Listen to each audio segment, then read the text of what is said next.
David and Leia aren't just father and daughter, they're the best of friends. But when a snowmobile trip goes horribly wrong,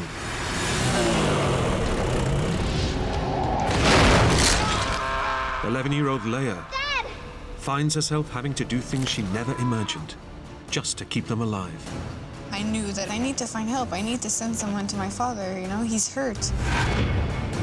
Miles from civilization, she'll have to brave wild animals and sub-zero temperatures to find help for her father before it's too late. I felt guilty because I brought her there, and I don't even know if we're gonna make it through that night.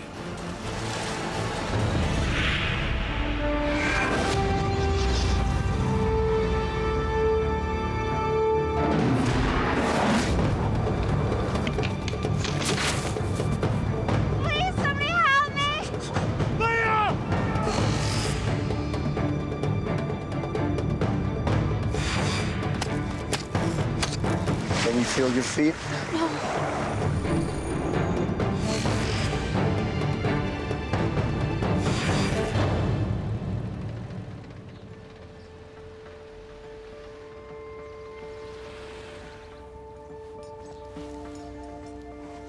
It's a clear spring morning, and David Hunt is preparing for his annual cross-country snowmobile trip with his 11-year-old daughter, Leia.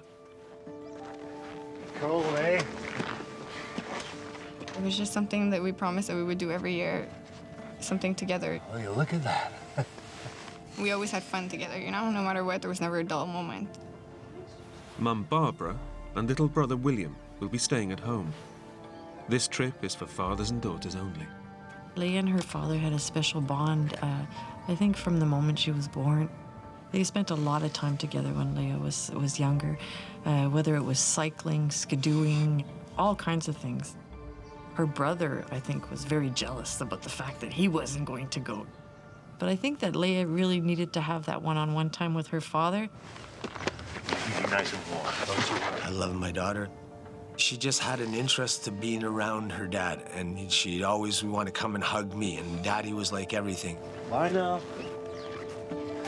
With David working hard through the year, Leia knows it's her one chance to get Dad all to herself. My father is a workaholic, so when we went on these trips, I knew for sure all his attention would be directed to me, so I was very excited for those trips together. It's Leia's big day. But with the temperature plunging to minus 22 degrees, David is wondering whether to postpone the trip. Okay. That morning, I was a little concerned for the weather because it was very cold outside. It was one of those mornings where you can like barely stand being outside for 1 second, let alone going on a trip. So I told Leia, what do you want to do? I was just so excited to go that I decided to go anyway. Okay.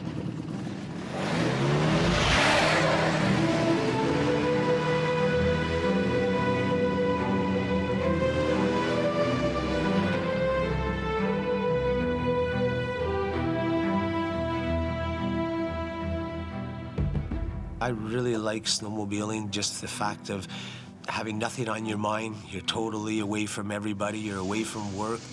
You can just enjoy the scenery and everything around you. It's so cold outside, but yet you don't feel cold at all because you're having such a blast.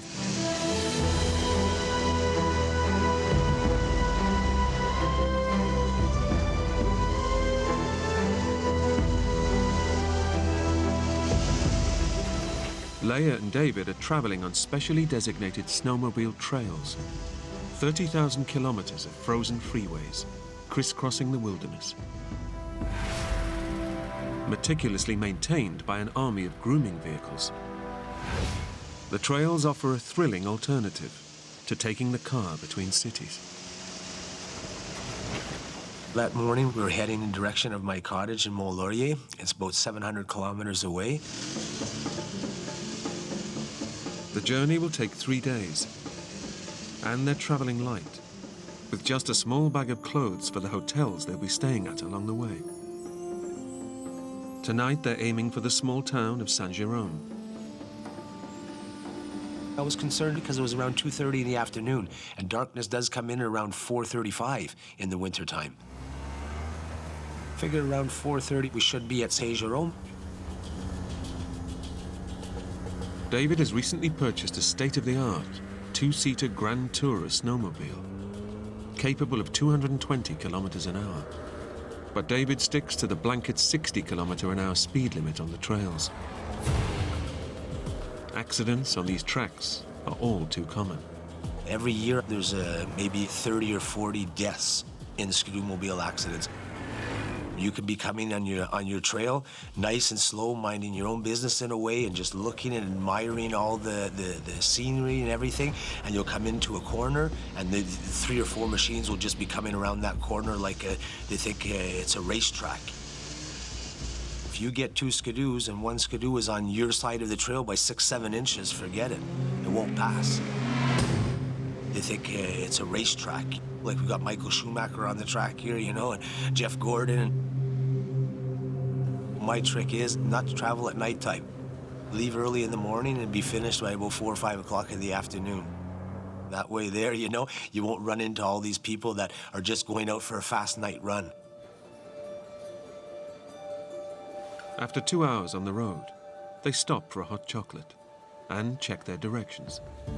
You know, I think it's only about another half hour before we get to the hotel. And I looked at the Skidoo map, finding the closest direction to get to Saint-Jérôme. Because what is fun about snowmobiling is if you do want to go in a direction, let's say to my cottage, there's 5 or 6 different trails that you can take to get there.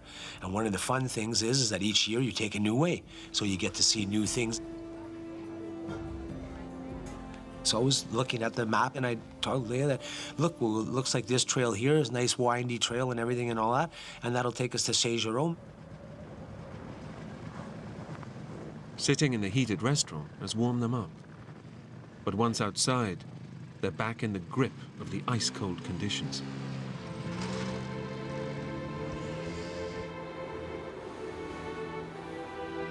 The temperature, which hasn't crept above -20 Celsius all day, is now beginning to fall. It was very, very icy and very, very cold. The wind would blow us. It was incredibly, incredibly cold. But right now, David isn't worried about the drop in temperature. I had no concerns on us being very, very cold. The only thing that could go wrong is that if we broke down, but then I figured we'd be able to walk. I had bought brand new suits for me and Leia, so I figured you got the best of equipment, the best for warmth, you got it all, you know, so you might get cold a bit. You're not going to freeze, you know what I mean? And to get cold a bit, well, that's we don't mind, you know what I mean? It's wintertime, we live in Quebec, you know, you're supposed to get rosy cheeks, you're supposed to get a bit cold. Leia is already dreaming about her favorite part of their trips, diving into a heated hotel swimming pool. That was my passion. I loved being in pools. And so the idea of having a heated pool was always very exciting for me.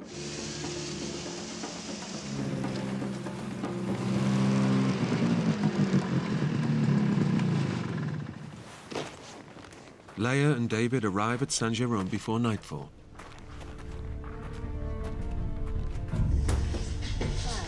Hi there. You have vacancies? Yes, we do. Excellent. And do you have a pool? Unfortunately, we don't have a pool. When we entered the hotel, we noticed that they didn't have a pool. And I looked forward to going into their heated pool so much that I convinced my father to go on for another hour until we reached the next hotel where they had a pool. Like any doting father, Thank you. David can't say no to his daughter. So I looked at the map and I said, well, we're about an hour and a half away. So I figured, okay, Leia, no problem at all, then let's continue. We got about another hour and a half to go.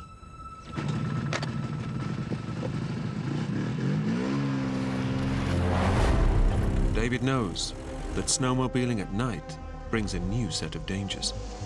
You're not in the city, so you have all these animals to deal with too. If something was to go wrong, you'd rather much be in the daytime than at the nighttime. In spite of the dangers, David and Leia make good progress. It was a new trail. We'd never been this way in the snowmobile before, and the trails were very good.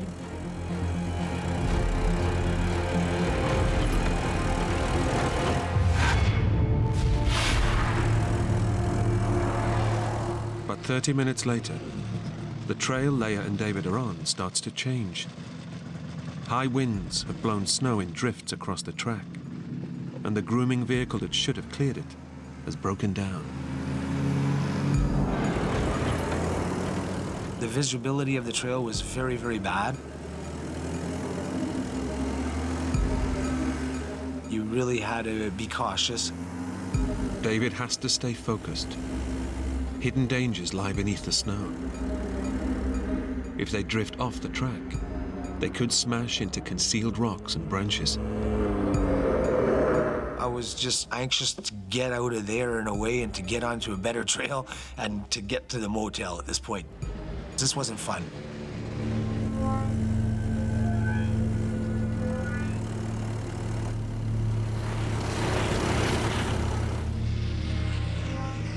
With the light fading and the trail fast vanishing, David considers his options.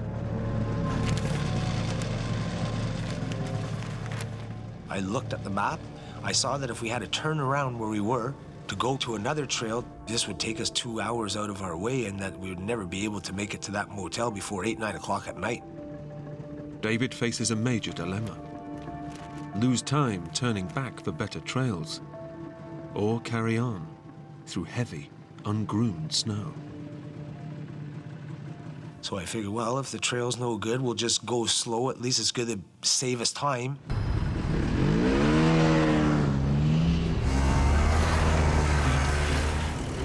David presses on, hoping the trail will improve. But up ahead, a hidden trap awaits them. Metal guardrails, buried by the drifts, lurk just beneath the snow. All of a sudden, my ski was stuck. The metal skis are caught on the rails. And I was just trying to turn the skidoo, and it wouldn't turn.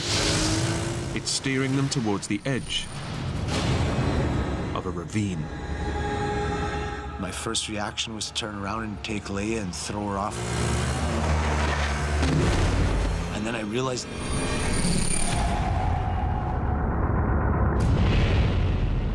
Oh my God. That's when I realized that this is gonna really hurt.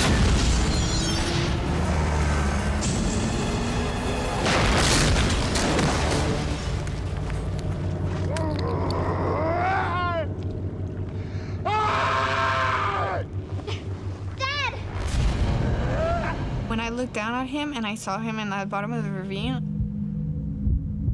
I guess in that moment I just kind of froze over.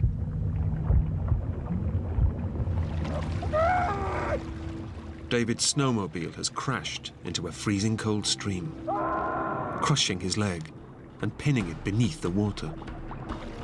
I was very panicky. I was very scared. Dad! Just get out, please! What's wrong?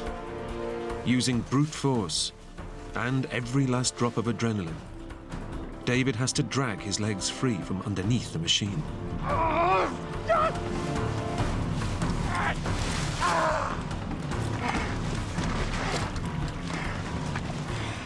But when he tries to stand, When he got up, I figured everything was fine, like we were going to walk out of it, until he fell. I realized that there was something very severely wrong with my knee. when David crash-landed in the bottom of the ravine, it wasn't just the ice that shattered. Pinned underneath 270 kilos of falling metal, David's knee took the full force of the impact and is now smashed into 15 fragments of broken bone. The slightest movement causes these jagged shards to grind against the surrounding tissue. It felt like somebody had taken a hammer and smashing your knee right against concrete.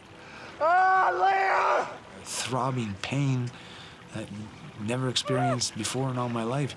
Dad! Dad, please, just get up! David needs to get out of the ravine and back to a hospital fast. But with a shattered knee, he can't move. I couldn't just get up, man, and get out of there. Dad! What's wrong? David is now relying on his 11-year-old daughter to get him out. Dad, I'm coming down. But with the wind and snow suddenly picking up, it won't be easy. My father has always been there for me. Take care. Now it's my turn to show that I can help him.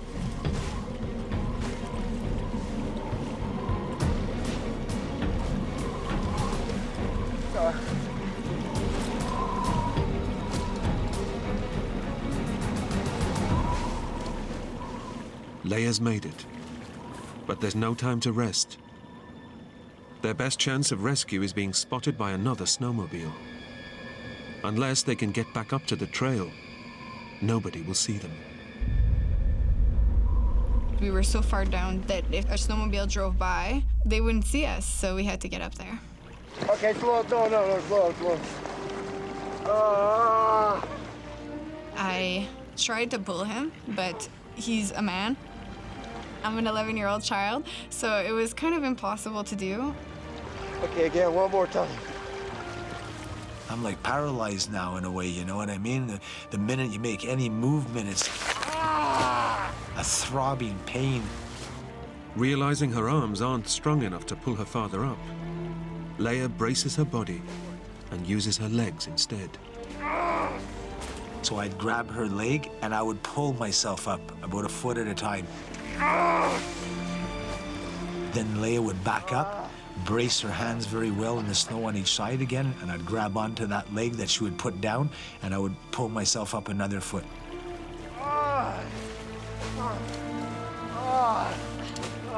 I tried to pull him, and every time he would slip and fall back down.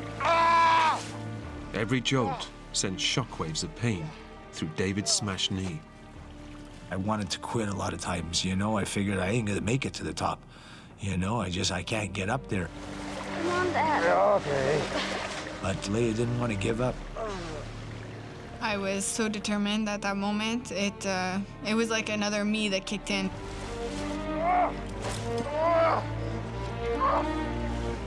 Girl, come on. Doing great, Leia. Oh. Leia, all 45 kilos of her, manages to help pull her badly wounded father back up to the top of the trail. Getting out of the ravines was one of the hardest things that I ever had to do. It was with the determination of Leia and the will of Leia that I got out of there. Oh, good girl. Good girl. Crucially, Leia's now given them a chance of being spotted by other snowmobilers. But it better happen fast, because with a severely injured leg, soaked to the skin, and beginning to freeze on one of the coldest days of the Canadian winter, David is unlikely to survive a night in the open. Exhausted after his climb, David checks out his shattered knee. Crushed by the impact of the crash, the pain is excruciating. That's when I really realized how severe my knee was smashed and broken. I didn't know it was filling up with blood. Internal bleeding could cost David his leg and his life.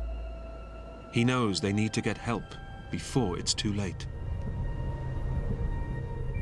Then he remembers he has his mobile phone.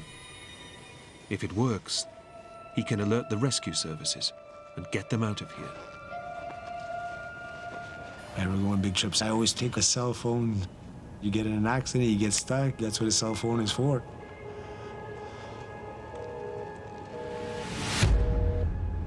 There's no reception, no signal. Up there, the only phone that would have worked is a satellite phone.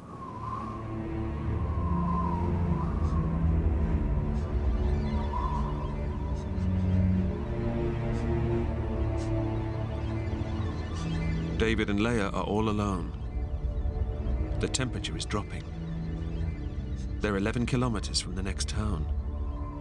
And with nighttime fast approaching, it's unlikely any other snowmobiles will pass by.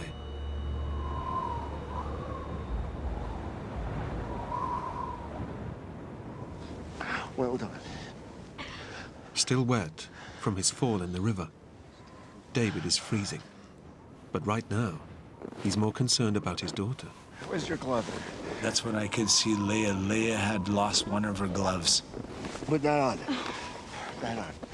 I had one left, the other one I threw off when I was in the water, and I gave that glove to Leia and I told her to put that on her hand. In these conditions, any exposed skin is vulnerable. And by giving Leia his glove, David is risking losing his hand to frostbite. Despite the condition of the trail and the worsening weather, David tries to convince himself that someone will come and save them. Now it's almost dark time. I'm sure there's people around here that travel back and forth to go to work on their skidoo, or after supper they'll go for a ride. So within an hour or two, a skidooer will go by and they'll pick us up. But David's optimism is at odds with all the evidence.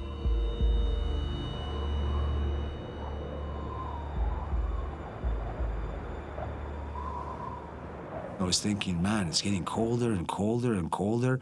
Now the sun's gone away, the night's coming in, the wind is just howling and howling. And the cold isn't the only threat the darkness brings. These woods are home to wolves. Beasts more than capable of killing an injured adult and a small girl.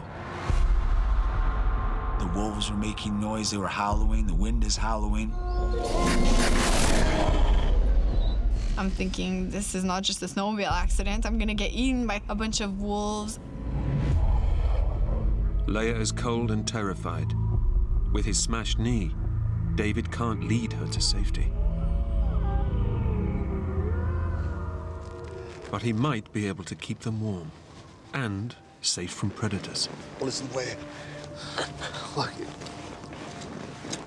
Okay. We're gonna make a fire. Leia said, well, I'll get some dead branches. Okay. I figured we'll have a bit of light, people will see us, and we'll have a fire to stay warm. You got some? I'll go back and get some more. I would bring him branches and he would create a fire using our map. Hoping they'll be rescued soon, David burns the one thing that could help them navigate their way out of the forest.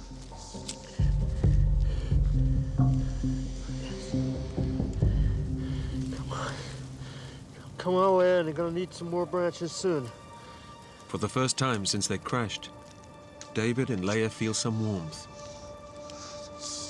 The fire should also keep any wolves at bay.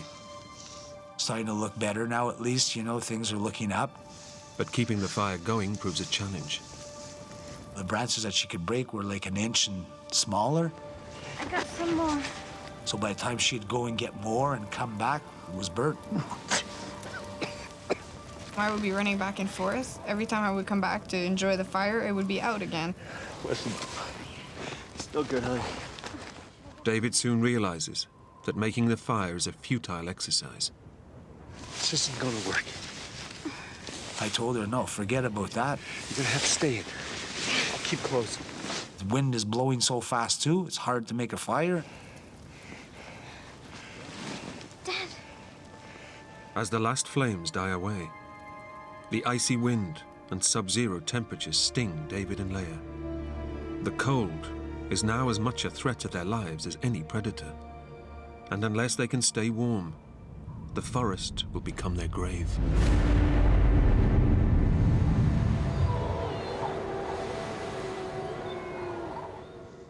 David thinks of one last option. What I want you to do is to go back down to the snowmobile.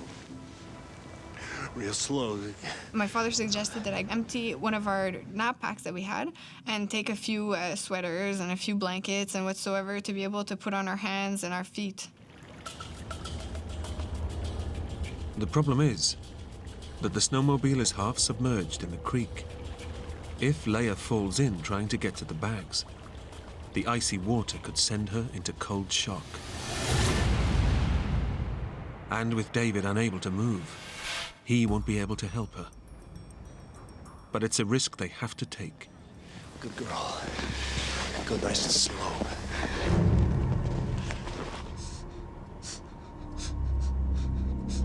It was very frightening because it was very dark. I went down the slope that I had made to the snowmobile.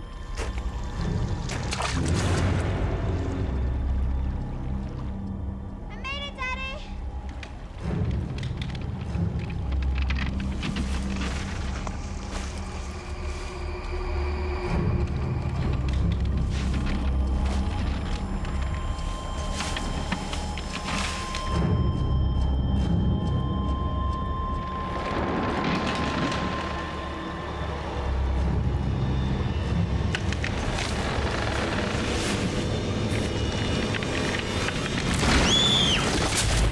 Leia!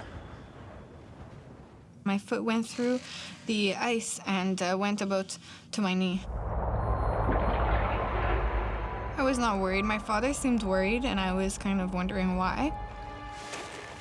Unable to reach the bag, Leia decides to head straight back to her father, leaving behind the clothes that could have kept them warm. Good girl. As they huddle for warmth, Leia doesn't tell her father that her boots are filled with ice water from the stream. My feet were freezing at that point. Really, really, really cold. Unless warmed up, her feet are at major risk of frostbite. But it's her dad she's most concerned about. His face looked so pale and he was dripping sweat. It worried me to see my father looking like that. It worried me a lot. Despite the freezing cold, David is boiling up. The pain of his smashed knee is raising his blood pressure and causing his body to sweat. If that moisture freezes inside his suit, he'll become a prime candidate for hypothermia. As his temperature drops, so will his heart rate, and eventually, he'll fall into unconsciousness. He needs to be taken to a hospital immediately, but stuck in the middle of nowhere, it's not looking likely. Nobody was coming, you know, and it didn't look good at all. I don't want my daughter beside me if I'm gonna freeze and die.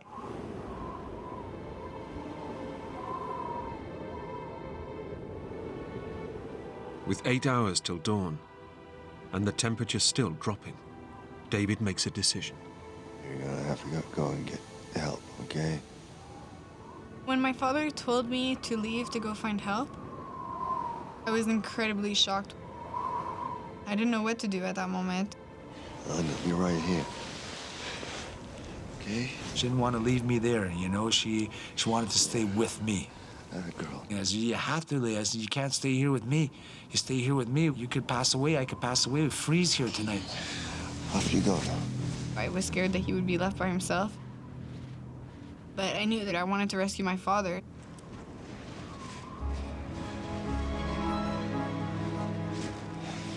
Be fine. Leia sets out alone, determined to find help and save her father. So she got up and she started walking.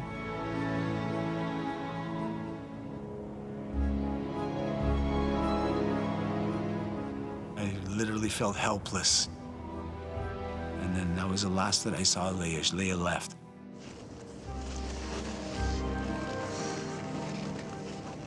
As soon as I left him, the fear kicked in. I realized that I was all by myself now.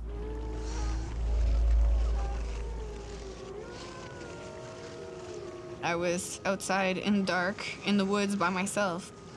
I was very, very nervous. Very scary.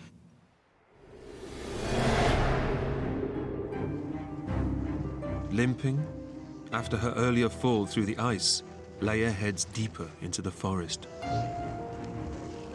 My father told me to not get off of the path After burning their map to light a fire, she has no way of knowing if she's going in the right direction. I noticed a sign that said, "Beware of animals." I was very, very scared when I saw that sign.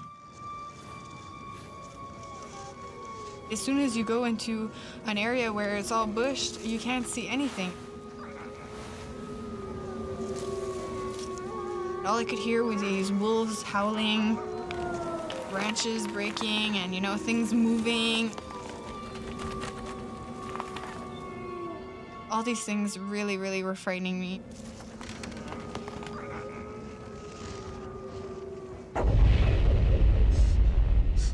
Back at the crash site, David can't stop thinking about Leia.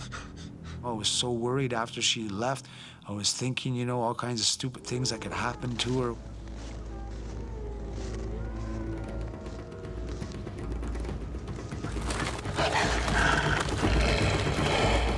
He's right to be afraid. I could hear a bunch of wolves. At that moment, I was petrified. Desperate to get out of the dark woods, Leia looks around for an escape route. I saw a path that led to a lake. And on the lake, it was very open, and I could see some lights. So right away, I got hope because I figured there has to be somebody there. But to reach the light, Leia will have to walk straight over the lake. I knew my father would be upset if I went onto the lake because it's very dangerous. Tons of things could happen. Leia has already fallen through ice once, and the thought of having to cross a frozen lake at night terrifies her.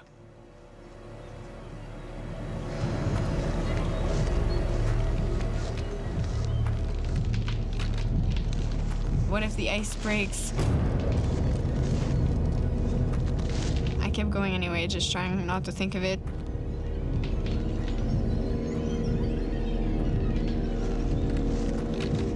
Leia heads towards the light. Every step she takes runs the risk of plunging her through the ice and into the frozen water below. All I kept telling myself is, I'm almost there. There's light. There has to be someone. But when she finally reaches the far side of the lake, there's a shock in store. As I got closer, I noticed that the only way that I would be able to get to that light was if I climbed a steep, straight hill that was impossible to reach. At that moment, I started to yell and yell and yell and just scream out, Help! Please, can you hear me? Please help! If anyone is there, they cannot hear her, and she cannot climb up the steep bank to get closer. Help! Please help me! I was very, very depressed at that moment.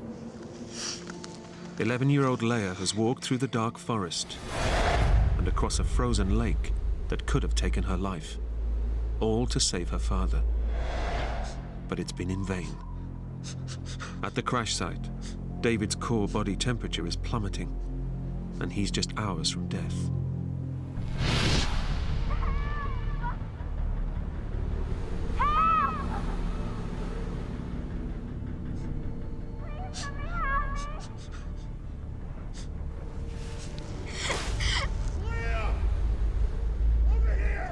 Finally, I heard a voice, so I started to yell back.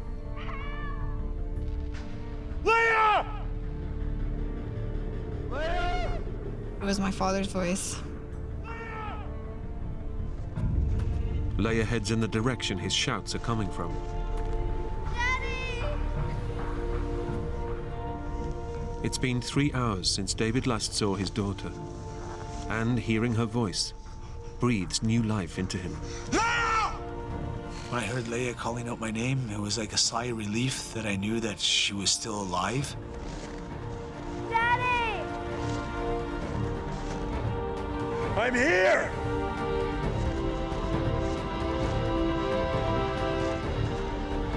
Over here!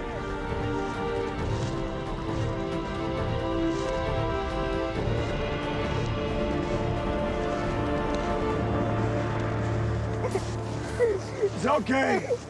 It's okay. Despite all her efforts, Leia and David are back to square one. I was happy to hear her, and I was happy to see her again.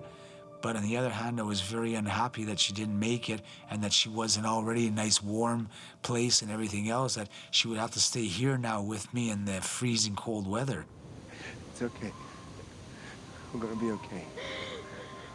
Leia can see that her father's condition has worsened. He didn't look well, he really didn't. He was trying to hide it. It was very much worrying me a lot. Body sweat, caused by the pain of his knee injury, is freezing against David's skin. And with the wind chill dropping the temperature to minus 27 Celsius, his heart rate is slowly falling. Back at home, David's wife Barbara is worried. She's been expecting a call from them since lunchtime. Come 9 o'clock that night and they still hadn't called, I had this really bad feeling in my stomach that something was not right. So I telephoned the police, and the police said there wasn't anything they could do until they'd been missing for 24 hours. Okay, thank you. I was just totally devastated. At the crash site, David has given up any hope of rescue. I didn't think there was another skidoo coming. But it was too cold of a night, for one. Very, very blowy. The trails were so bad. Who's gonna want to go out in that? We wanted that wind to stop. It was just getting worse and worse. Darker and darker. Colder and colder. And I could see up in the trees, and it was blowing all the snow off of the trees and blowing it all onto us and blowing it everywhere. And it was just the noise. It was a noise that I wanted to stop.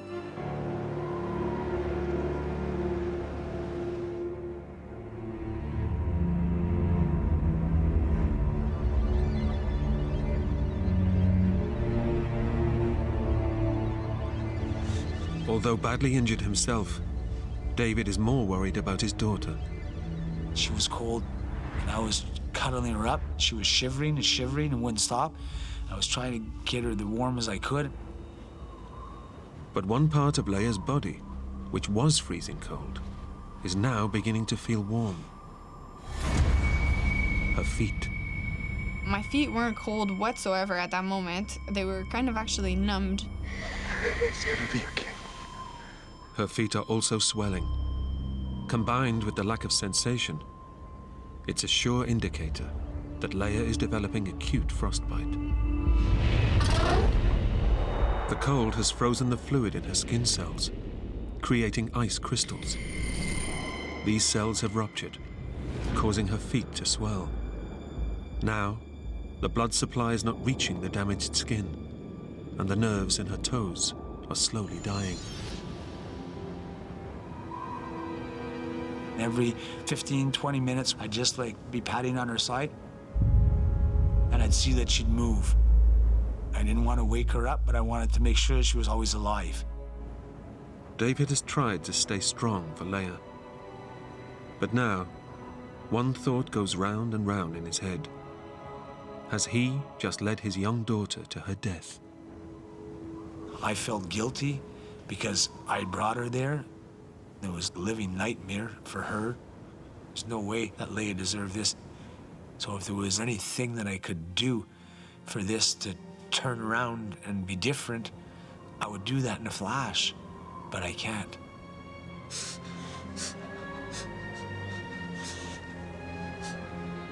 I was worried that if I fell asleep, that I would just not wake up. I didn't want Leia to wake up and for me not to be there. We gotta survive. We gotta survive no matter what.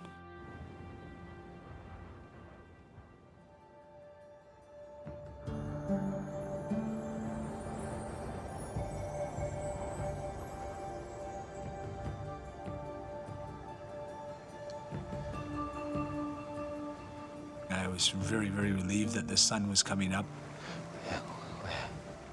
Against all the odds, David and Leia have survived one of the coldest nights of the year in one of the most inhospitable environments on Earth. We did it and we survived, and I just thank God for watching over us, you know. But when Leia goes to get up, there's a shock for both of them. My feet. Holy jeez. She had ice all around her boots. Can you feel your feet? No. Balls of ice have formed around her feet, which now prevent her going anywhere. Move your feet. You can't feel them? No. Okay.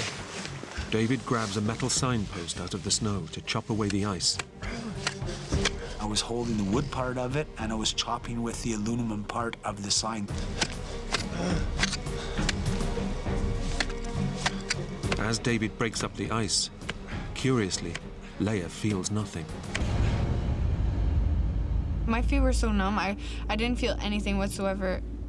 All I could feel was him hacking at it. The fact that Leia cannot feel her feet is a very bad sign. The nerve endings in her toes have died. She doesn't know it, but she's in the advanced stages of frostbite. Despite the damage, she can stand. Now David wants her to leave him and save herself before they freeze to death. Gotta go back to the trail from last night, okay? It's the only way. It's gonna be okay. Either she leaves now on foot to go to get help, or we die here. I love you, Daddy. I said to Leia, when you're walking, just believe in your heart, Dad is with you. So you walk and you leave and you get to the town, I'll be good.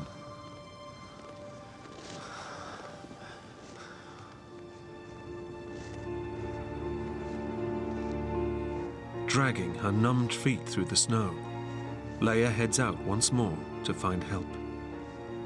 I was in pain at that point. I was not comfortable at all. Back at the crash site, David knows that even if Leia finds help, it might not arrive in time to save him. He has to try and walk, or die here in the forest. After Leia left, I figured that I'm gonna go that way too. I'll try and follow her. Come on!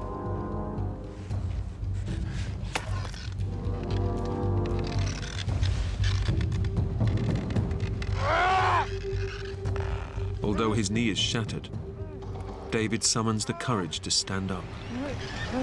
I grabbed that post and I made it up. I just fell down and was unconscious.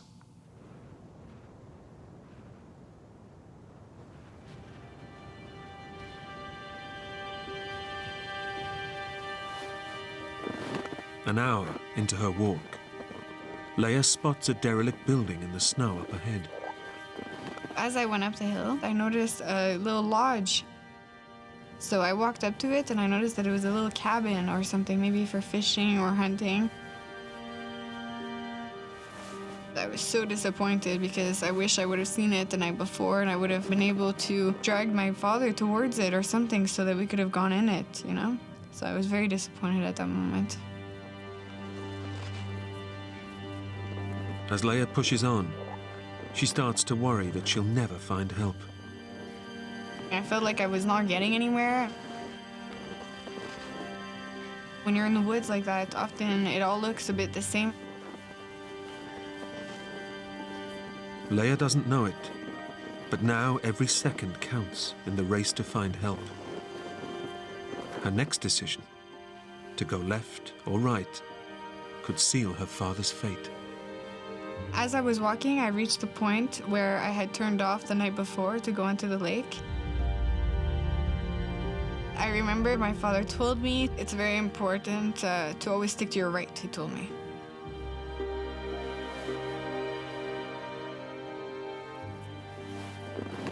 No matter which way the trail gives you an option, always go right.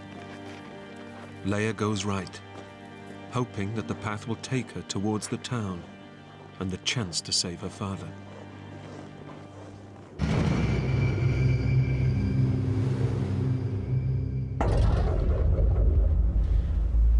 David's body is shutting down.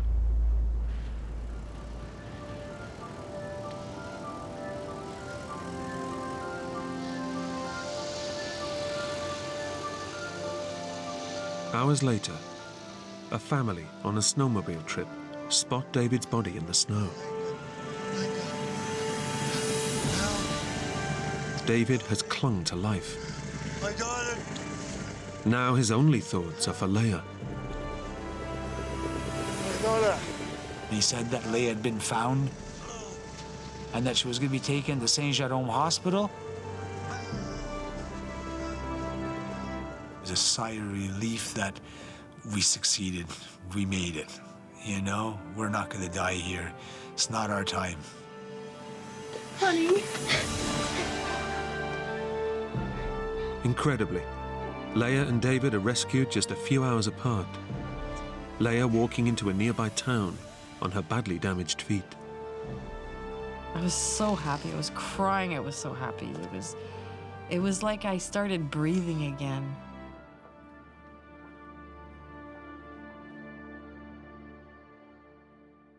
Leia and David survived their ordeal, but sustained lifelong injuries. David underwent reconstructive surgery on his shattered knee. But Leia's injuries were more severe. Partial amputations of both her feet were necessary after suffering acute frostbite. I really do feel lucky to be alive. The doctors thought that I would have been amputated close to my knees, and I managed to be able to keep both of my heels, so I'm incredibly lucky for that. And I thank God every day for it.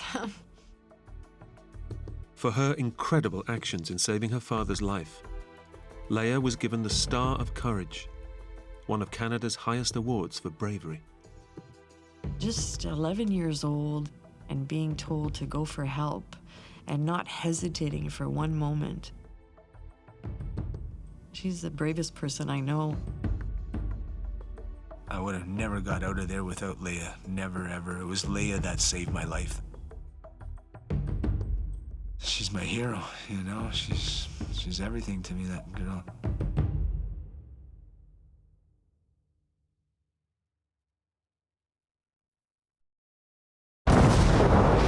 On a visit to a Hawaiian volcano, a tourist loses his way. Made a grave error and I was really in trouble. In this vast, unforgiving environment, there's no chance of finding help. Guys, come on! To make it out alive, he must figure out how to cope before his mind and body give up. I was exhausted and injured. Fear that I may not survive this started settling in. His only companion? A camcorder.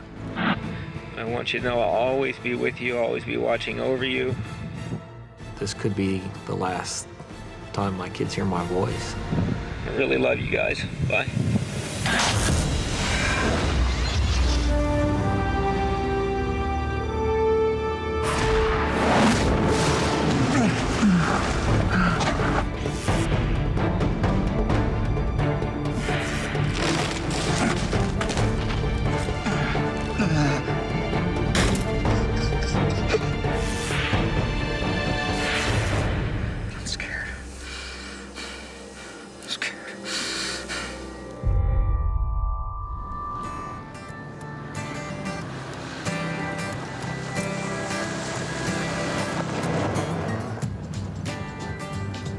"41-year-old Dewey Gadke is adjusting to life after divorce.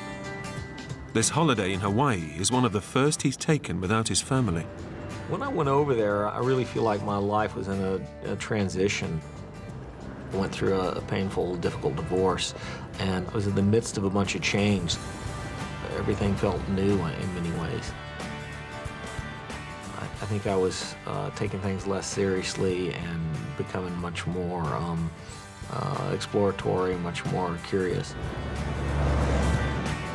Dewey's hoping that a week exploring the majestic scenery of Big Island will help him come to terms with the past and plan the future. That is amazing. Like every tourist, the must-see highlight of Dewey's trip to Hawaii is the spectacular Kilauea volcano.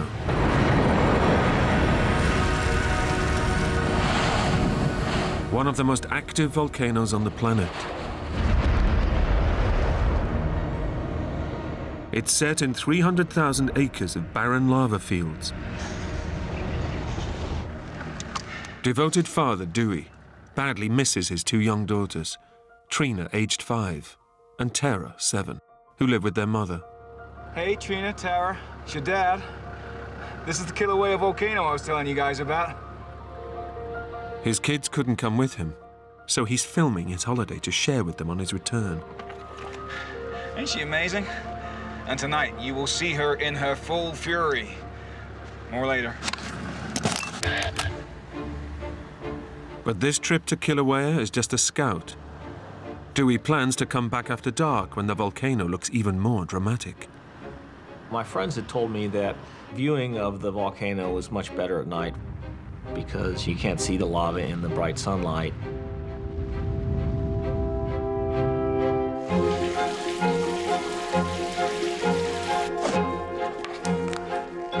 I didn't expect to be out there very long, but the lady at the front desk said, well, it's very dark, you should at least buy a flashlight to take with you. So I put on jeans, good walking shoes, a t-shirt. I put my video camera in a waterproof case that I brought with me, and then I bought a flashlight, and that was my preparation for the trip. Dewey doesn't pack a compass or bottled water for his nighttime trip. He expects to reach the volcano in a couple of hours and be back in his room soon after midnight. I left the hotel and drove in this old road that goes into the national park, 10, 15-mile drive. It's fairly desolate. And then the road just dead ends. Way off in the distance, I could see the very, very faint glow of orange, of the actual molten lava. It was at that moment I started realizing that I had to be careful to get back to my car because there was no light on the car, there was no street lamps, nothing to identify the road. But the moon was giving off a good bit of light, so I thought I'd be okay. I was prepared for a very short hike.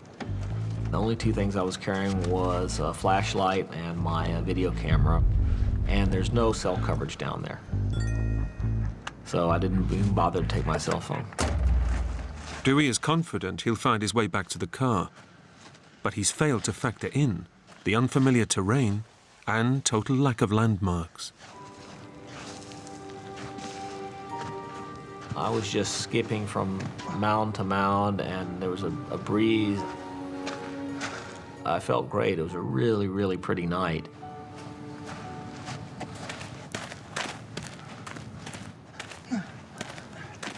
But after 2 hours, Dewey is still a long way from the distant glow of flowing lava. I was like, that orange glow doesn't seem much closer than it did an hour ago. This seems quite a bit farther than they had told me. I thought about blowing it off, but I was pretty committed to actually seeing it and having the experience, so I didn't do that.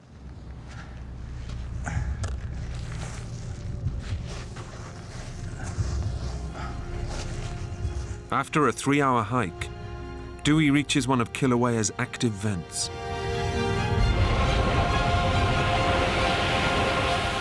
Here, molten lava pours spectacularly into the sea and solidifies, making Big Island a little bigger every day.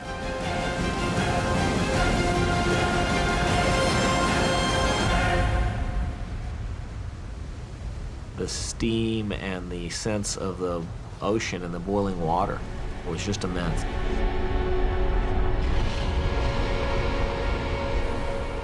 To stand next to this and just realize what a small piece of this planet I am was humbling.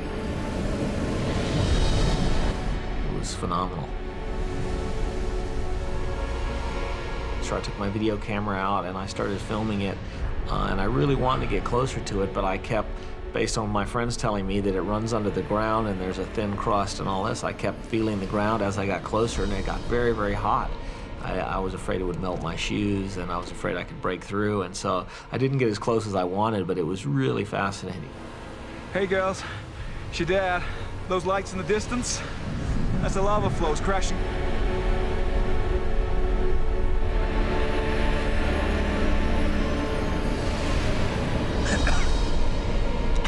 I kind of doubt you can see anything. It's sort of like the landscape of the moon. It's the roughest, hardest terrains I've ever seen.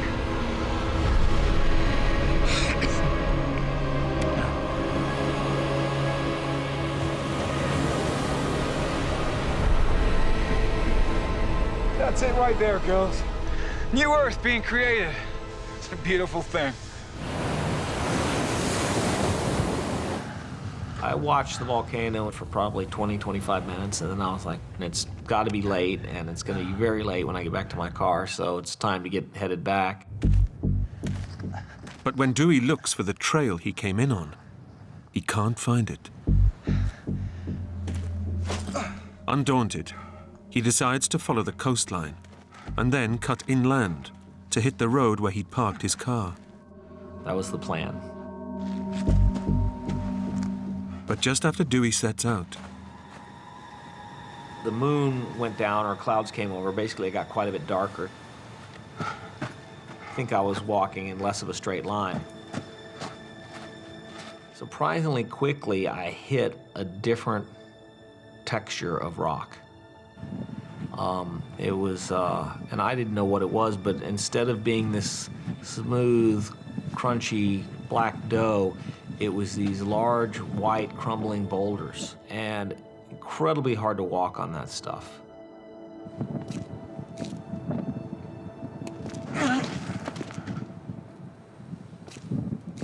If my thinking had been clearer, I think I would have noticed that I've somehow moved to a different topography, a different geography. Something's changed here.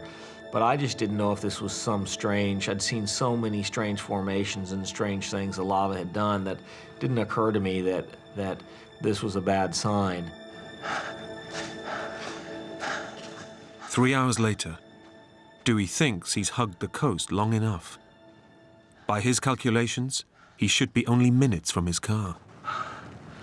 Okay, that's gotta be enough.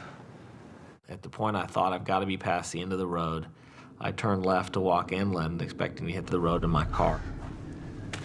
That's where things started going badly. Dewey's taking a terrible gamble. If he misses his car in the darkened moonscape, he'll be heading deep into 300,000 acres of uninhabited volcanic fields. There was no trail at all. I'm just walking across raw, unmarked lava flows.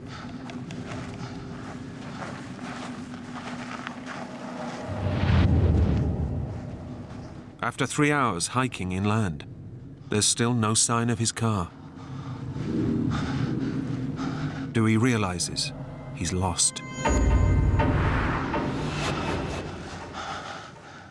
I'm just scared. I'm really scared. Hungry, thirsty, and all alone, he feels a desperate urge to talk to someone, even if it's only his camcorder. Well, it's getting late, and I'm dehydrated and lost. I had a plan to head up the coast and cut across the road. Obviously, the road's a lot further than I thought.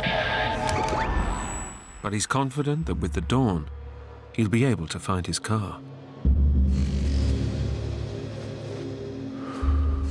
When the sun comes up, I can see just this vast area. The lava seems to go on forever. Dewey thought that daylight would help him regain his bearings. Instead, he's confronted with an alien, featureless landscape.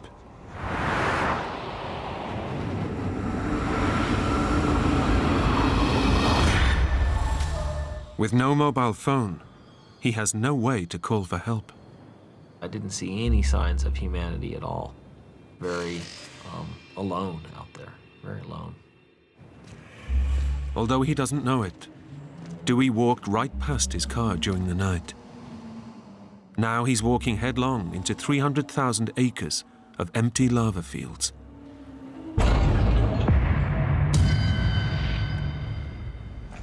Dewey breaks out his camcorder. Recording a video diary for his daughters at least gives him someone to talk to. Well, I can't find the road. I've circled, I must have walked 5-6 miles of absolute hell. I just can't work out how you get to this spot without having crossed the road. I don't think I'll be hiking without a compass again.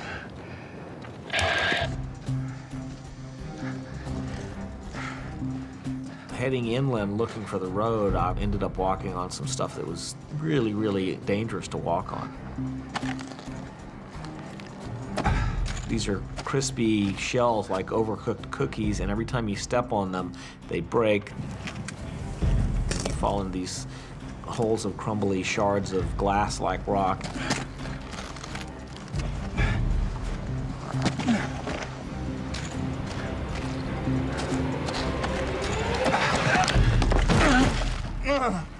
A shard of volcanic rock has ripped Dewey's arm open. I sliced a vein, and a lot of blood came out. It was really frightening. Dewey has nothing to bandage his wound with. Instead, he clamps it with his hand and hopes the bleeding will stop. I was exhausted and injured and been walking all night, been falling, scraped and cut. Physically, was not in good shape at that point.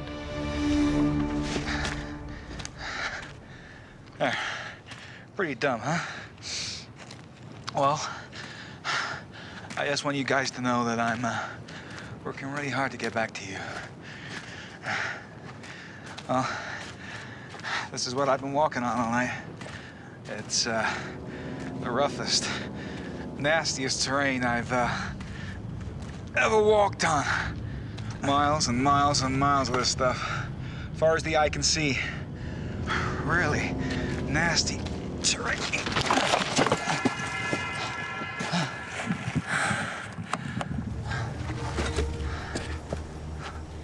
Dewey now knows that one more accident and his situation could quickly change from bad to critical. Worse, it looks as though he's still miles from safety. I didn't see any signs of humanity at all. Very vast, very alone out there, very alone. Shortly after noon that first day, I really started seeing my thinking go bad. I would get confused that I was seeing terrain I'd seen before. I started wondering if I was walking in circles. I don't think my mind was working that well. I can't explain it, but at least for the first several hours of the day, I remained very stubbornly, foolishly attached to this idea that the road was ahead of me. But then, Dewey hears something. I had a helicopter coming straight toward me. If Dewey's hotel reported him missing, this could be a search helicopter. Hey! Over here! Hey! Guys! But he has only seconds to try and get noticed. A mirror attached to his camera bag may be his salvation. Come on, guys. You can see me. Come on. There was this grand fantasy that they would see my flickering mirror and come down and pick me up and fly me out, and we'd all go get breakfast. Hey! Over here! Hey! But it wasn't playing out that way.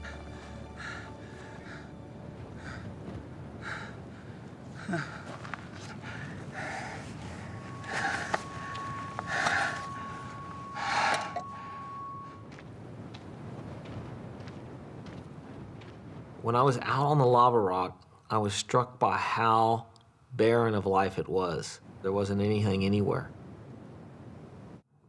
No animal life that I saw except for birds. And then something hit my leg, and I looked down and it was a wire. This was the first sign of any sign of humanity I'd seen since I'd been out there. It was like a speaker wire. I traced it back and found a metal plate with reflector, like you'd see on the back of a bicycle. My mirror's not working, and I'm not getting seen. If I use this wire and these reflectors and make a belt and wear it, it might make me a little more visible.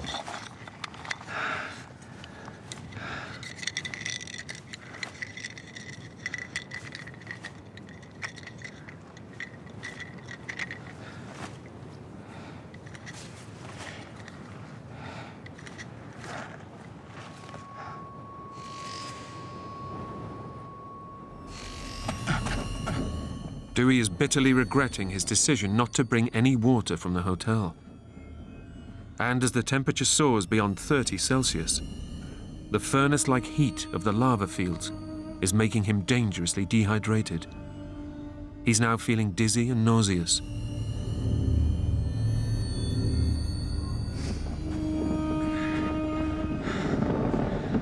Car should be here. Road. I don't think my mind's working that well. My priorities switched. I stopped looking for the road.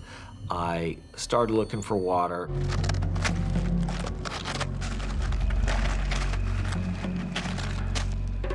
Surrounded by dust and rock, it seems like a futile task. But astonishingly, over the next ridge, his luck finally changes. Dewey spots an oasis, which must mean water. The landscape's incredibly barren, incredibly open, and then there are these little oases of very dense jungle springing up. All of this walking I'd been doing, I'd never seen even a tiny puddle, and so I started crawling into these jungles, hoping to find some water. Inside the jungle, the variety of plant life is just unbelievable. There's trees, there's grasses, there's palms, there's everything you can imagine. And they're growing so closely together, you can't even see or touch the floor. You just bend them over into this suspended net of plants and crawl on top of them.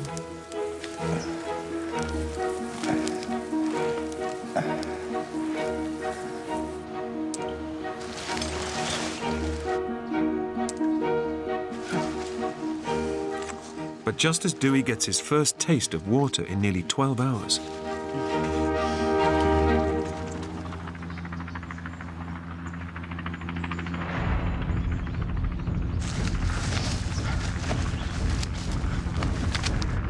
Come on, guys, over here! like the first helicopter, it doesn't appear to notice him. Come on! Throughout the day, several more helicopters pass overhead. Over here! But none of them sees him. Dewey starts to realize that they aren't search and rescue helicopters, but are carrying tourists on sightseeing trips to the volcano.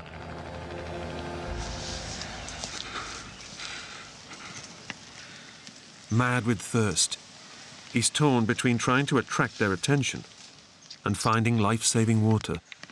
At that point, I started doing schizophrenic back and forth.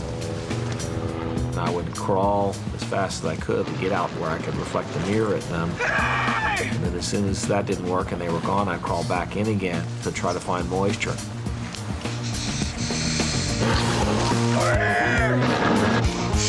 Guys! Come on! I was really operating in very much a panicked way that was just, it was burning up everything I had. And then I look down and the beads of sweat on my arm are as big as the drops I'm getting. So I'm exerting way more energy and water and moisture than I am actually getting moisture.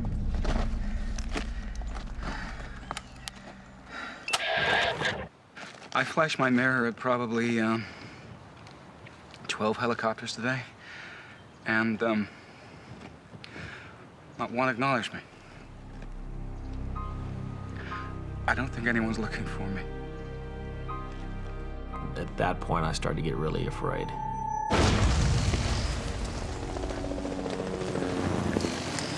I can't do two things at once. I need to find water. I'm going to make it for at least a year without a helicopter, but I'm not going to make it another day without water.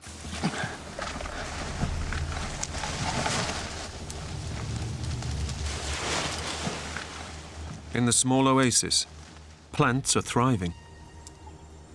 But Dewey can only find beads of moisture, not nearly enough to satisfy his raging thirst.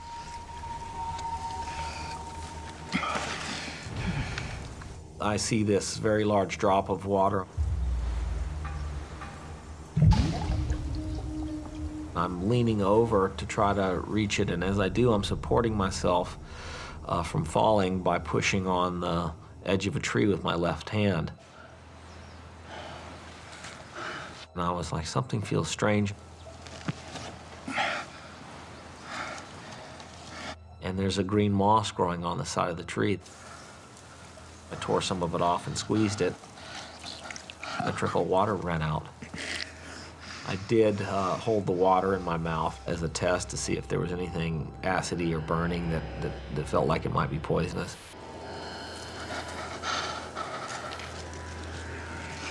It looks like Dewey's in luck, but he needs to collect more than just a mouthful. My flashlight batteries were dead. I threw them away, and I started squeezing this moss into the handle of my flashlight.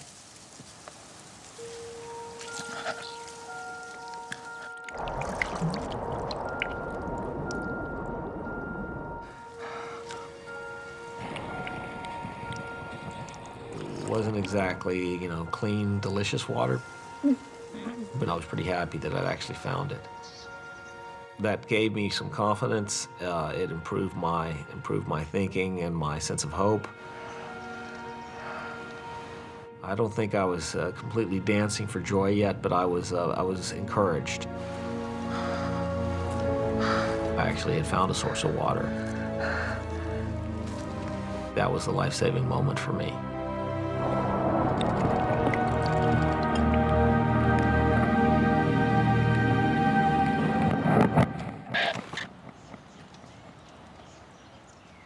This amazing green moss has furnished me with a flashlight full of delicious muddy water.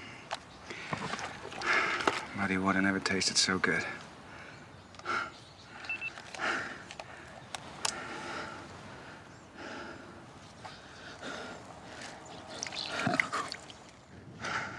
The small oasis has saved Dewey's life, for now. But he knows that if anyone is looking for him, his best chance of being rescued is out in the open.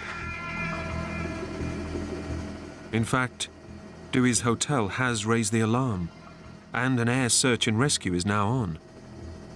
But spotting a tiny figure in nearly 300,000 acres of featureless terrain is like looking for a needle in a haystack. As a second night on the Volcano approaches, and temperatures begin to plummet, Dewey realizes he must find somewhere to shelter. I felt like I had to find a warmer place because I couldn't sit out in the wind and get any sleep. I found this crack that just went straight down into the earth. It wasn't even a cave, it was kind of a fissure. And I crawled down into there. But it was very frightening, incredibly crumbly. And I was really concerned that if I just bumped to the wall in the wrong way, this thing could cave in on me.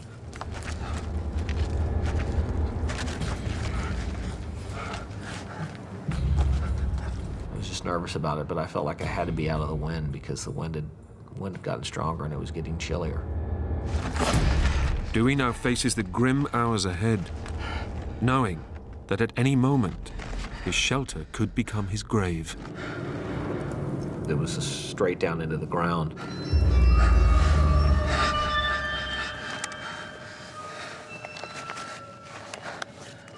Exhausted and despairing, Dewey is now regretting leaving the safety and shelter of the oasis. All he can do is pray he can survive till morning.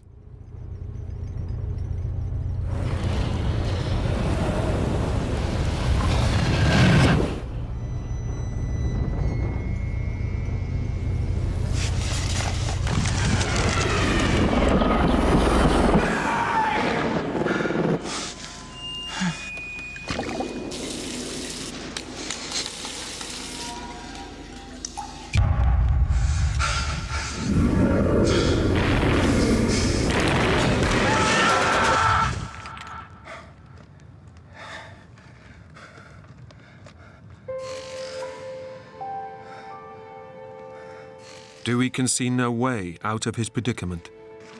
Hungry, dehydrated and demoralized, his video messages are becoming increasingly desperate. In the beginning, the camera was really a solace to me. It was comforting to actually have something to talk to. Kids, hi. It's your dad again. But by the third day, some real grounded fear that I may not survive this started settling in. I'm so sorry to let you down, but I'm in real trouble here. Truth be told, I don't know what to do. I just don't know what to do. Dewey's beginning to think that he may not make it out alive.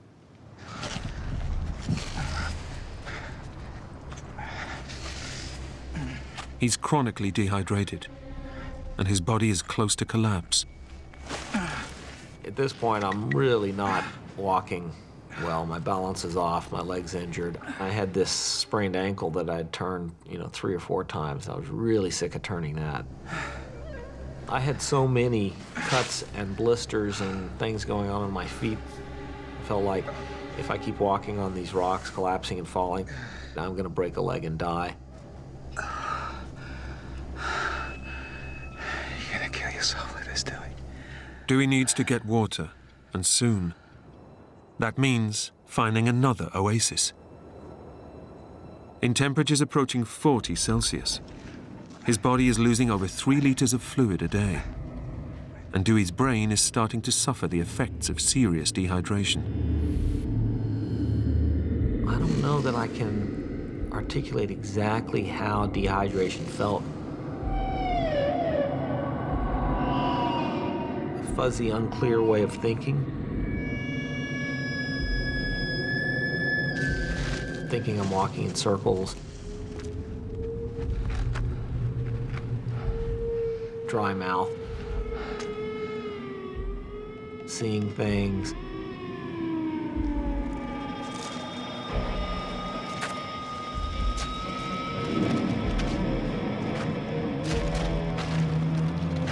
But Dewey isn't seeing things.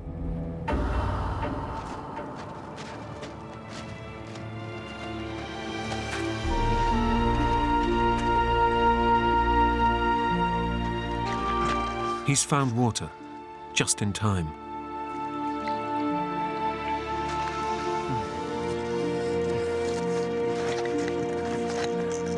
Dewey decides to change his plan. Instead of trying to escape the volcano, he'll stay at the water source and pray that someone rescues him. My idea was, if I can learn to survive, I can make it as long as I have to. Dewey hasn't eaten in 37 hours. He's starving, but has no idea what's edible and what might be poisonous. One thing I had been doing is testing some foods to see if they made me sick and see if they were edible. So if I had to stay there for a long time, I would have an idea of what I could eat to survive.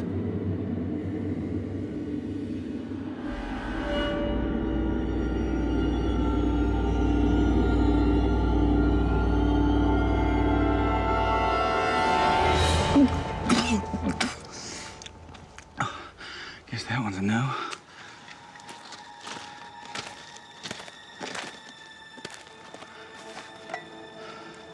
Starving and exhausted, Dewey desperately needs a good night's rest to regain his strength.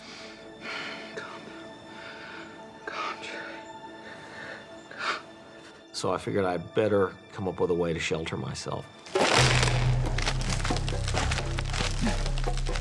Dewey's life in the city hasn't prepared him for this. So he must dig deep and develop survival skills.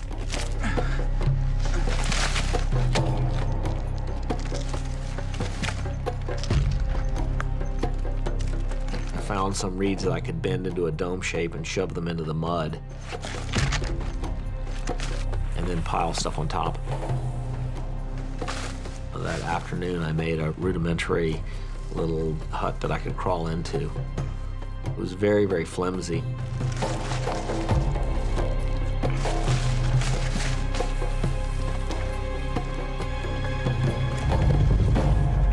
Proud of his achievements, Dewey decides to tell his daughters.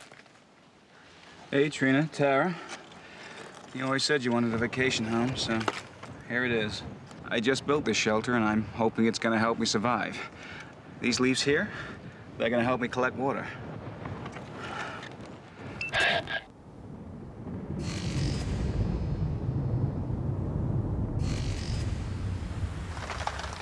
In the night, rain begins to fall. A light shower could fill his leaf collectors with life-saving water. But this isn't a shower.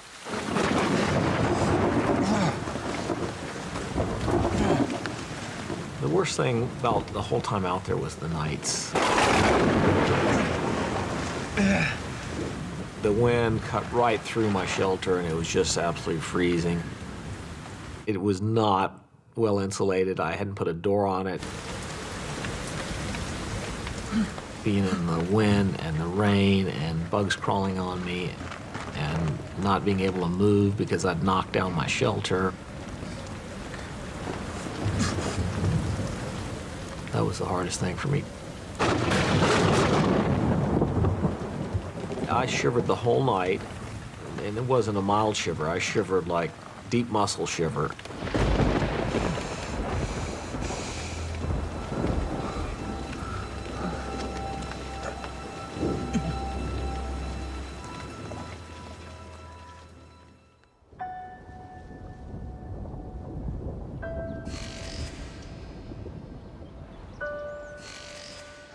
The storm has trashed his shelter and overturned his rain catchers.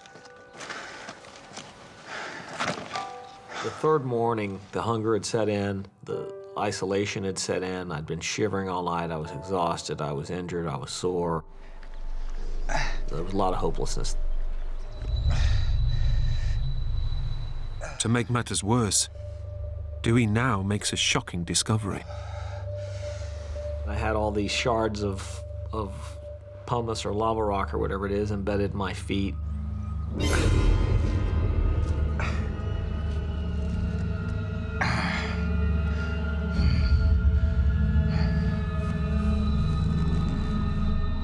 There was some pussiness to it, and there was kind of a reddish line, and it was really sore. Just a constant swollen pressure inside of it. And that's when my idea that I can sit this out, it fell apart. I thought, well, I can sit it out unless I've got gangrene or unless I've got some infection. It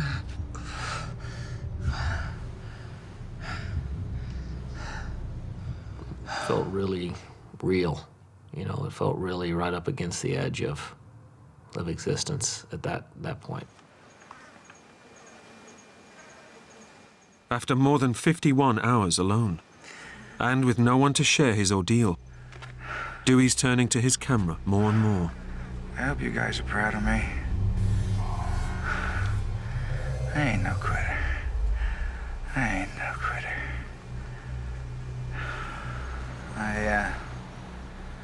I got my reflector belt up in the tree. But, as you can see, it ain't doing me no good.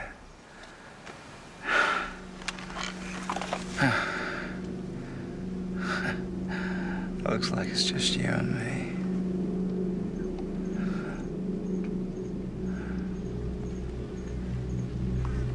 Unknown to Dewey, search and rescue helicopters are out looking for him.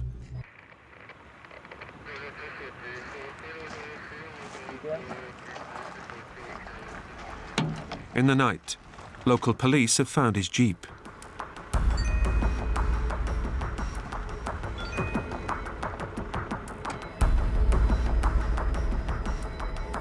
But after 3 days, scouring 300,000 acres of volcanic fields, they're starting to think he hasn't survived.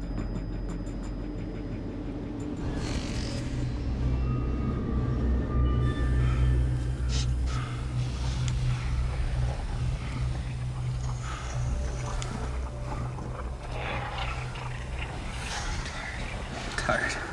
Real tired. I'm scared.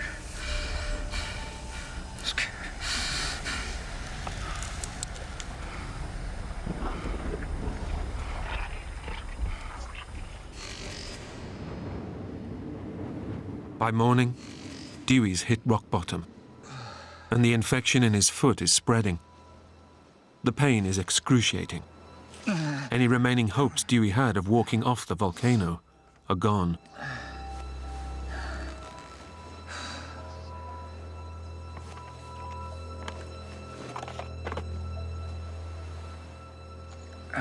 My foot is pretty badly blistered, and I'm pussing.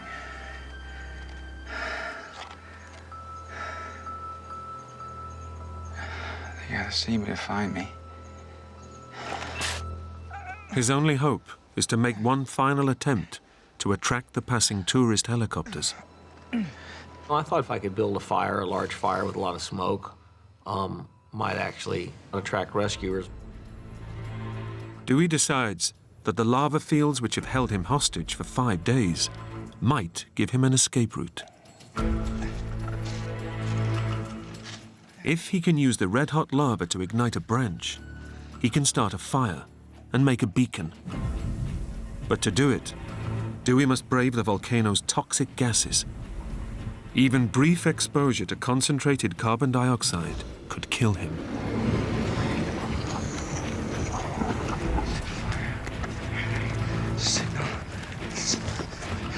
Rescue me. I crawled down into one of these volcanic vents and tried to stick a long branch down into where it seemed like it was a hot area.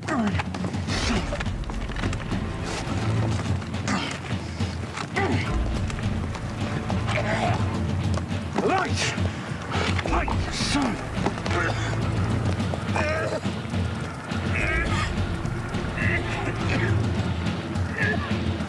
Burn, you son of a... After just a few minutes choking in the intense heat and smoke, Dewey realizes he's taking a suicidal risk. There was fumes coming out of there, and I was afraid I was going to pass out.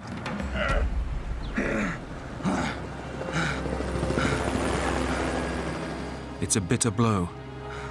Tourist helicopters continue to fly by, and Dewey still has no way of attracting their attention.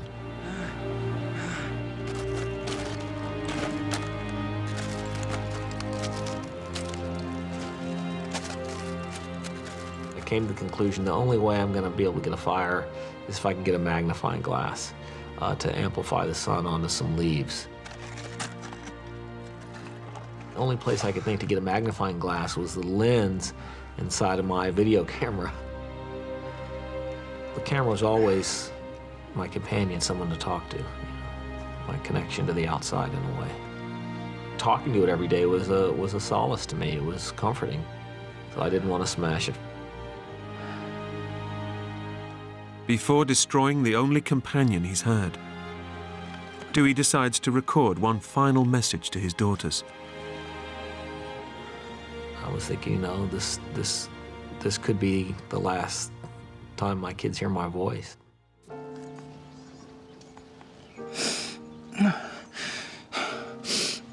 My name is Dewey Gerke, and this is my final will and testament. I'm realizing how much pain I'm putting my family through, and I just want to say, guys, I'm sorry I was stupid and reckless. I was feeling for my kids if they had to grow up, you know, without me. Trina and Tara, if I don't make it back, guys, I am so sorry. I want you to know I'll always be with you, always be watching over you. It was a pretty emotional process of saying goodbye. If this is my time and place, it's a really beautiful place. But I'm going to do my best to get back to you guys. I'm not quitting. I really love you guys. Bye.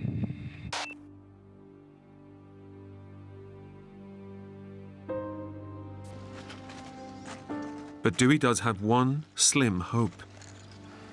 He thinks that if he can extract the glass lens from inside his beloved video camera, he may just be able to start a fire with it. I understood that I was taking that film out, putting it in a waterproof case and hanging it on the tree for someone else to find. For somebody to find after I was dead. Dewey feels that his camera is the one thing that's kept him sane. Destroying it is almost more than he can bear.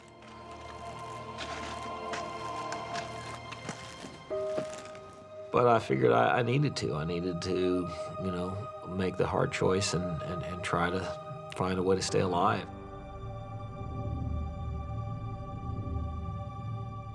To get to the lens, he has to smash the camera. The problem is, he risks smashing the lens too. I got some big rocks and started trying to break my camera open.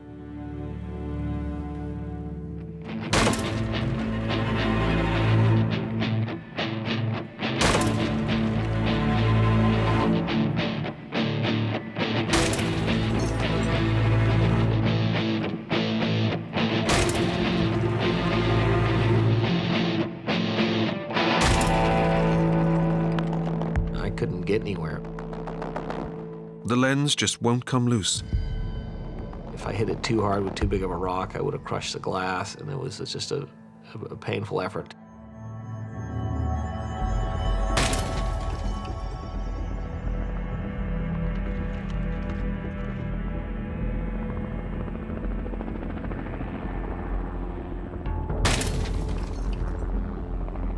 I heard a helicopter. But it's yet another tourist group, checking out the volcano, not looking for him. I decided, well, they're ignoring me. There's no point in getting up and flashing my mirror.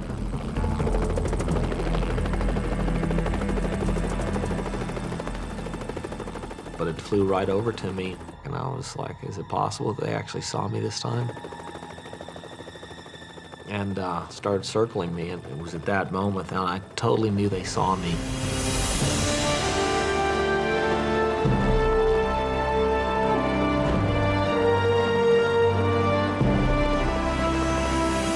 Incredibly, one of the tourists was able to capture on camera the moment of Dewey's discovery.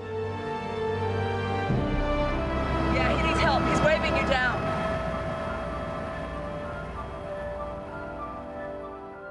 And it was at that moment I really started crying. I was alive after 5 days.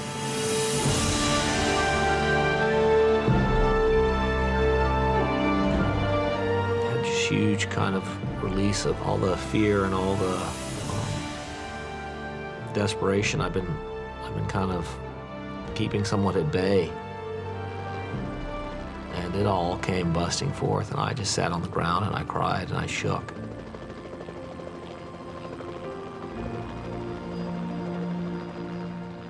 Nearly 90 hours after his ordeal began, Dewey was airlifted to hospital, where he was treated for his injuries and severe dehydration.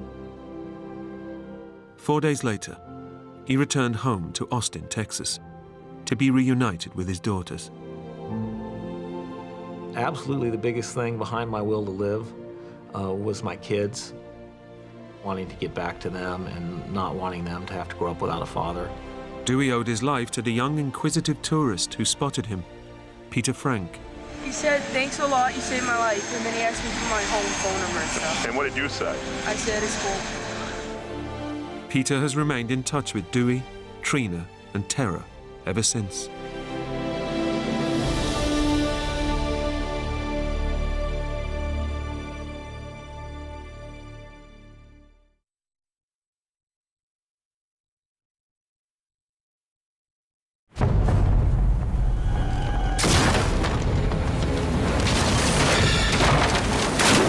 When a boat suddenly capsizes, The boat's going down! Everybody off! skipper Steve Conway and 4 young crew are left stranded in the Gulf of Mexico. I'm not dying in here! I was terrified beyond belief.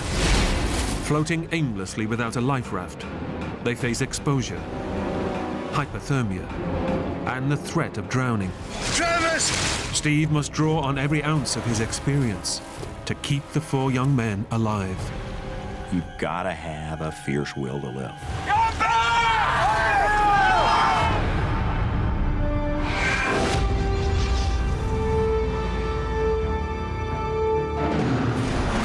Swim as hard as you can. I can't do it! I can't do it!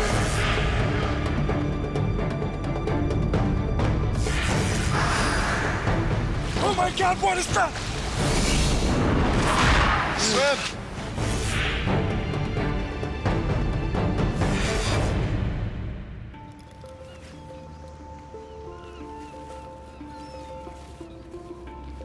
Skipper Steve Conway and the crew of the Cynthia Woods are preparing to set sail on an epic boat race.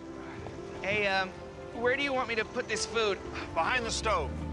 Steve is a vastly experienced sailor. A Coast Guard commander for 21 years, he has a lifelong love of the ocean. Ross? Yeah? You got that halyard connected? Yeah, it's all done.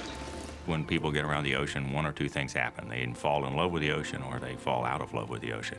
And I can't really explain why it happens, but for a number of us who go out on the water, there's just an affinity, a feel for it that's like nothing else. Where do you want the clothes? Down in the drawers. Steve's young crew today is a team of students from Texas A&M University. Make sure that everything's secured. I was real confident of the boat, and the crew were experienced young men who'd been sailing for a number of years, and it was looking to be a really great race. Hey, Steve! Hey! Is that it? Yeah, we're getting there. His right-hand man on board is a young sailor he's known for 3 years, 22-year-old Travis Wright. I'd been sailing with Steve for 3 years at that point. An excellent sailor and a very safe person, but very experienced and definitely the leading presence on the boat. He was definitely fully in command. As Steve bids his wife goodbye, he's all too aware of the responsibility he has for his young crew. All right, Travis, can you do the stern line? I was designated skipper of the vessel, and as such, the skipper is ultimately responsible for everything. It's not a responsibility that you take lightly, and it's not a responsibility you can walk away from.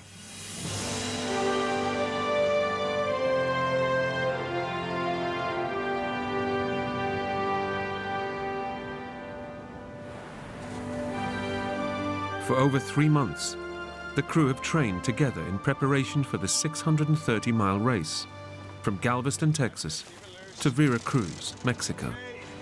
Almost there. A little bit more. The feel of the wind and the sound of the wind through the rigging and the feel of the boat in the waves is just almost addictive. They sail 6 miles out of the harbor, and boat safety officer Roger Stone counts them down to the start of the race. What time is it now, Roger? Okay, 20 seconds, 20 seconds. 20 seconds, gentlemen.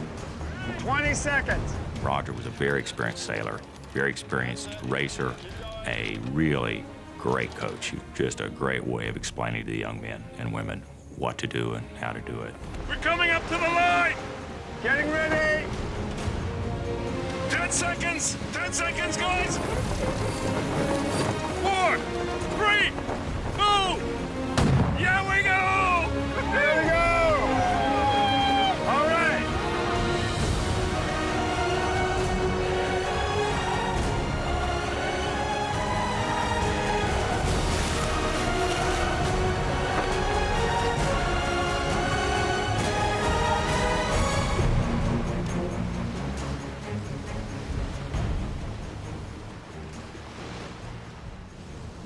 They soon break away from the other boats and head out into the high seas of the Mexican Gulf.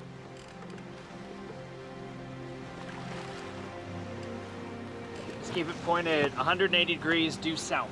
Steve Guy is the least experienced sailor on board and is relishing the chance to take part in a big ocean race.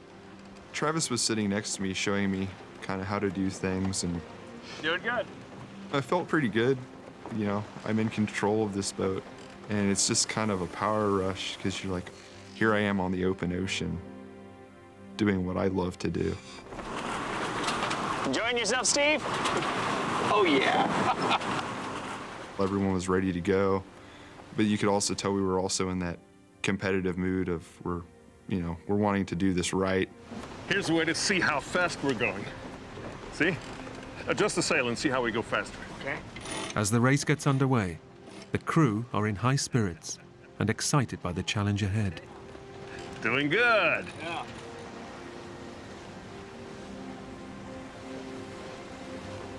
For over 6 hours, the Cynthia Woods make superb progress. Everything was going great. The sun set, the moon was up, and I realized about 2 hours into the watch that I hadn't even got wet yet. And the first wave hadn't even splashed over and splashed me, which was unheard of, to be out that long and not get splashed and get wet. So it was just an absolutely beautiful night. Hey, Joe. Yeah? You want to do the topping lift a bit tighter? Okay. As dusk falls on their first night at sea, 2 of the young students rig the sails for the night's racing.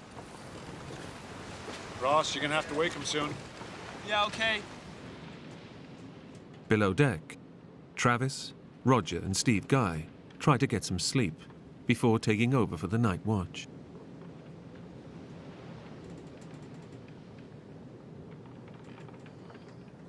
It wasn't my time to go on deck yet. I just decided, okay, I'll get up, I'll get something to eat, I'll go, shoot the breeze with the guys on deck and see what's up and start getting settled in. That's when it all started going downhill.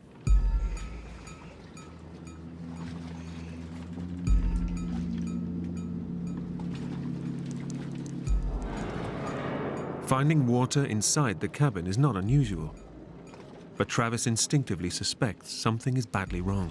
I opened up the floorboard, and it just came pouring in. Roger! Roger! We got water! We're taking on water!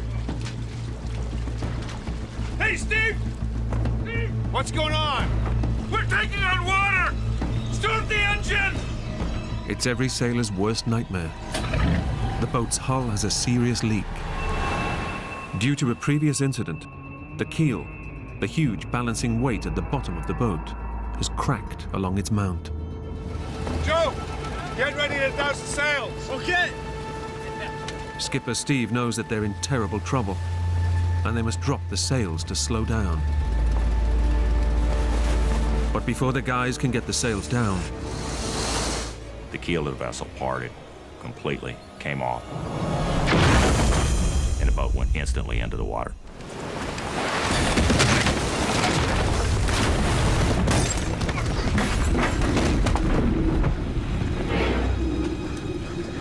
The boat just laid over into the water, just completely horizontal.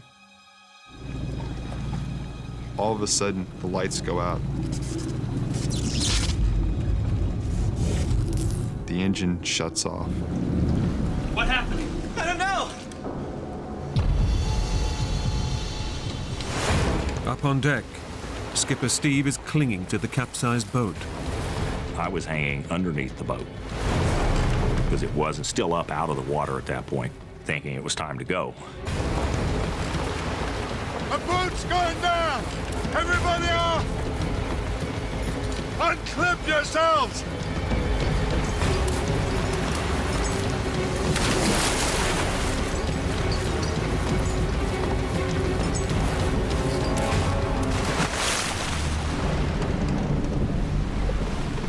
In just a matter of seconds, the boat has completely overturned.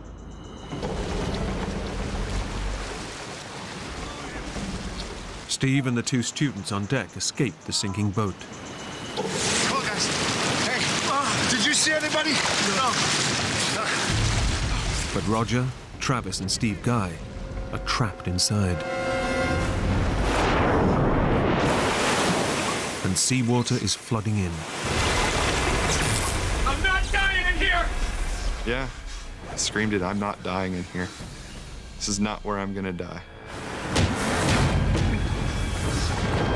Unless they can find a way out of the cabin, they are just seconds from being dragged to the bottom of the ocean. Emotion's telling you at that point, you're screwed. I mean, there is no way out of a situation like this.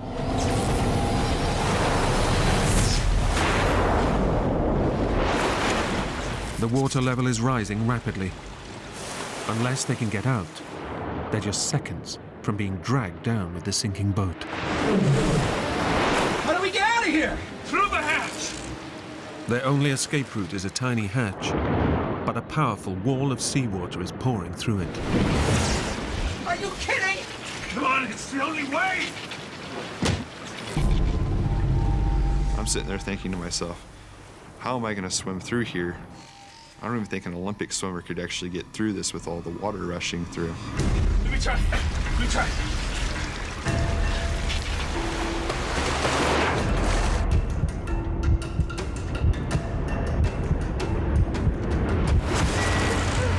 I can't do it! I can't do it! We couldn't even hope to match the flow. I was hoping to grab the sides of it and force my way out, but the first time I tried that, it blew me right back.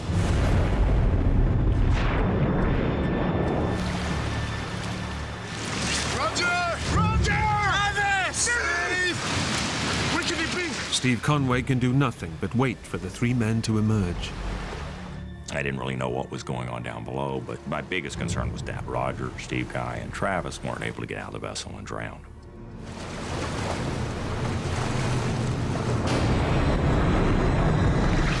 Gotta get out of here, man. What are we gonna do?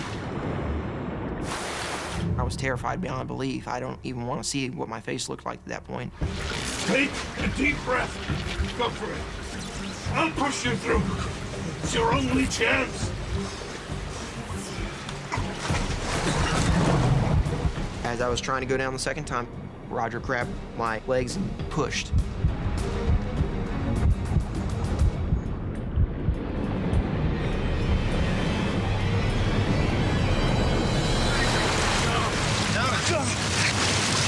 Travis! Over here! Hey, Travis! Travis! Come here, bud. Hey! Okay, I got you! I got you! All right. Okay. Did you see Steve? Yeah, he's behind me! You're next. Go for it. What about you? I'll follow. Come on. Do it now.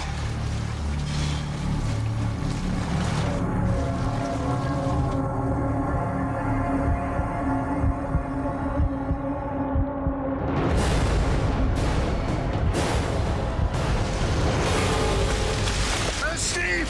Steve! Steve! Come here! Come here! Come on. Do it. I got it. I got it. Hold on. Hold on. Hey. We got you. 5 of the 6 crew are now out of the boat, but there is still one man missing. They wait.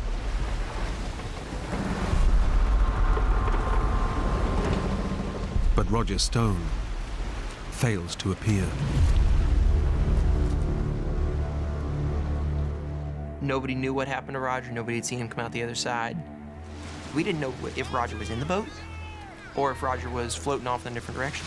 Should we go back and get him? What do you think, Steve? No. I would have never let anybody go back in. In the situation we're in with all the lines out and underwater, there was no real chance that somebody would be able to dive underneath, get in there. I could have gone inside the boat with absolutely no lighting whatsoever, felt my way around and never found him, even if he was in there, because there's too many nooks and crannies in that place. And I would have had to do it all on one breath of air. He's an experienced yachtsman. He'll be fine. Yeah, he'll stay with the boat. The crew now have to focus on their own survival. Steve Guy has escaped the boat with no life jacket. Travis! Travis! Go to the boat! Okay! Get the ring! We'll go! Okay. Skipper Steve sends the crew back to the boat to get the emergency flotation ring. All right, hold on. Yeah, okay. It was very crucial. We already knew that Steven didn't have a life jacket. If he had the horseshoe ring, he'd have something to float with.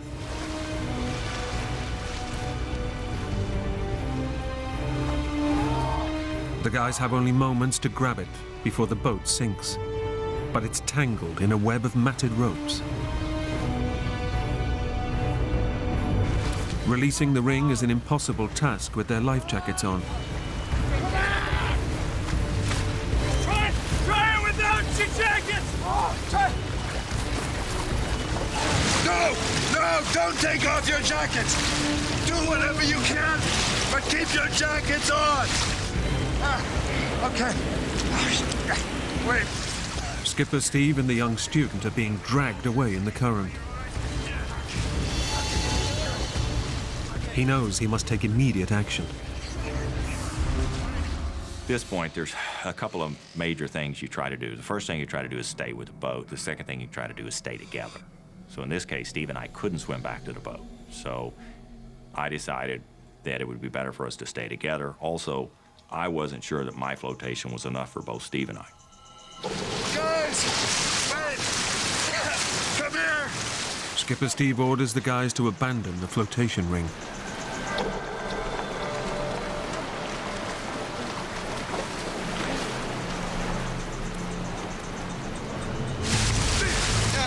Need your help. Steve doesn't have a jacket. Let's stick together. Come here. Use your belts.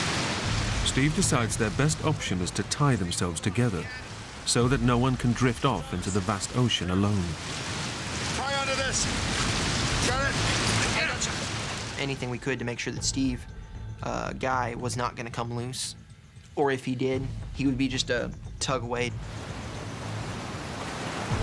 And then we locked arms and legs to try and preserve heat. I mean, it's probably the most awkward position you can imagine as far as 5 guys together, but it is what we had to do.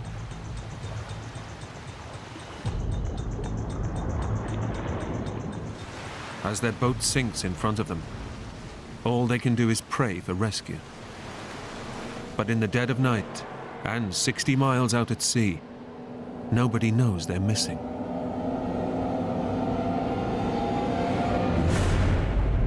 Our chances of getting out of this mess are less than 10% easy.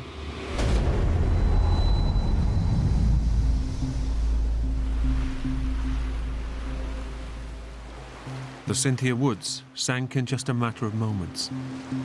And with it, all of their emergency equipment is gone.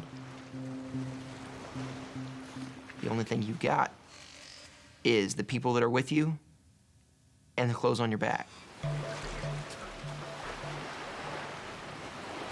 The crew had no time to raise the alarm, so no search party will be called out until dawn. Steve Conway knows that if his student crew are to survive the night, he will have to draw on all his years of experience as a skipper. Until you walk back ashore, you're still the skipper. And I was very conscious and focused on making sure that everybody was okay. We're gonna be fine. We stay together. We'll be fine. But adrift in the vast ocean, they'll have to survive in one of the most challenging environments on Earth. During the first night, the immediate thought process, conserve your energy. You don't know how long you're going to be in the water. You don't know when somebody will show up to rescue.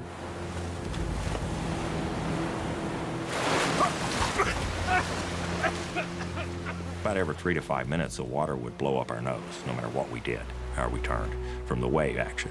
And you'd gag it up, spit it out, curse for a minute, and about 3 to 5 minutes later, it'd happen again.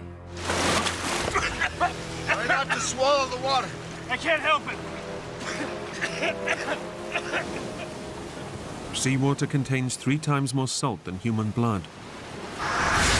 It's so concentrated that swallowing just a mere pint can cause kidney failure and death. You do not swallow salt water at all. You get that stuff in you, and it'll kill you.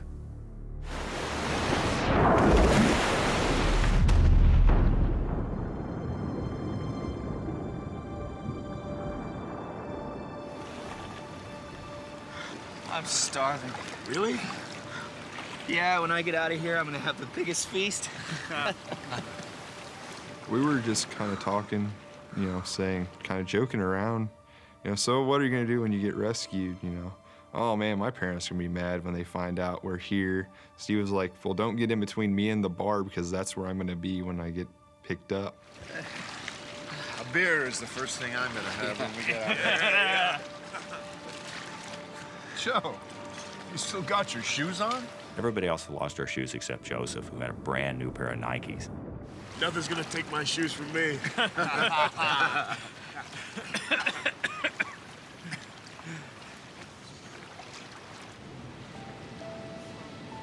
Steve and his men are completely alone in the vast ocean.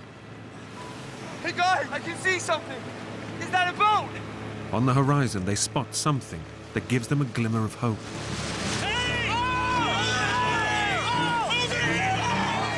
You know, we're 60 miles off the coast of Texas. We are outside the shipping lanes already. Our best possible chance of rescue at this point in time is going to be a fishing boat that happens to be out here. Save your energy, they're not gonna hear you. Wait, this might work. They do everything they can to catch the boat's attention.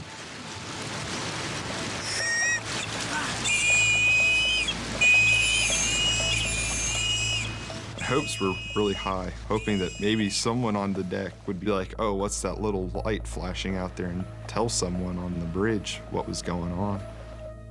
But that didn't happen. Even if we do see somebody and trigger, you know, any of the signaling devices we all have whistles on our vests and lights and that kind of stuff. There is a very slim to none chance that they're going to see us and recognize us as people in distress. But the boat fails to see them. Shoot! I'll be honest. I will. I'll be honest.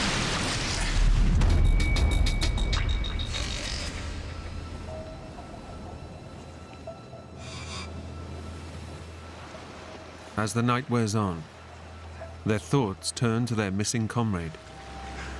Where do you think Roger is? He's probably on the life raft chugging a beer. Raj.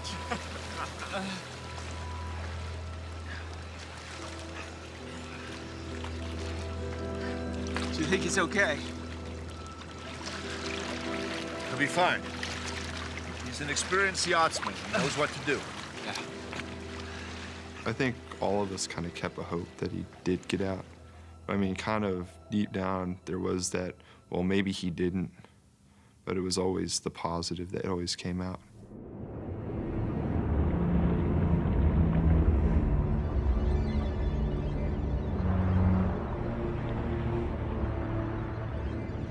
At this point, we weren't talking too much. You know, that kind of died off. We just kind of sat there and did our thing, stared off into space.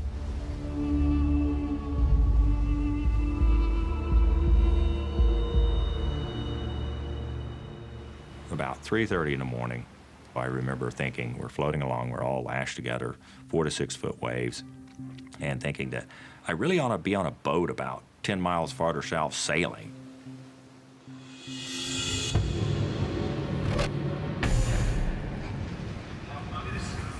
It was almost dreamlike and surreal.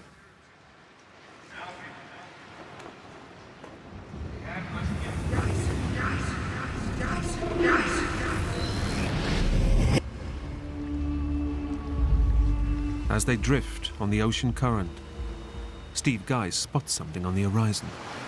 Did you see that? It's one of the many unmanned oil rigs dotted around the Mexican Gulf. And for young Steve, an obvious way out of the ordeal. To me, there it was, and we're getting pushed down to it. It almost seemed like we were circling around it, like someone upstairs was saying, "Hey, look, guys, there's a platform for you." I thought it was worth trying to swim towards the platform. You think we could swim there? It's about 7 miles away. How can you tell? Well, when you're in the ocean, the line of the horizon is about 7 or 8 miles away. And distance isn't the only problem. So I have to realize that that structure is 100 and something feet over the water. And even if you swim to it, how do you get out of the water? What do we do when we get there, huh? How do we get on it? Travis was the student skipper and sort of second after me, so he was my rock that I stuck with as far as any kind of discussion about what should we do. Should we try to swim? Should we do this or that? We'd be swimming against the wind. We use up all our energy, and for what? It was kind of disheartening when the decision was made to just kind of drift past it. Skipper Steve makes the decision to conserve their energy.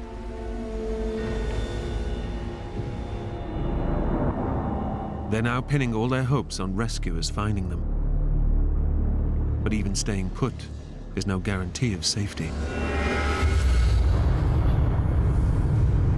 The Mexican Gulf is a shark-infested body of water. Big sharks.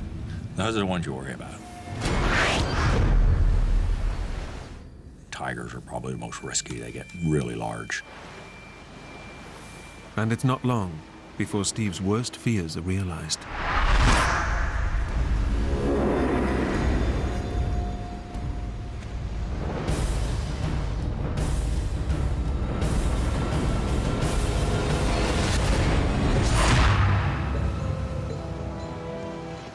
I saw a triangular fin go by. None of the other guys saw it. Desperate to ensure the young crew stay calm, Steve keeps the sighting to himself. I'm certainly not going to say something that's going to unnecessarily concern them. If there's something they need to know, I was sharing it with them. But they didn't need to know it, then they didn't need to know it.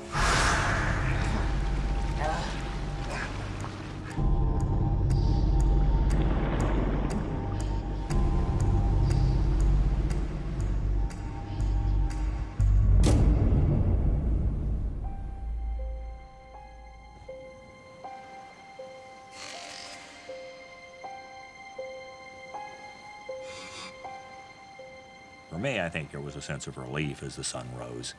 I remember thinking, okay, it's light, and just psychologically, I think the light was reassuring. We could see more of what was around us, less risk of something surprising us, certainly.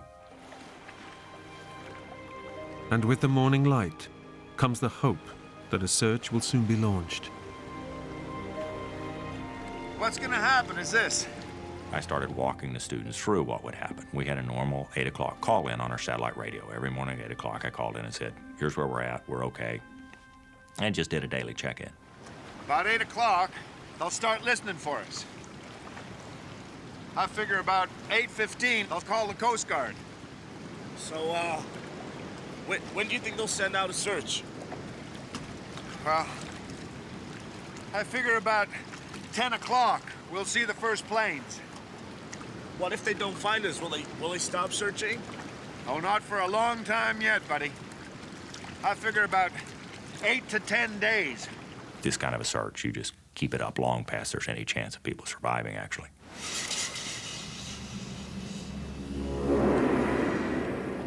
But dawn also brings with it the intense heat of the morning sun.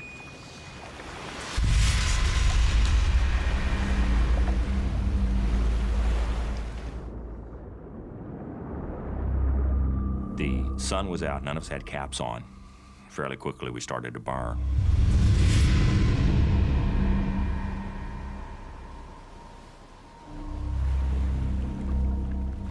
My God, it was hot as heck. It felt like being in a sauna. How we were just boiling.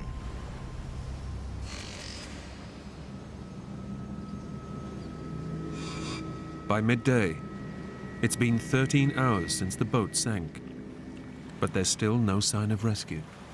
We should be seeing something. We should be seeing, you know, planes or hearing planes fly over, even at a distance. It was getting to the point where we were all very tired. Steve Conway knows he must keep his crew focused. On the horizon is the oil rig, the same one they saw the previous night. Let's swim for the rig. Toby agreed that that was a dumb idea. Well, I changed my mind. With the wind behind us, I think we can make it. Only hours earlier, they'd rejected swimming to the rig because it was just too far away. Come on.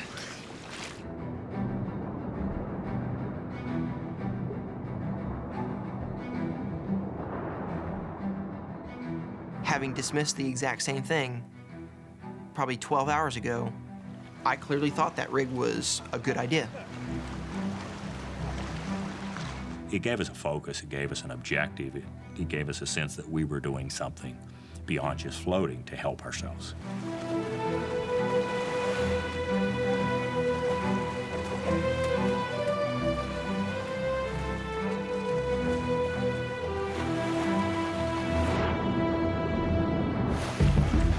The life jackets were very much starting to chafe on us and starting to really rub parts of our skin raw. So I, at one point, stripped out of mine and gave it to Steven. I gotta get Steve my jacket. Oh, thank you, Travis. The men swim for over 2 hours, but they're making almost no progress towards the rig, and the effort is draining. It was the dumbest thing I can think of possibly doing in retrospect, because I was thinking that rig was probably about 5-10 miles away, but my perspective significantly skewed at that point. The energy expenditure of trying to swim against the waves and against the wind, you're not going to get very far for the amount of energy that you're going to put out.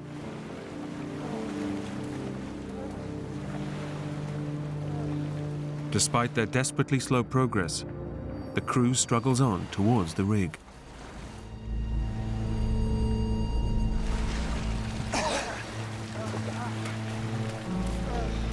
But exhaustion is not their only enemy. Stay calm. Swim this way. You don't want to be on the wrong side of that. Come on. We saw a Portuguese man-o-war, which is a jellyfish.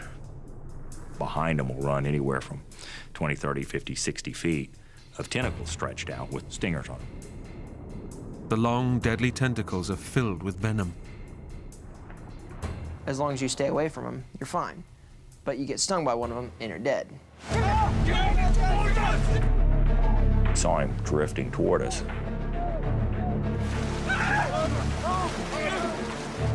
We knew we had to swim quickly. Swim harder. Come on. Faster.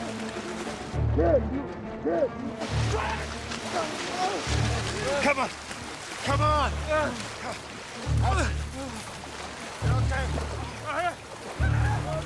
They finally escape the deadly jellyfish, but they've pushed themselves to the limit. Getting to the rig now is impossible. Exhausted and dehydrated, they're forced to abandon their attempt.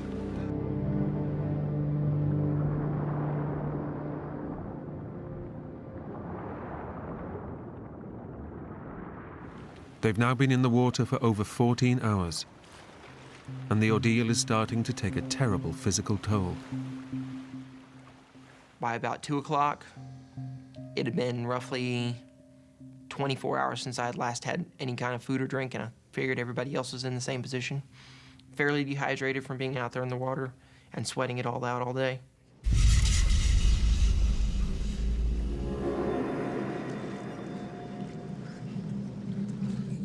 human body can survive 48 hours without water.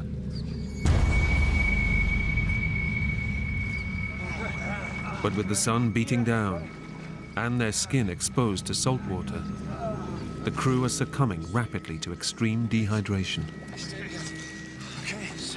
One of the big hazards of being in saltwater is dehydration, which sounds totally backwards. You know, you're floating in the water and you're becoming dehydrated. Our fingers were just puckered up and just totally, you know, dried up.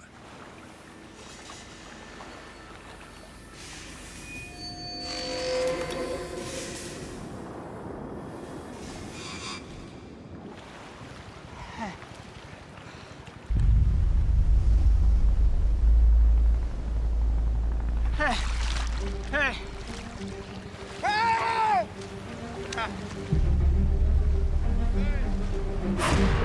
Finally, by mid-afternoon, the authorities have detected a signal from the sunken boat's transponder, and a full rescue attempt is underway. The helicopter arrived late that afternoon, and we actually saw it hovering out off in the distance. After withstanding 14 hours out in the ocean, it seems that their ordeal is about to end. Go over here!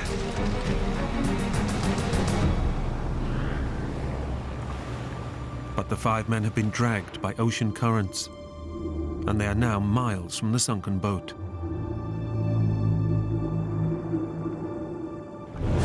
They can do nothing but watch helplessly as the search plays out in the distance. We could see them the whole time. They just couldn't see us. It builds you up and then it crushes you. Oh God, there it is. You know, this could be the one, and then it's not. They're never gonna find us. I just kind of snapped at that point. Shut up, Travis. Just shut up, okay? They're gonna find us. We're gonna get out of here. And it just sent me over the edge. It's like, how can you even think like that right now? You've got 4 other people here that all they need to hear are positive thoughts, not your negative thoughts, you know? He's right. It's pointless. The men now believe their hope of rescue is gone, and with the second night fast approaching, they fear death will take them one by one. It was so late at that point that we all kind of were probably thinking the same thing. It's, you know, they haven't seen us yet. We're not doing well at all. Somebody's gonna be going pretty soon.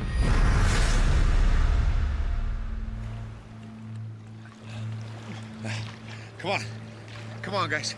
Joe, come here. Travis, come here. Come on. Closer. Come on. In together. That's it. Good. Come on. We stay together, right? A whole day, with no protection against the blazing sun, has pushed the crew to the edge. The lower portion of my stomach was burned. My arms were burned, my legs were burned, and my face was burned. I wanted the burn to go away. Dear God, did I want the burn to go away?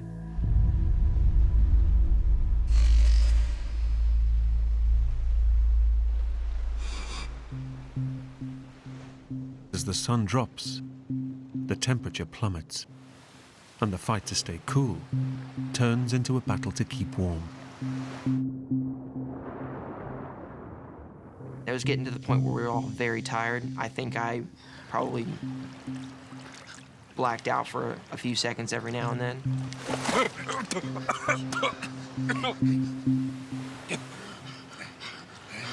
Come on.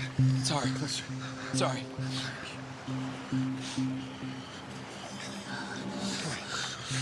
Come on. Keep warm, guys. Keep. Okay. We'll be all right.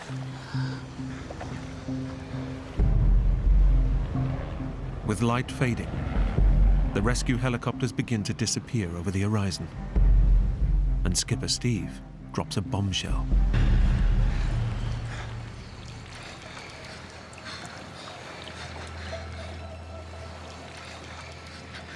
Guys, We may not see another helicopter until tomorrow morning. Are you kidding? There's no way we can last another night.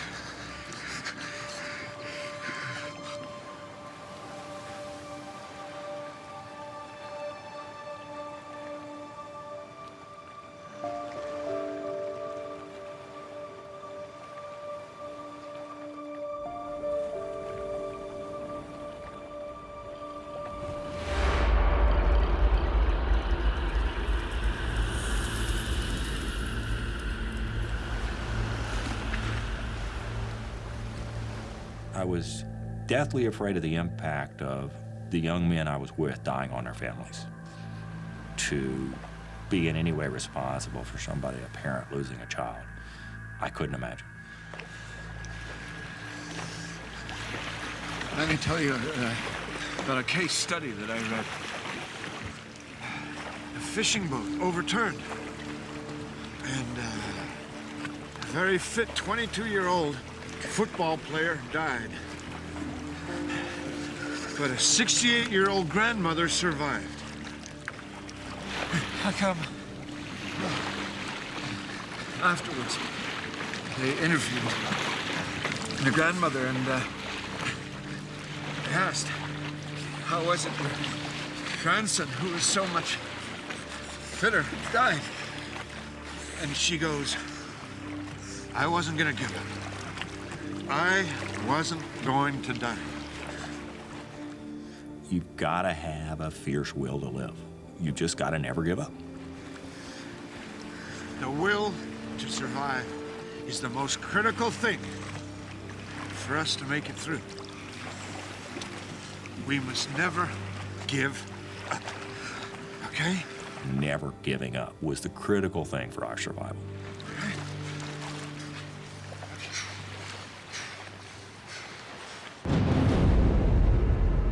But the will to live isn't enough to protect the crew from the effects of severe hypothermia. Your core temperature starts to fall. Once it gets below 95 degrees, down to around 90 degrees, you die. You just go to sleep. It's not especially traumatic. You just fall asleep and don't wake up. Joe started going in and out of it because he kind of, I guess he fell asleep. And he started reaching over and started grabbing Ross's face. Joe. Hey, Joe, what are you doing? Sorry.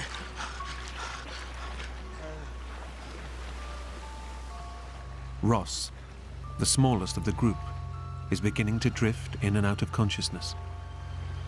Ross was in the worst situation because the rest of us are fairly big guys. Ross had zero body fat, so he had no insulation like the rest of us, and it was noticeably affecting him more. He wasn't talking at this point. Skipper Steve has done all he can to keep his crew alive. But after nearly 20 hours in the sea, he too is now fading fast. We'd all been out in the water the same amount of time. The bigger guys would have probably lasted an hour, maybe two more. But if Steve was going, we didn't have much more time either.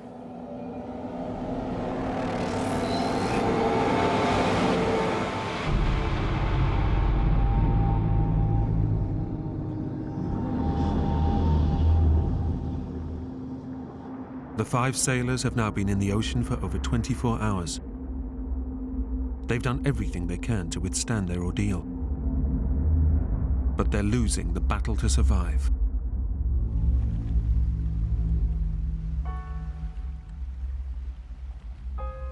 You know, in the dark, it's kind of depressing. Just this vast expanse of ocean. I felt really small, you know. Here you are, you feel like a grain of sand in the world.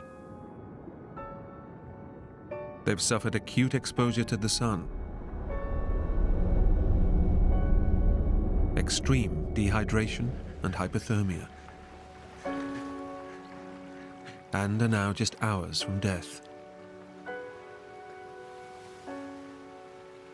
Nobody was saying, oh my God, they're not gonna find us, oh my God, you know, we're gonna die out here. Nobody had vocalized it.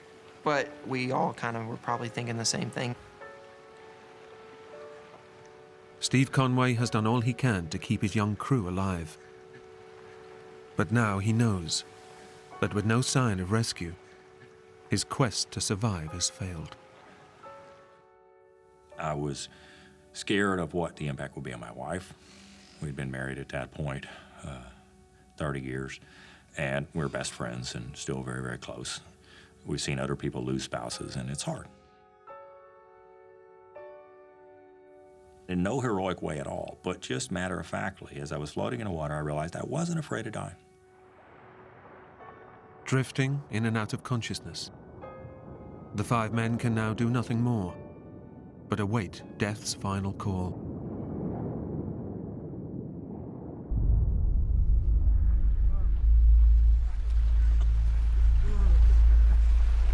Then, out in the darkness, comes the sight they've been dreaming of.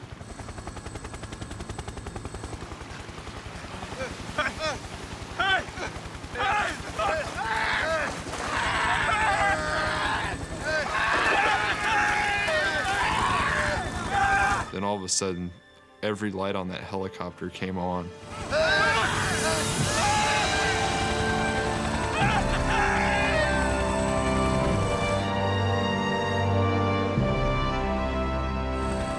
The rescue search hadn't been abandoned for the night. The Coast Guard had tracked the ocean currents, which eventually led them to the missing crew.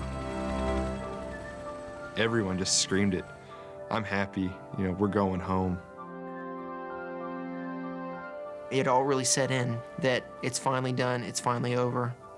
You know, we're getting out of this and we're getting out of it alive. The 5 men were airlifted to the hospital, and they all made a complete recovery. But when the Coast Guard finally salvaged the sunken Cynthia Woods, they found the body of missing crew member Roger Stone. Nothing we say or nothing we can do can honor Roger more than his actions of the 6th of June 2008 when he stopped, got those 2 students oriented out through the flowing water, out of the boat, ultimately at the risk and sacrifice of his own life. And so it's never appropriate to talk about this without recognizing Roger's sacrifice and the sacrifice of his wife and 2 children. I would not have made it without Roger's help. I do think about Roger, and when I do, it makes me want to go live my life to the fullest possible way, because life's short, and I realize that floating out there. The only thing I decided to do different when I got back was that I was going to savor things more. Not the big things, but the little things. Over Christmas, I was holding my grandson probably for the 14,000th times, and I stopped for a minute and I thought, this is just wonderful. And my takeaway message as I hold him and have my daughters and my wife around me is life is wonderful. You just have to savor it. And that's what I'm doing different.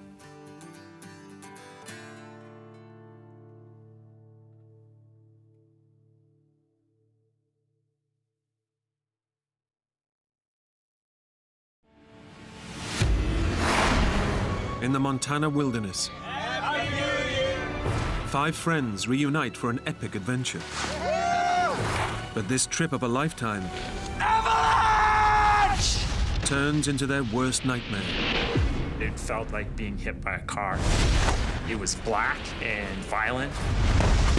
I thought, I'm not going to survive. In the carnage, Let's move! one lies critically injured, while another is buried deep in the snow. I remember just thinking our friend's gonna die. Matt, get us a sled. He's dead. Cut off from rescue by a powerful storm, they must battle to keep their friend alive. We were on our hands and knees clawing through the snow. You have to get there tonight. We gotta take your boot up. The pain came crashing in. I was left wondering if I was the next person to die.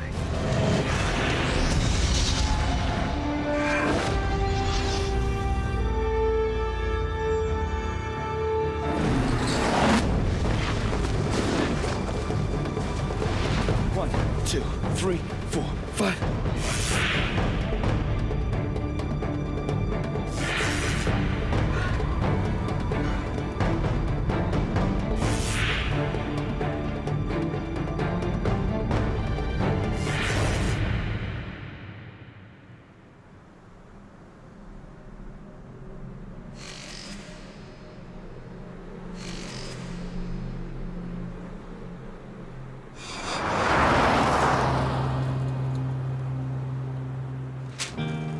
On their way to ski the remote backcountry of Montana are friends Matt Schuyler and Sam Kavanagh.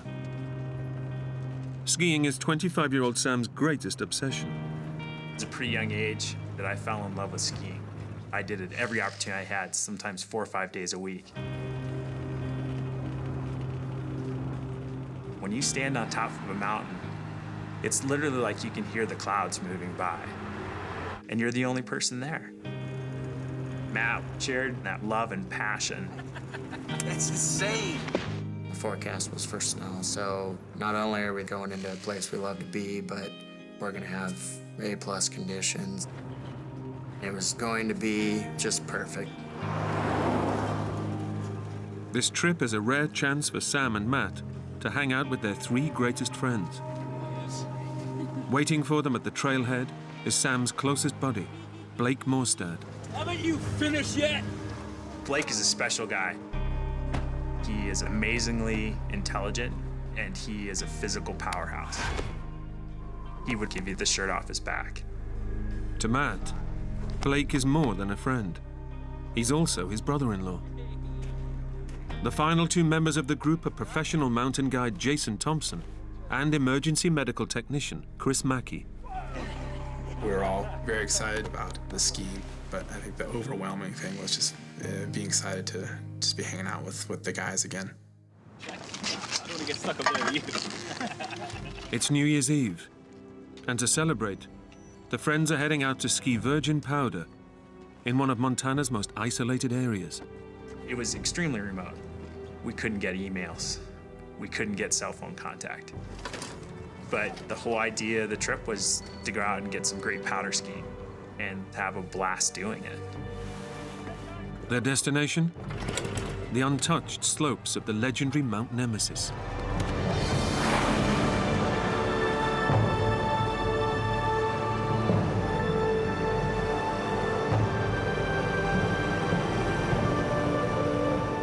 The mountain is famous for powder skiing and notorious for deadly avalanches. But the men have come prepared.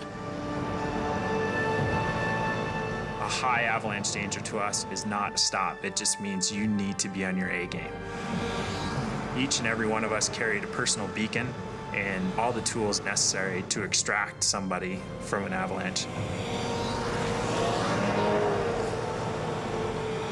We were not a group of punk kids that watched some ski video and said, we're gonna go do that. We regularly ski similar conditions, and we were making good, solid judgments. Come on, guys, we're losing light. At the base of the mountain, the group ditch their snowmobiles and prepare to ski to their retreat. But to Blake, this is just another great adventure. Blake was kind of like a young kid in a candy store. First beer's on me. And it was like, this is already off to a perfect start.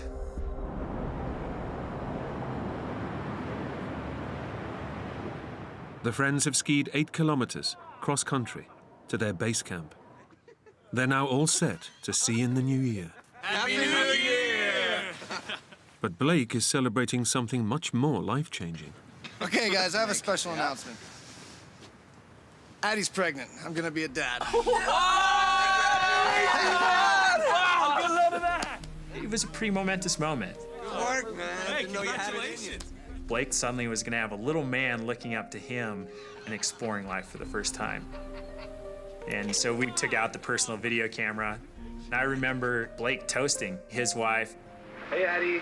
I love you. I look forward to seeing Junior pretty soon here, too.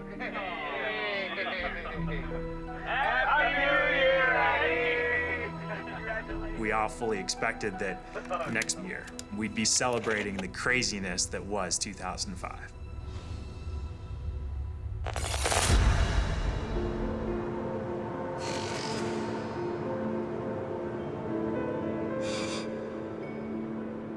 on New Year's Day, there was well over 2 to 3 feet of new snow. See you later, guys.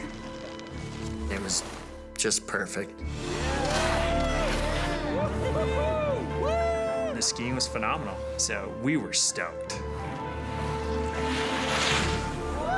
That first morning, we strictly skied in the trees because conditions for an avalanche were perfect. A heavy snowfall has piled a huge load of powder snow high on the mountain slopes. Skiing too close to this fresh snowpack could trigger a lethal avalanche. That morning, we were extremely sensitive to our surroundings. But towards the tail end of the day, we started to push the envelope. Up there? Yeah. We started moving slightly higher, but in doing that, we were unconsciously taking more risk.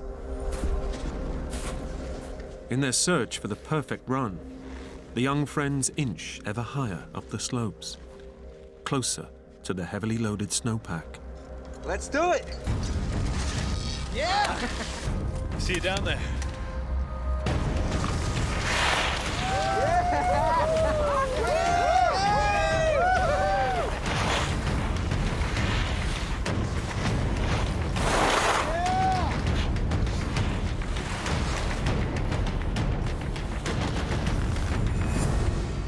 Finally, only Matt and his brother-in-law Blake are left up top. You all right? Go ahead. He skied off.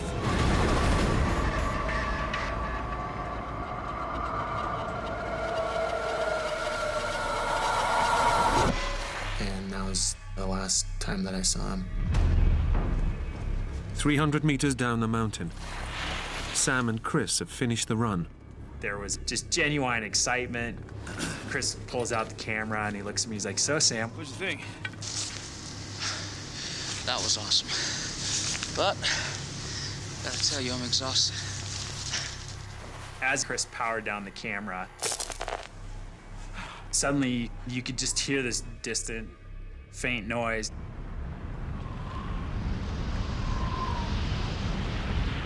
And I heard Jason yelling out, "Avalanche!"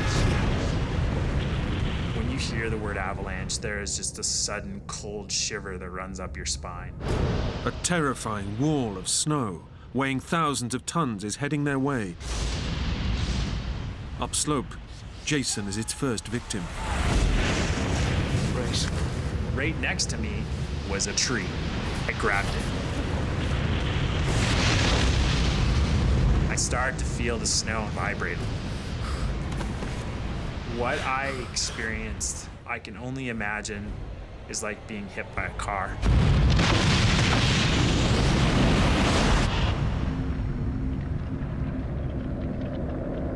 My world, the world that I knew it to be, had completely evaporated. And I was now being subject to something that was not going to spit me out until it was done with me. It's a big impact when a wall of snow hits you at 100 miles an hour. It's like being tossed around like a rag doll. All of a sudden, I was being tossed and turned, not knowing which way was up or down. It was black, it was violent, and I thought, I'm not going to survive. To his horror, Chris Mackey realizes that the avalanche is sweeping him towards a dangerous precipice. I knew that there was a fairly large cliff below me. There was also nothing I could do about it.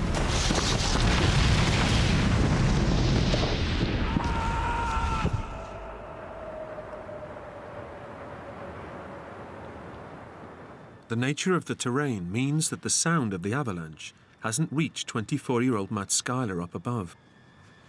He's unaware of the disaster unfolding beneath him. From my vantage point, I couldn't see anything, and I didn't hear anything. He's waiting for Blake to shout that the way is clear for his run. I was waiting for someone to yell, "Go ahead," and I waited and waited and waited, and I finally started yelling down, "Hello! Hello? Hello? So I just kind of thought, I'll just go down there and see what's going on.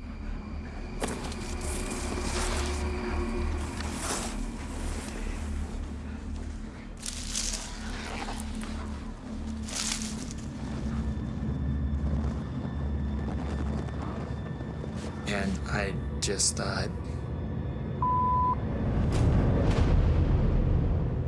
The avalanche has decimated the mountainside. Matt knows that down below his friends could be dead or dying. Hello! Hello! Hello! I thought everybody could be buried at this point. As far as I knew, I was the only one left. Jason! Chris Blake! Hello! Hello! Jason! Jason! When I saw Jason, there was relief that there was somebody else with me. Jason, are you okay? Yeah, are you okay? Professional mountain guide Jason Thompson has freed himself from the avalanche. But he knows that buried under the suffocating snow, his friends have only minutes to live. Let's move! Jason told me to flip my beacon on and start figuring out where everyone was at. Each one of the 5 is carrying a beacon that emits a signal to indicate their location, even if they are deep beneath the snow. We got 3 people we have to dig up and get breathing again. We got 10 minutes, max. We have very limited time. You take this side, I'll take over here. Blake! Chris! Blake! Chris! Blake! Down the mountain, Sam Kavanagh slowly regains consciousness. Moments ago, I was in the clutches of the avalanche. And there I am. I had floated to the top, and I'm only partially buried. The first person I could see was Chris.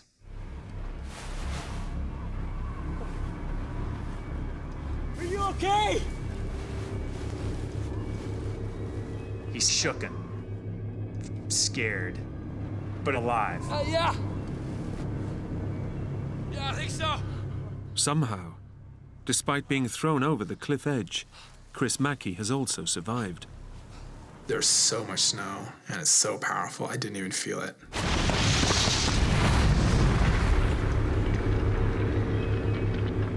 There was probably 2 seconds of weightlessness and then just a soft landing. There's a lot of adrenaline, realizing, wow, I'm okay. And then freed myself, turned on my transceiver to look for anyone else that could have been buried. I could hear Jason and Matt upslope yelling out our names. I'm elated, you know? Here. Yeah, here. Here. Chris and Jason are okay. And I knew that Matt was okay because he's yelling out our names. Miraculously, 4 of the friends are alive and accounted for. Blake! But Sam's best friend Blake is missing. Blake? Suddenly, it's not over. It's not okay. Blake? Blake! Blake! Blake! We have to find someone who's unconscious, buried, and we don't know where he is. Blake! It started to kick in. Blake! He's my brother-in-law, and he's buried somewhere. Blake! Blake has now been buried for several long minutes. Not only is his body being crushed by the compacted snow, he's rapidly running out of oxygen. I was thinking, we're gonna kill this guy if we don't find him, you know, because this is taking us too long. Blake! Blake! Blake! Blake! Blake! At the exact same moment, Jason and I both picked up the faintest signal on our beepers. We didn't even say anything, just pointed. signal started getting stronger and stronger. It's going 40, 30, 20, and I started saying out loud, 15. 10.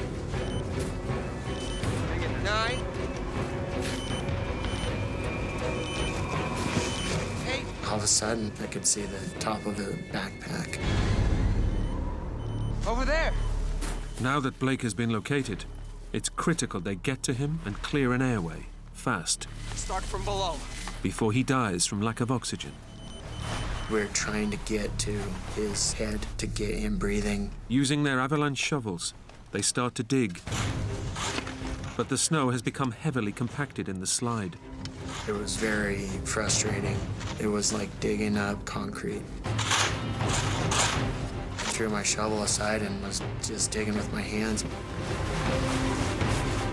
I remember just thinking, we're losing him. He's right here, but we can't get him out. Come on, Blake. Come on, Blake. Come on, Blake. It was very frustrating how difficult the digging was. Come on! I just felt helpless. 30 meters away, Sam Kavanagh struggles to free himself from the imprisoning snow Blake! and helps save his best friend. I started trying to move around, and I felt this pretty intense pain.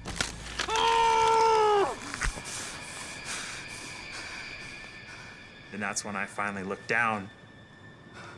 My foot was facing 180 degrees behind me. And there was about 4 inches of my tibia bone sticking through my ski pants. Despite his horrific injury, Sam is desperate to help Blake. But first, he will have to do the unthinkable. And so I really just tried to prepare myself. I grabbed it, I spun it 180 degrees.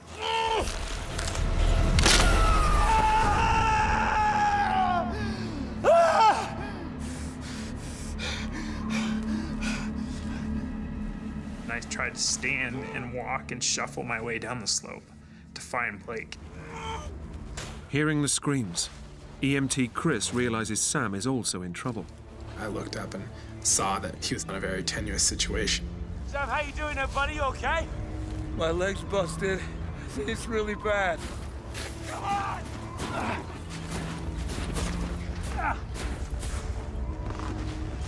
This is just shocking.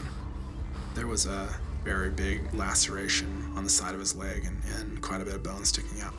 It's gonna be okay, Sid. It's gonna be okay. It was certainly the worst compound fracture I'd seen to that point. Chris is suddenly pushed to the limits of his training. He knows that an injury this severe, so far from civilization, could prove fatal.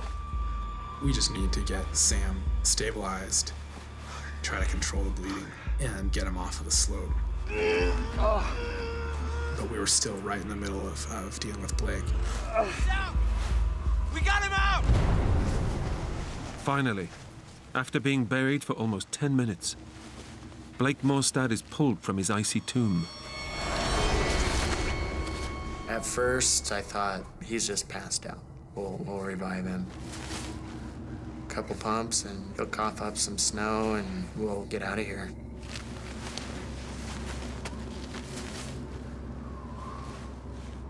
Blake has no life signs. Compressing his chest will simulate his heartbeat, pumping blood round his body and keeping his brain alive. Dad, come on. Pump his chest. 1, 2, 3, 4.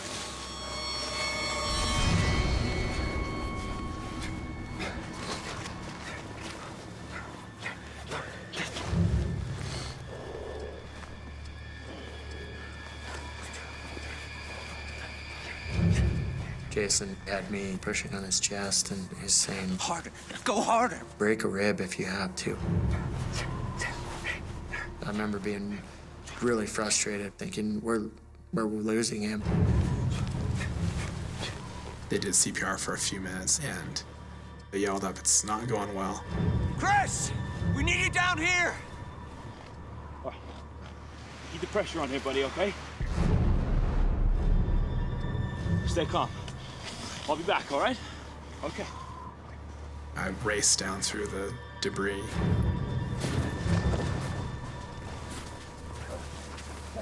Have you seen any signs of life? Blake was white, maybe even a little blue, and not responsive at all. 1, 2, 3, 4, 5, 6, 7, 8, 9, 10, 11, 12, 13, 14, 15. You're relying on your training, but it's a struggle. 6, 7, 8, 9, 10, 11, 12. This is not a rubber mannequin.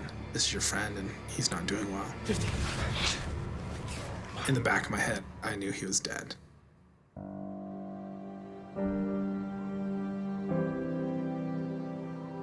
But you continue just out of hope.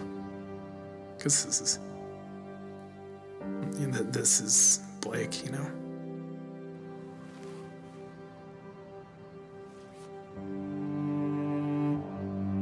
I remember just looking at Jason, and he was just like, this is done.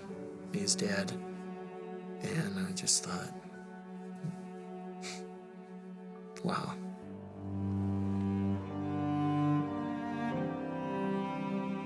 "30 meters away, the terrible truth about his best friend is slowly dawning on Sam. I just waited for this physically dominating man to stand up and take care of me. I saw 3 people stand up, and one wasn't Blake.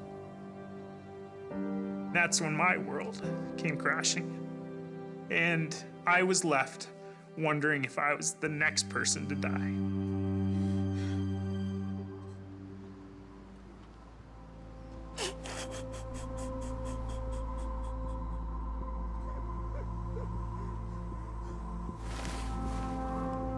Expectant father Blake Morstad lies dead in the snow. That's a tough realization, but he was gone. There was nothing more that we could do for him, and that was fairly apparent. As a group, we just knew that our focus needed to shift to Sam. Guys, I'm getting really cold up here. The 5th friend, 25-year-old Sam Kavanagh, has suffered a horrific leg injury and is losing blood. Young EMT Chris Mackey knows he must work fast or watch a second friend die. I was very concerned for Sam. He was in and out of shock, which was kind of hard to assess. He had lost an incredible amount of blood. He's in shock. His body temperature is plummeting, and he risks hypothermia. I was becoming extremely cold. I couldn't formulate thoughts very well. And there was literally a voice in my head that said, if you want to escape the vicious, vicious pain, my body said, all you gotta do is close your eyes. After losing his brother-in-law, Matt Schuyler is determined not to let Sam die too. I remember him shaking me out of this trance. He's like, Sam? You're going back to Sarah. You're going home to your wife. For him to put me in that position of fighting for something that was so important to me, at that moment, I had a reason to survive. It's essential to get Sam warmth and shelter fast. But base camp is a kilometer away across rough terrain. Matt, get us a sled, okay? Matt ran back and grabbed a toboggan to get Sam back to the hut. Before I could move him, I had to splint his leg. Splinting Sam's leg will close his wound and should slow the blood loss. But it also means grinding his broken bones back together. This is gonna hurt, all right? Sam's a tough kid, but doing that with no pain control. 3. 1, 2. It's about as painful as it gets. 3. By nightfall, the men begin their short trip back to camp, but soon realize that Sam faces a grueling journey. The deep snow and level terrain mean that the sled keeps sinking. We were on our hands and knees, just clawing through the snow. We were working as hard as I've ever worked doing anything. just going 10 steps at a time. And we'd just fall over, do it again. It just took forever to cover any ground. As the group struggles on, the temperature plummets to well below freezing, and Sam begins to show signs of hypothermia. Despite it being 0 degrees out, I was sweating bullets. I was shaking uncontrollably. Multiple times, Matt and Jason bundled up around me, just trying to stabilize me. Sam! There was times where he just wouldn't really respond, and we would shake him awake. Sam, you stay with us, buddy, okay? Hey, don't go to sleep, buddy. It was a critical situation, for sure.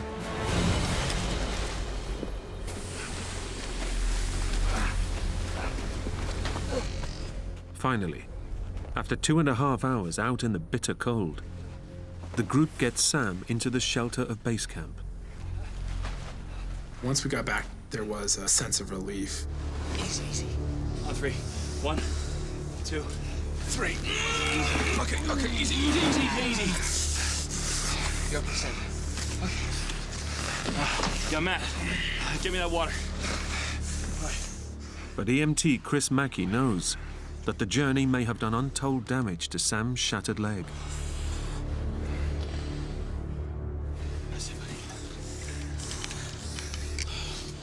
It's at that point where we needed to look again at his leg, and I knew the boot needed to come off. Okay, Sam, that's gonna hurt. I tried to prepare Sam for the pain that he was gonna be going through. I want you to bite down on this for me, and we're gonna get this done, okay? Yeah? He bed down on a rag, and we slowly, precariously started to remove his boot.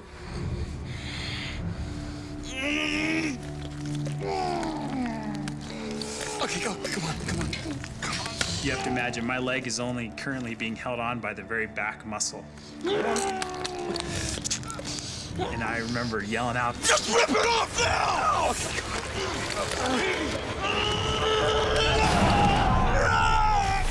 It was pain that it takes your breath away. It leaves you gasping for air. Okay. It was like nothing I've ever experienced, nor do I ever want to experience that again. Now that the boot is off, Chris can finally see the severity of Sam's injury and its deadly implications. This is just shocking. Sam was bleeding internally to the point of it being fatal, if not controlled. And there was really nothing we could do to stop the bleeding. Sam needs immediate surgery. But high on the mountain, there's no mobile phone signal to call for rescue. And it's far too dangerous to ski out in the dark. All the friends can do is watch over Sam and pray he lasts the night.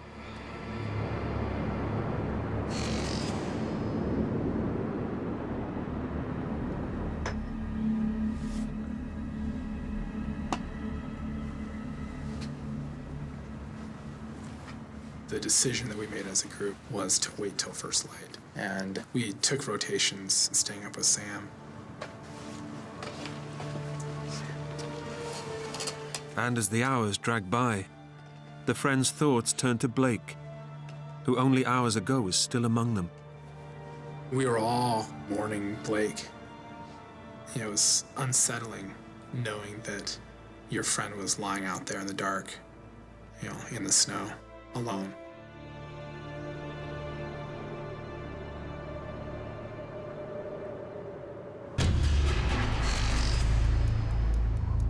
Sam Kavanagh has survived the night, but is fading fast. By now, he's lost over 1/3 of his blood and is in dire need of a transfusion. His friends must summon help immediately. Camp started getting a little busy. Matt and Chris are up, getting ready for the trip out. And that's when we started going through packs.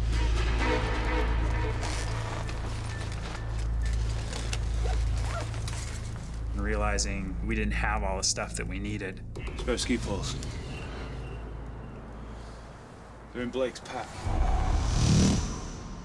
Without ski poles, it will be impossible for them to reach civilization. But going back to revisit their dead friend is a task no one wants to complete.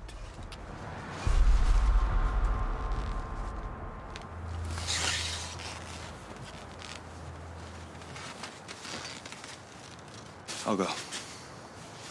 You wait here.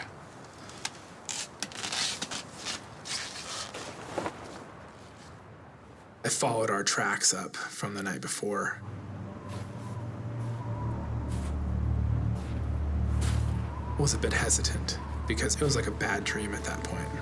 And seeing the evidence of the avalanche made it all very real again. Found Blake.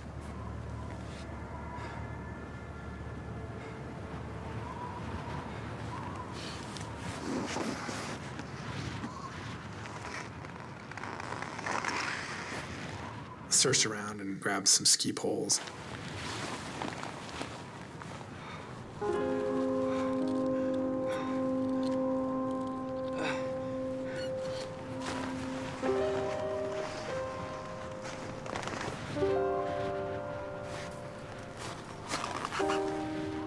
It's a very odd thing to say, I realize. It was one of the most beautiful things I'd seen in my life. The violence of the day before had been replaced. It was very quiet, you know, it was just me. Just me and Blake at that point. So it was a very special moment.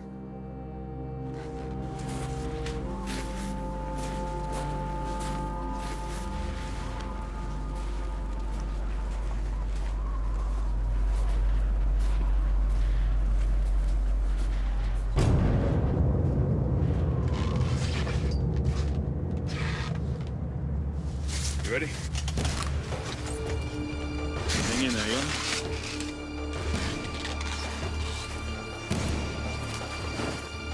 We skied as fast as we could.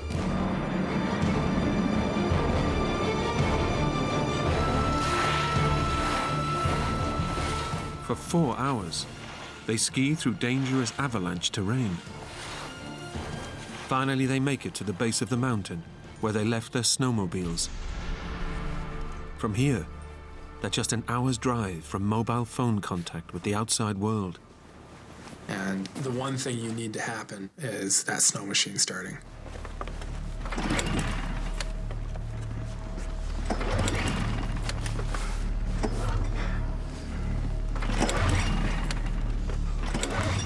We couldn't get the stupid thing to start. It's dead. It was a nightmare. The snowmobiles belong to Sam, and Matt and Chris aren't sure how to get them started. We tried different ways of starting it. We kicked it, we cursed at it, we cajoled it. Without a snowmobile, they face a cross-country ski that could take as long as a day. High on the mountain, the situation is rapidly worsening. A storm front is closing in, and if it hits, any helicopter rescue will become impossible. The weather was changing. That started to raise a red flag. I was really worried and concerned for my life. I didn't like the occasional whiff or smell that I would get from the decaying flesh. I knew that the life was slipping from me. But you have to hope that it's not over. My time wasn't done. I wasn't finished. Down at the base of the mountain, Matt is still grappling with how to start Sam's snowmobile. Sam is in a life and death situation. Nobody even knows. We just couldn't delay anymore. Chris decides he has no choice but to ski on.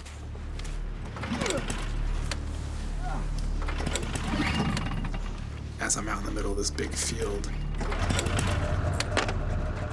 I hear the snow machine belched to life.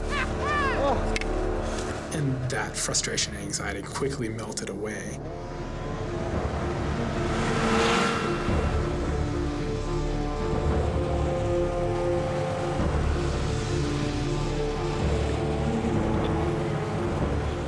Once they emerge from the shadow of the mountain, Chris fires up his mobile phone.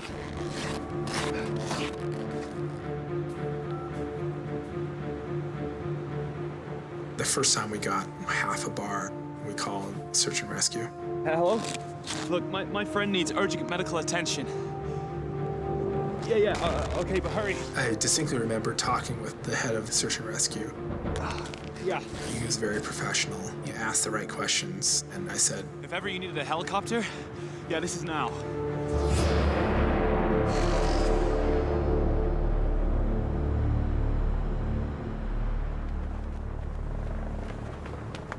Suddenly you heard this very faint thud, and it kind of drew a little closer, And then Jason came in, he's like, man, there's a helicopter. They're coming. And you could hear this helicopter closer and closer as if it's just right over our head.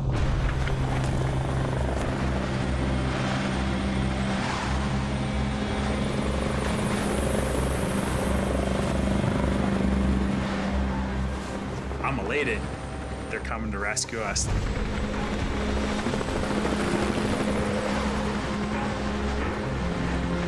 This is it.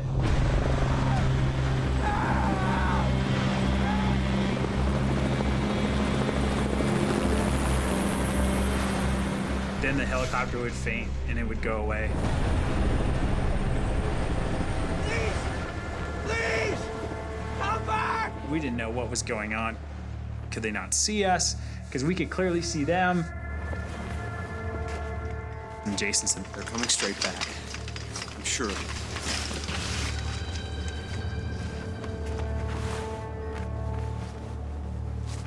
And the helicopter flew over, you could hear the rotors.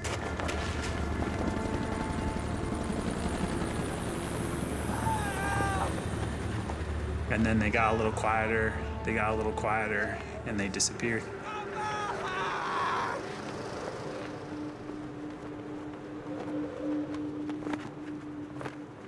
And it just went dead silent. 30 kilometers away, Chris and Matt have made it back to the safety of their truck, where news of the aborted rescue attempt is filtering through. Search and rescue kept saying, we can't do this, it's not gonna happen. They were in the middle of a snowstorm. There was 60 inches of new snow. They just couldn't land, just couldn't happen. I remember Chris just telling them, Our friend is gonna die. You have to get there tonight. I thought it was very likely that we were gonna come out of this with 2 people dead.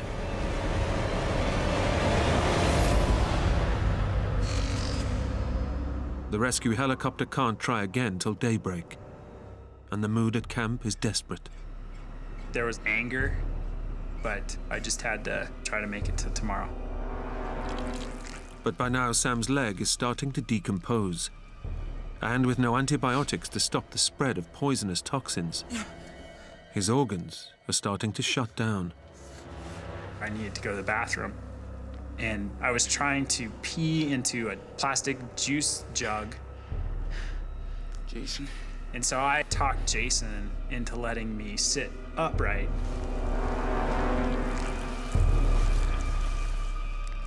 And as soon as I swung my leg down, it was literally like somebody had opened a faucet. And the stench of decaying blood and bacteria-infested flesh was just compounding the fact that this was unsurvivable. I was scared and I was fearful. I had reached my limit.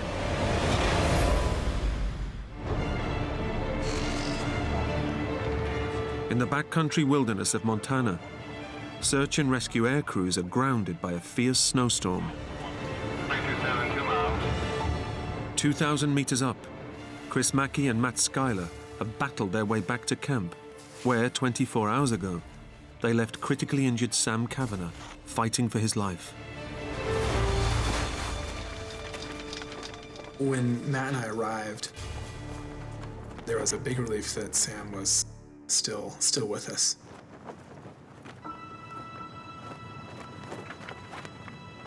But he was in a very tenuous situation. How are you, buddy? Hanging in there? He had lost an incredible amount of blood. I'm not going to venture how much longer he could have lasted, but we were pushing that limit, I think. I knew that we were racing against time to get him to hospital. It's a desperate dilemma. Any attempt to drag Sam down the mountain would trigger further blood loss and probably kill him. His only hope of survival is an airlift, but rescue helicopters can't land in the deep snow around the camp. Matt, come with me, okay? I remember Chris said, if you want a helicopter to come in here, start stepping on snow and make a helipad. I knew if the helicopter couldn't land, we were taking out a dead body. It's early afternoon, and the storm rages on. But then a glimmer of hope. A medical team have fought their way through the blizzard. They'll try to stabilize Sam until the helicopter can land. To have that level of expertise there was a big relief. They had antibiotics and some pain medication, and medically pretty much took over.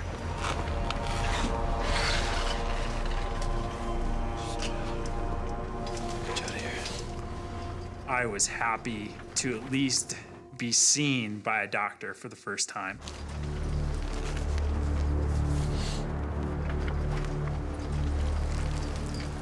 But when he opened up the bandage, he was shocked by the smell, by the infection, by the decomposition of the tissue. By now, the decomposing tissue is so poisonous, Sam's condition has reached critical.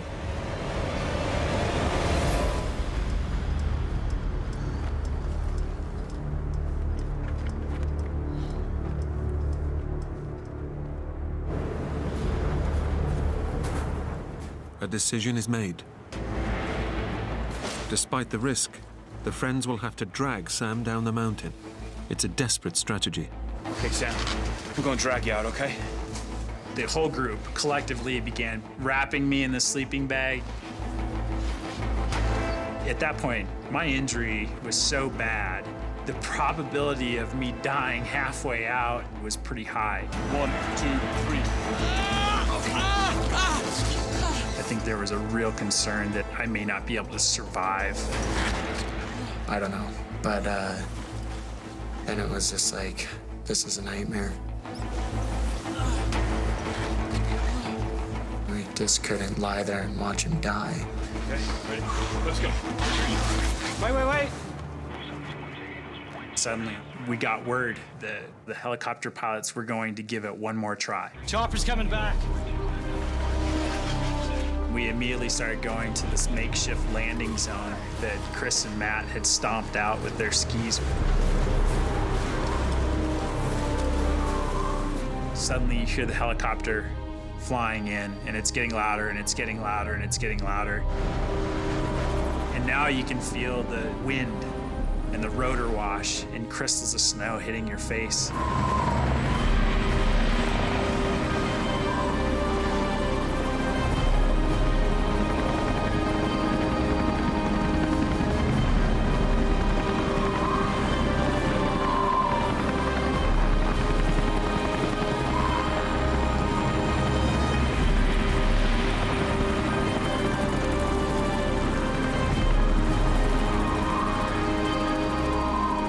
For the first time in 48 hours, I didn't feel pain. I was taken away from that, and I was rescued.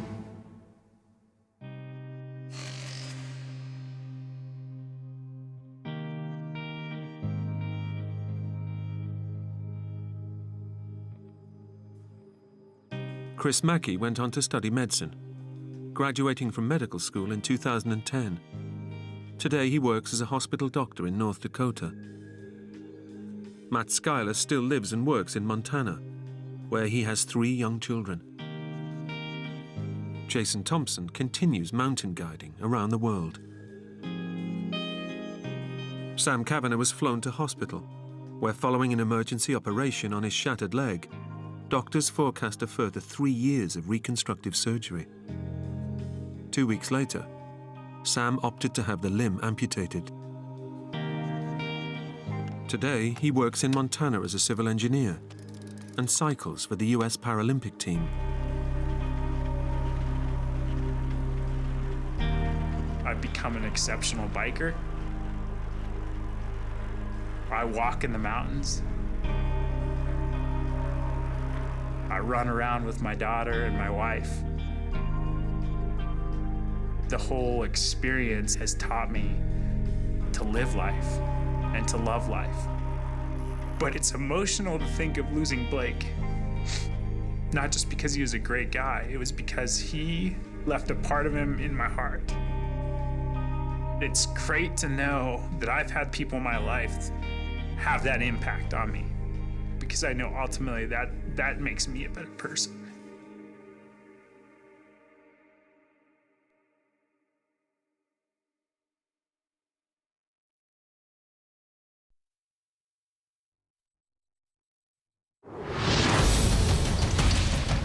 On their first date, 2 climbers scale one of Europe's toughest mountains.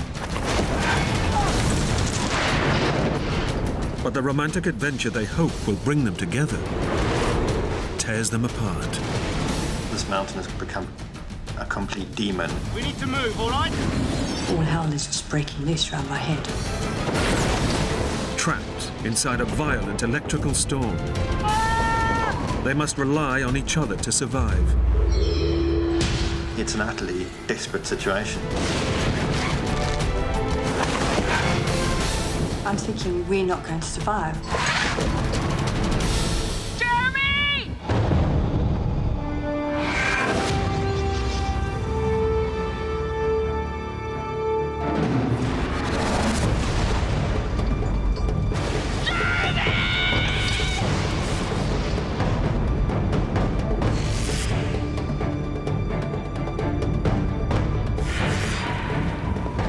I'd rather be here with you than anyone else.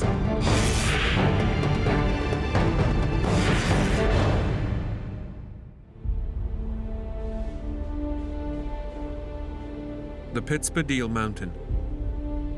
Standing at 3,300 meters, its razor-sharp ridge forms the border between the Swiss and Italian Alps. People come from all 4 corners of the globe to do this climb and to test themselves on this mountain.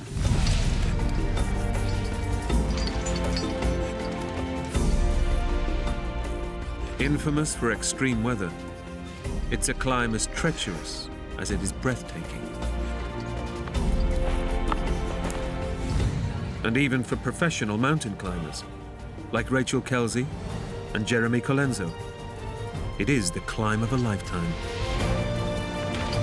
We started at 5 in the morning. Our aim was to get up and down the climb in a day. That was fun. It was a wonderful feeling because we just moved so quickly and easily up this mountain.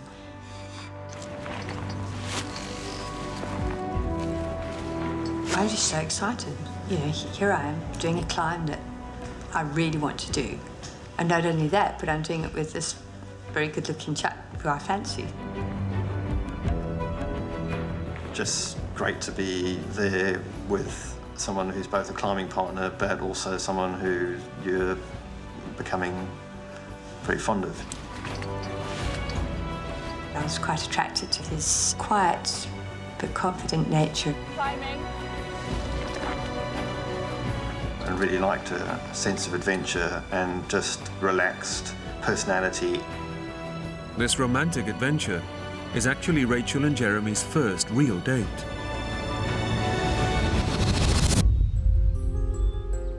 The couple only got to know each other a few months ago while climbing in Great Britain. We did a couple of local climbs together, and at this point I decided that I quite liked him. We sort of hit it off, really, and a climbing partnership stroke friendship developed. And then he said, would you like to come to Italy with me? I was totally bowled over, you know, taken aback. I had all these romantic visions of Italy and floating down the river on a gondola. But it very quickly became apparent that he was actually inviting me to go and do a climb.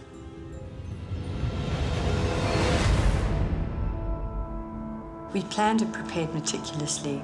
We looked at guidebooks, we got maps of the route. We worked out exactly what equipment we'd take. These little rucksacks hold about 20 litres, and in it we have just the essentials we'll need to succeed in this climb. So I have my waterproof jacket, an extra fleece, our hydration packs, the map of the route, and then we've got a couple of other things. One of them is a survival shelter and my mobile phone. And I remember tossing it up and down in my hand and thinking, shall I take this? Something just makes me think, oh, well, I'll just put it in. I can carry that extra weight.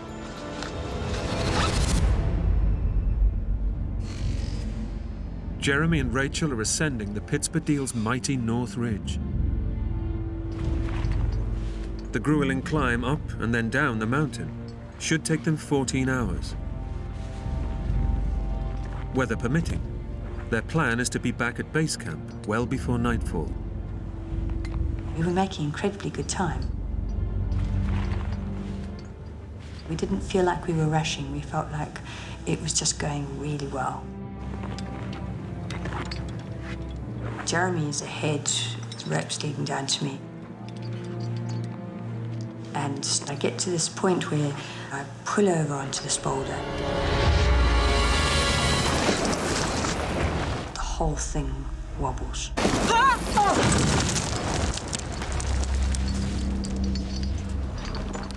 My heart just leaps into my throat. You all right?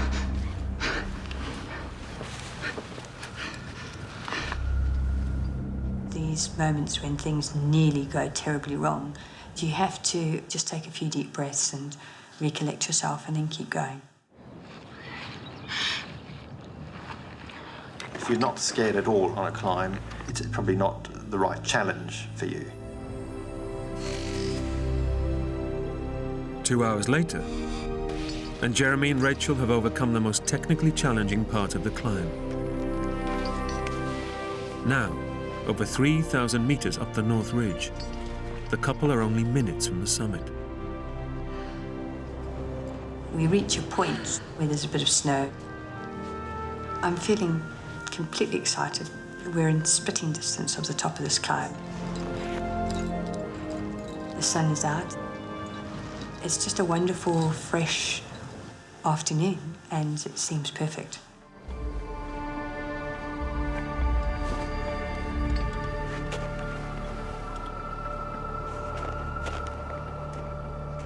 But with only 30 meters to go, they face a crushing blow. I could see that the rock had become like an icy pavement. But if you turn that pavement vertically and then try and climb it, you get an idea of what you're confronted with. They didn't expect to face ice, so haven't brought the equipment needed to climb it safely. We were probably 30 vertical meters from the summit, but I realized that that was the end of our climb. That's something, yeah?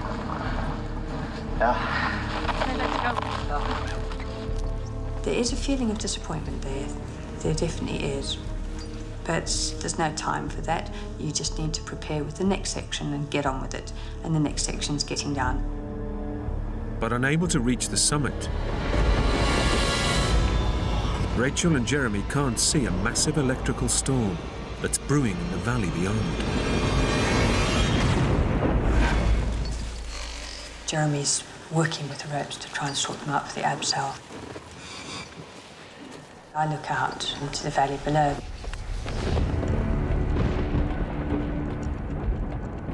And I noticed these clouds swirling in.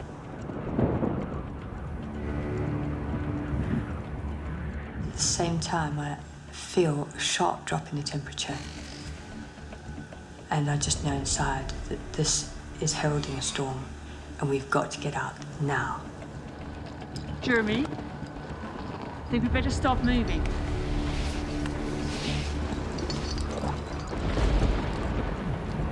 I can hear wind, which is like, it sounds like a freight train coming at you. And I realised the weather's turning. Bye. Yeah. Okay. Jeremy and Rachel know it's simply too dangerous to stay on the mountain. So quickly we just get out our head torches, put them onto our helmets. We throw on our waterproofs and get ourselves prepared, basically for the worst. They must rappel down before the storm unleashes its full fury. And then there's this huge crack of thunder and the whole sky lights up with this incredible pink lightning. We need to move, all right? My heart begins to pound because 90% of accidents in the mountains happen on the descent, not the ascent. And now they must attempt the perilous descent in the midst of a raging storm. On a good day, with clear skies, descending down this mountain is a tricky task for an experienced climber. In a storm, it's just a nightmare. Seeing the flash and hearing the clap of thunder simultaneously, we know that the storm is right on top of us.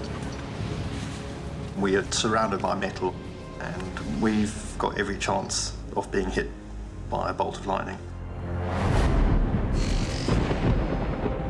After 3 hours, they're not even a quarter of the way down. And as the light fades, the temperature plummets to -7 Celsius. I'm suddenly aware of this sort of static feeling in the air, like the air is charged. Jeremy's a very calm person, but I can see in his eyes that he looks worried. And I know that if he's worried, it's the time to be worried. I've never been so terrified in my life. And suddenly there's a huge explosion.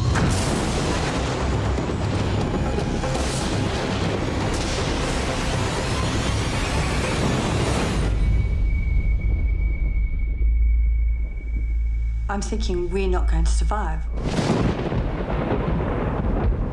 It's incredibly hard not to panic whilst all hell is just breaking loose around my head. In the heart of the storm, lightning is striking all around them. Every time I hear the thunder crash, I think, is that me? Is that me?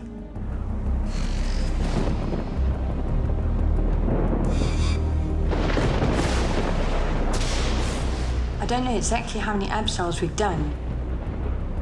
All I know is that we've been what feels like hours.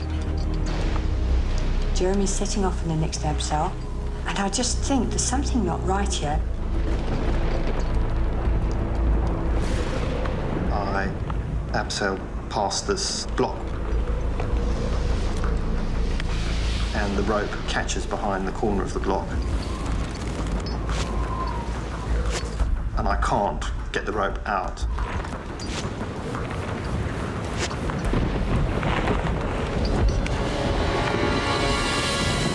It suddenly all clicks. Jeremy!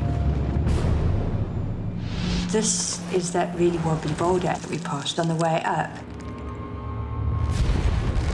And his rope has slipped right around it. Rachel realizes that pulling the rope free risks dislodging the giant boulder teetering above Jeremy's head. And I shout to him, Don't break your rope! Jeremy! Don't He can't hear me. The storm is so loud, he can't hear me. Jeremy has no idea that a quarter of a ton of rock, only meters from his head, is loosening with every single tug.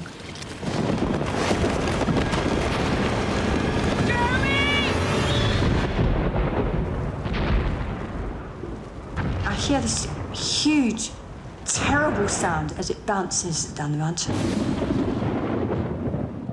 There's no way he could have survived it. Rachel fears that Jeremy has been swept off the mountain.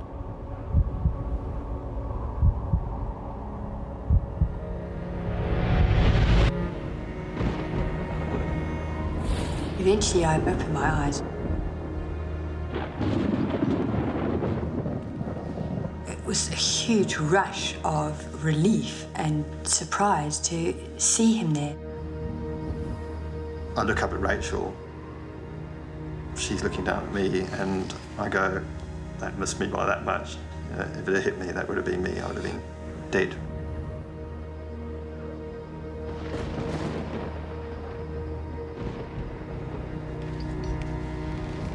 He was ashen-faced and had these huge white eyes. And I can't believe that's just happened.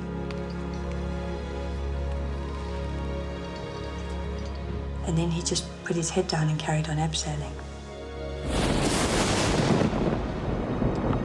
Jeremy knows that if they are to survive, they must continue down the mountain. But the storm is intensifying. Now I felt like our days were numbered, our minutes were numbered, and I just knew it wasn't a case of if, it was a case of when.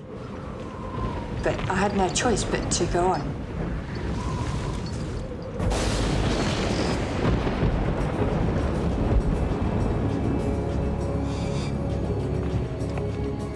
As they press on, Jeremy and Rachel face a new challenge. It was becoming increasingly difficult to find the features that we passed on the way up. We pulled out our guidebook and we tried to work out where we were, and we just couldn't. Can you see this? Here. Okay? Look for that. You're now looking at a different mountain, a different ridge to the one that you ascended.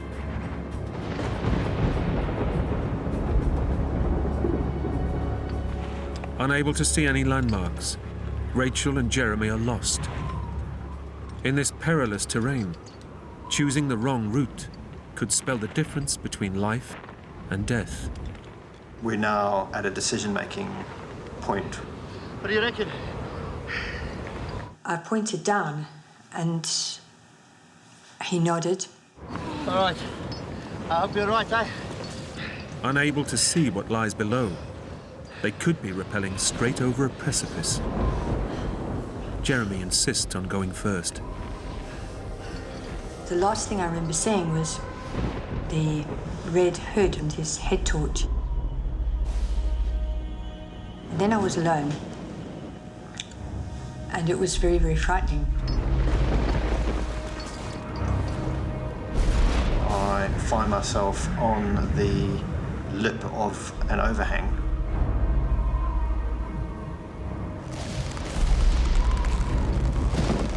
As soon as I descend over the lip, I'm hanging in space.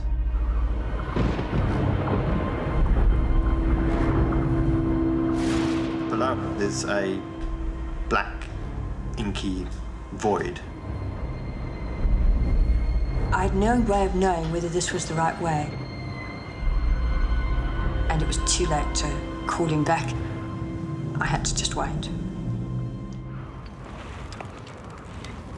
I'm thinking, okay, I've tied a knot in the end of the ropes, but what if I get to the end of them and I still haven't touched down?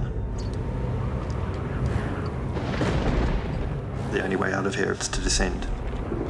Jeremy has only 30 meters of rope left, but the void below could be hundreds of meters.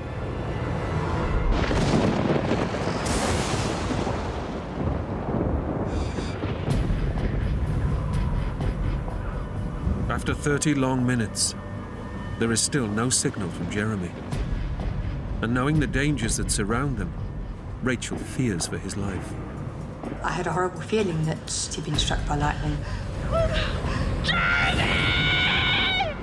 Or else he was stuck with no way back up and no way down.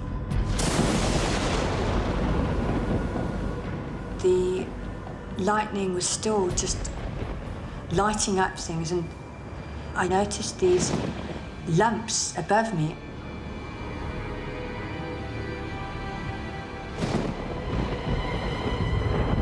These were actually pitons, which had been banged in a line.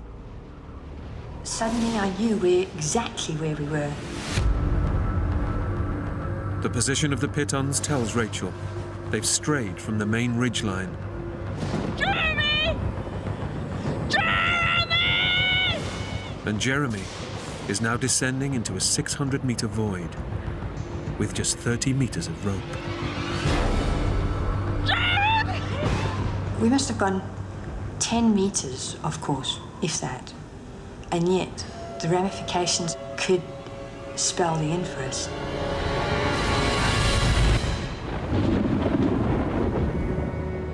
With no sign of her climbing partner, Rachel fears that Jeremy has been killed by a boulder fall or a lightning strike. I felt hopeless. He's heavier than me. I couldn't possibly haul him back up. And yet the only way we were going to get off this mountain was using the ropes. And if he was hanging on the ropes, there's no way I could use them. I would have had no option but to actually sever the rope. She faces an unthinkable dilemma. Stay here, roped to a dead man, and face a slow death, or contemplate cutting the rope and escape. I was just praying. I was absolutely praying and hoping that I wouldn't have to do it.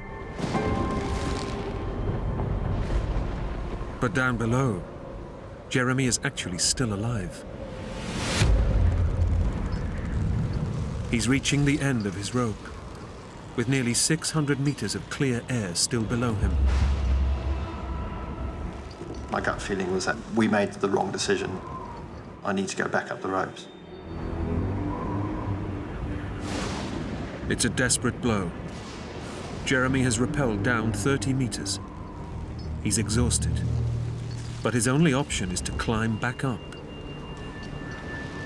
Muscles aching, he attaches a mechanical ascending device called a Jumar and starts to haul himself up, meter by agonizing meter.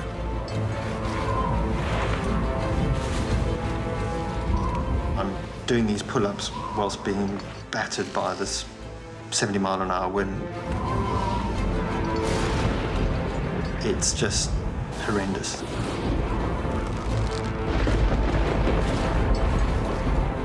I was really afraid.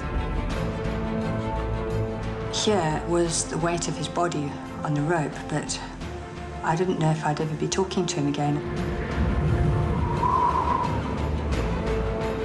I can feel my biceps, my abdominal muscles, everything clenching. It's like for every 2 feet that I go up, I slide 1 foot back down the rope.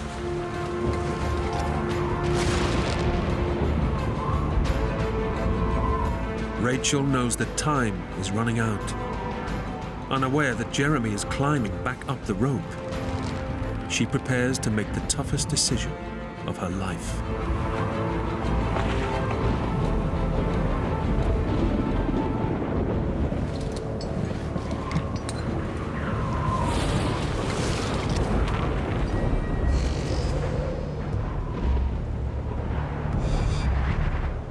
After half an hour, I thought, I've actually got to go and deal with this.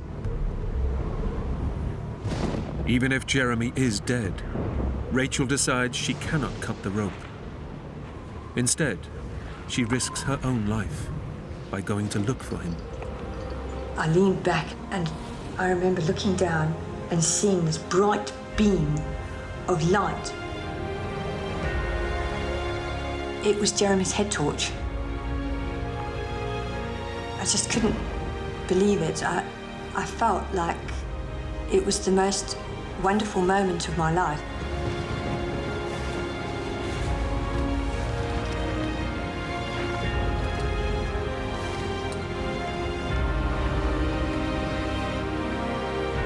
And I just completely forgot about the storm and where we were, and I gave them this massive hug.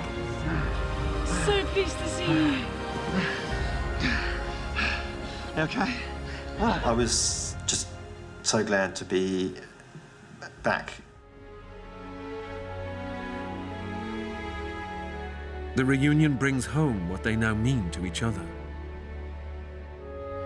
But still, 3,000 meters up a storm-lashed mountain, Rachel and Jeremy remain in grave danger. If they're to survive the freezing night, the next challenge is to find shelter. And their only hope is to reach a small ledge 20 meters away.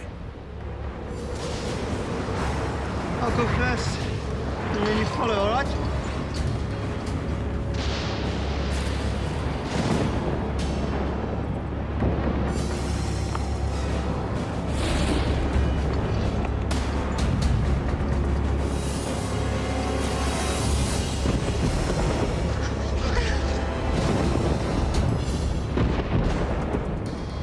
Okay, sit back here. We've been through hell. Now we've landed on this ledge. But it's halfway up the mountain. Thanks to their meticulous preparations, Rachel and Jeremy have packed a lightweight survival sheet. It's now all that stands between them and the bone-chilling force of the storm. You okay? Yeah. As soon as you stop moving, you can feel how cold it is. By our calculations, -10. With that sort of wind, it's -25. I'm now shivering uncontrollably.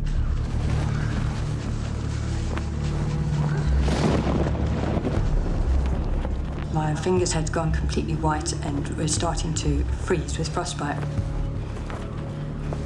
We need to warm our hands and feet every hour, okay? To prevent frostbite, the couple must restore blood circulation immediately. This is gonna hurt. Just do it.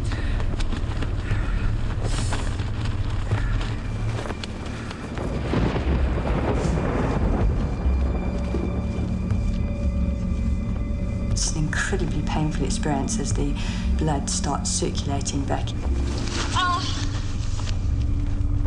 The feeling is like sticking your hand into a burning flame and leaving it there. As the night progresses, temperatures plummet to life-threatening levels. Trapped 3,000 meters up the mountain, the couple now face a battle to survive. It was apparent how close we were to becoming severely hypothermic.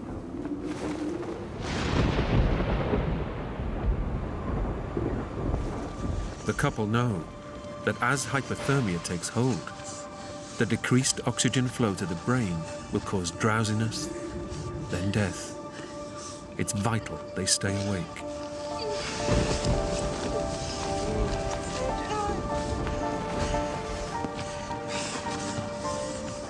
If one of us had gone to sleep, it would have been far too tempting for the other one just to have a few minutes as well and then not wake up.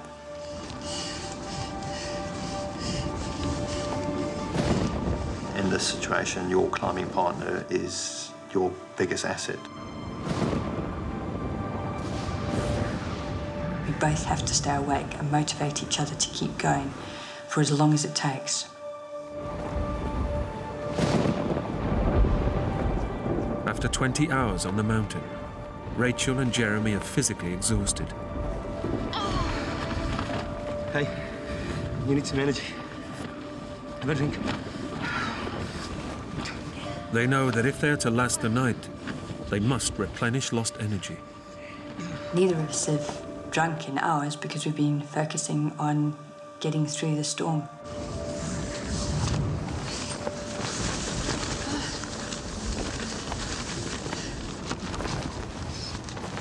So we pull out our liquid carbohydrate packs, which are now just solid ice.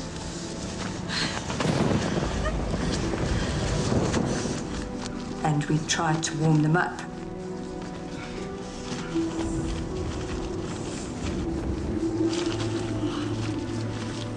It makes no difference at all. Our bodies are too cold to defrost these in the slightest. It's a huge blow to our morale. Jeremy and Rachel now face the longest night of their lives. It's too frightening for me to think about what on earth is going to happen next. I reckoned we had about a 30% chance of survival.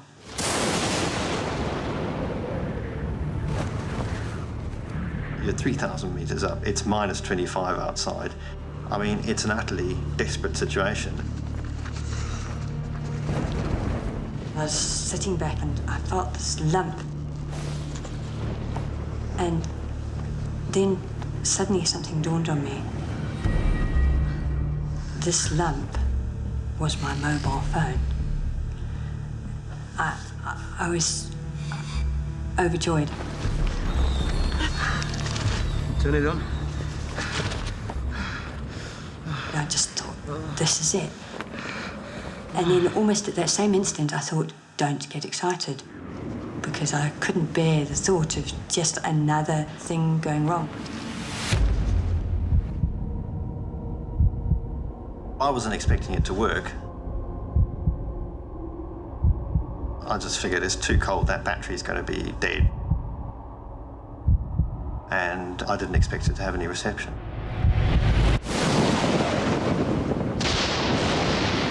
I just prayed, I just thought, please, please. Yeah! It was just like a golden moment. A couple of bars of battery life and then 3 bars of reception.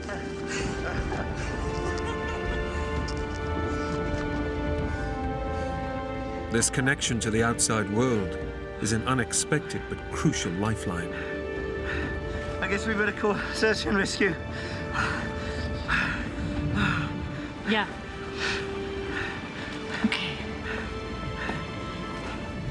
This was our chance.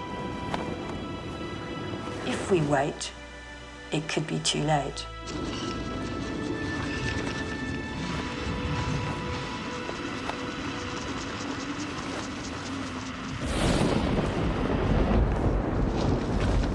I couldn't get through. It's the right number. I know it's the right number. Try it again.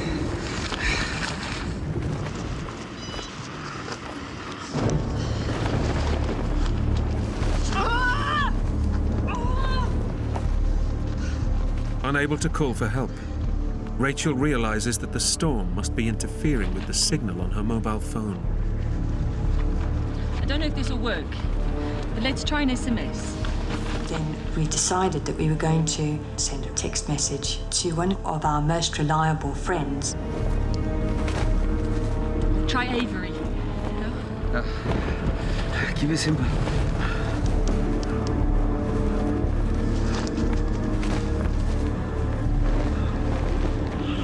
We wrote, need heli rescue, Northridge, Pisbadil, Switzerland. And then we pressed the send button. And it was like sending a prayer. The last chance of someone finding out that we were there before it was too late for us. We turned off the phone to conserve the battery power.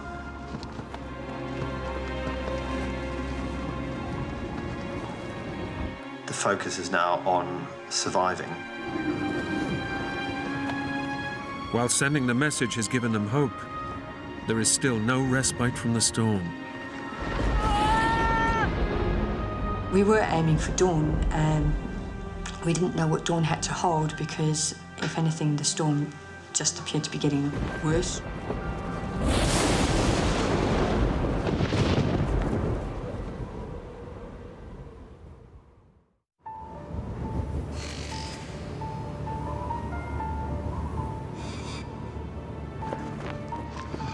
Through sheer determination, Rachel and Jeremy have managed to survive the night. It went from being black to grey outside, but daylight had no bearing on the temperature. Each time the wind blows out, little ice crystals come and shower your body.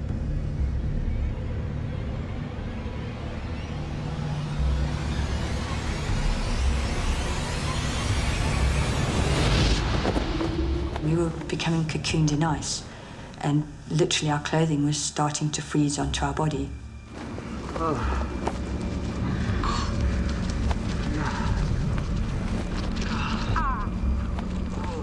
I felt completely exhausted, you know, just shattered.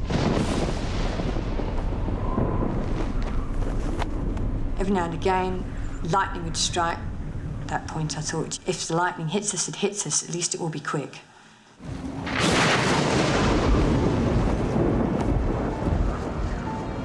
There's no way we can descend. It would have been a suicide mission. Exhausted and hypothermic, trying to rappel off the storm-lashed mountain is impossible. Right. Let's see if we got an SMS. I switched on the phone and we took a deep breath. And then we heard that sound. It was from Avery. He said, "I'm on the case."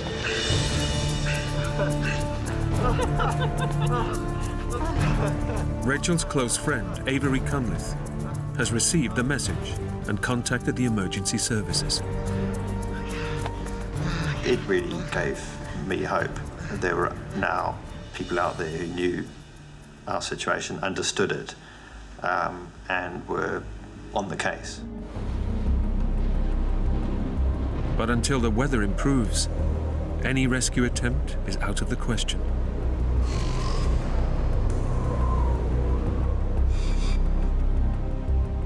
After 10 long hours, a break in the storm offers the climbers a glimmer of hope. And then we hear a tiny, tiny sound over the wind. Do you hear that? Sort of whop, whop, whop, whop, whop, and you can't tell if it's the wind or a helicopter. And then it gets louder and you become more and more definite, more and more clear that, yes, this is the helicopter. Over here!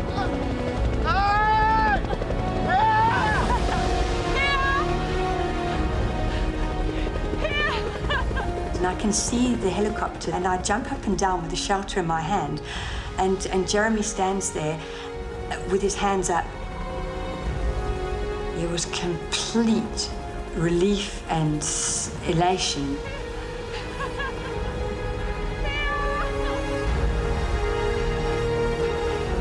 We're out of here, you know, it's all over. This nightmare is going to end. And I can see the pilot, and it's like he's so close, I can actually touch him. I'm waiting for this man or this rope to come out of the helicopter, and it doesn't happen. We see this helicopter just being tossed about like a cork on the ocean, you know, up and down, left and right. And I just look at this and go, you know, there's no way. It's just suicide from their point of view. Trying to extract the couple in these weather conditions risks crashing the helicopter into the mountainside, killing Rachel and Jeremy, as well as the crew. It's devastating. They were just so close, and yet a world apart from us. Jeremy hugged me and he said, Hey, you know where we are, all right? They'll get to us. Don't worry, all right? They know where we are. I had to say the right things, but I knew deep down that we were going nowhere.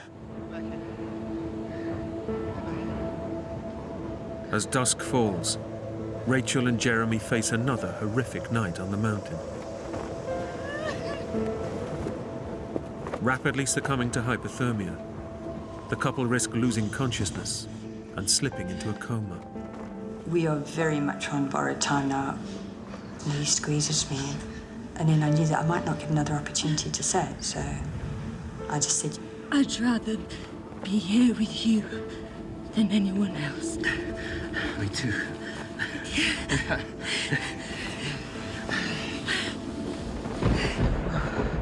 It's horrible because we're not going to make another night.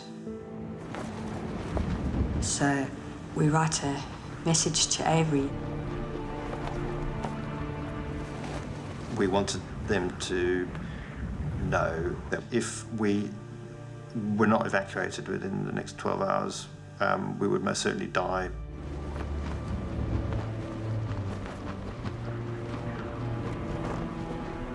It's a horrible, really horrible thing to do, to write to a friend of yours and tell them that you're not going to live.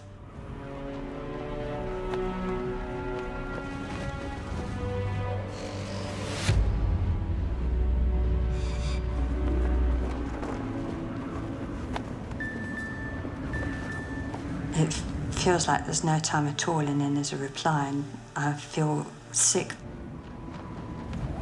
when I see what he's writing back to me. And he says, "Shall I call your family?"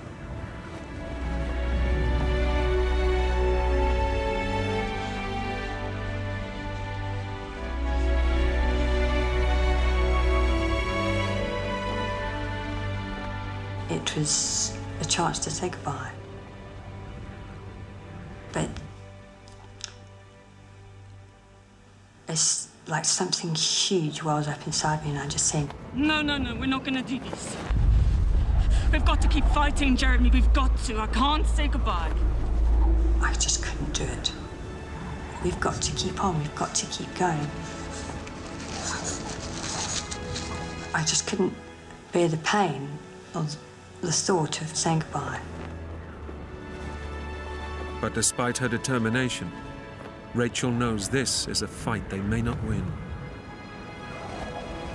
I close my eyes and put my hands together and I start praying. It's an incredibly humbling experience praying for your life.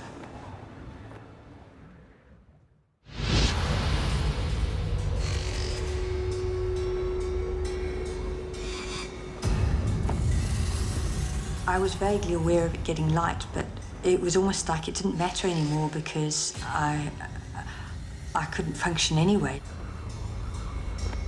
Against all the odds, the couple have endured a second night. But they're now losing the will to survive. Well, your brain's shutting down because you're freezing cold. You just want it to end.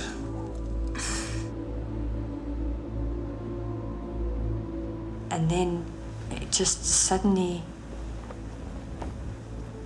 became apparent to both of us that the wind was dying down.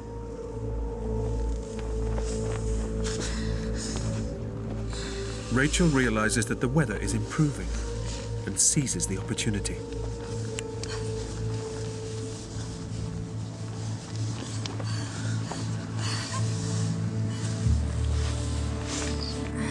I turned the phone on and I called the rescue team, and amazingly, when I dial this number, we get straight through. Hello. I said, Rachel here.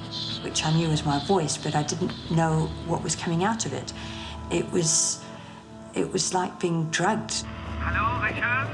And I heard this really ecstatic sound on the end of the phone, almost like someone who incredibly surprised. They couldn't believe that we were actually alive. They tell us that they're going to make a rescue attempt at 7 o'clock. But I don't want to get too excited. Jeremy and Rachel know This rescue attempt is their last chance.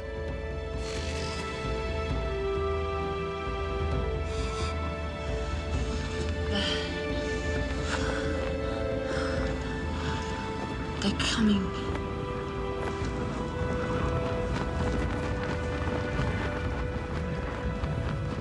Jeremy said it's coming up the ridgeline, and we couldn't see it yet, but we could hear the direction.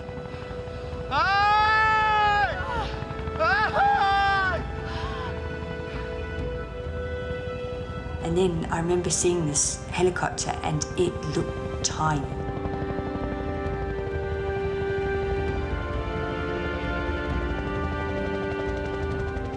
This mountain is huge, and there was this tiny little black dot working its way towards us, and then suddenly it just became bigger and bigger, and then it was right there.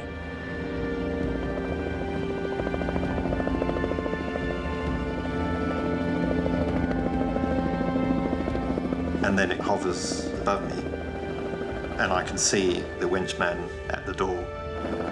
I can see his face.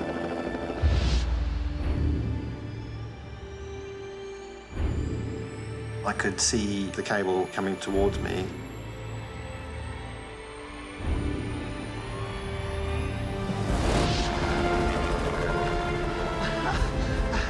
That's when it sunk in that, you know, we'd made it. It's a fantastic feeling, you know, you've made it, and yeah, you're gonna have another chance.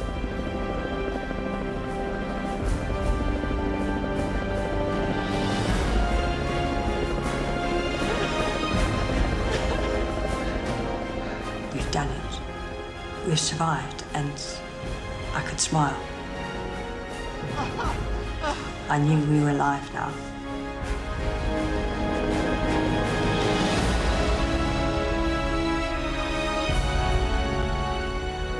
After 40 hours in bitterly cold conditions, Jeremy and Rachel are airlifted to safety.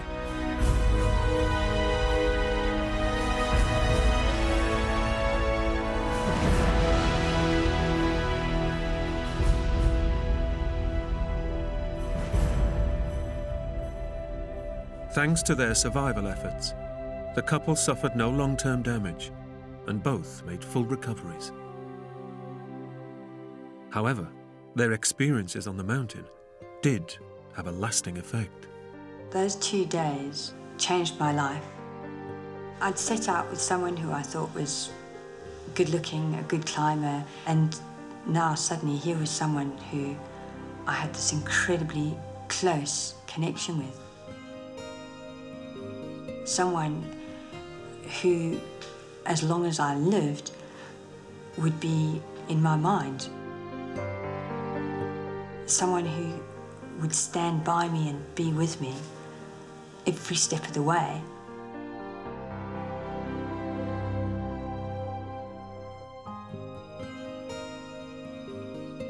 I just realised that this person was, you know, the person I wanted to spend the rest of my life with.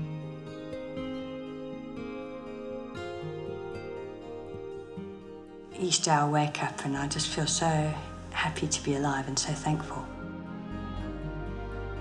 I'm now married with 2 lovely daughters. Every day is a blessing, every day is a gift.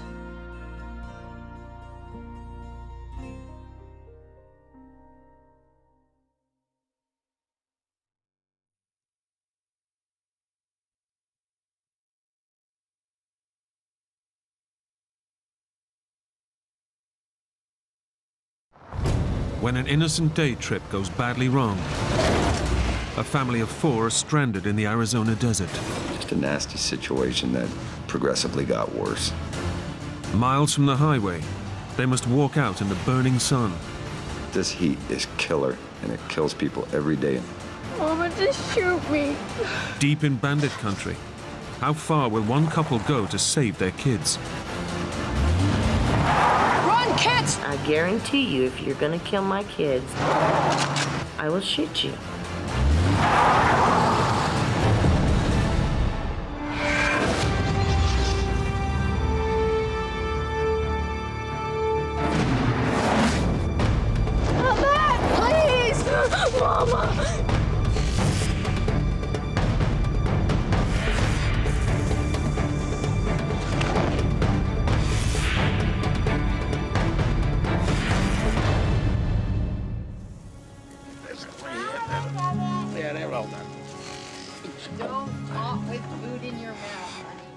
Shelley, her 2 children, and new boyfriend Roger are enjoying an afternoon out in the Arizona desert. My kids both have been raised in the outdoors. Tiffany was attending school, and Michaela had just started kindergarten. This is an extra special trip. Shelley's boyfriend Roger has just moved in and wants to make sure everything runs smoothly. What helped the relationship is because the girls really liked Roger. He was always very, very kind to me. Hang on, let me get you a nap. Tiffany, at 9 years old, was always reaching for a father figure. I was like, okay, I guess we're gonna try to make this work because the kids really like you. You seem like a good dad. There you go. Oh boy, oh boy. Okay, that's it. The girls are my life, and they have always been my life. And I would do anything for them. It's a good break to get out in the desert, and it's close enough. You can grab a couple packs of hot dogs and some buns, and we're good to go. The family have driven from their home 40 miles away. Okay. For Roger, it's new territory. But Shelley has been coming to this area since she was a child. Coming from a family that didn't have a lot of money, the entertainment that we would do as a family is go out in the desert. The Arizona desert is a vast wilderness, covering 120,000 square miles. It's known as one of the world's harshest environments.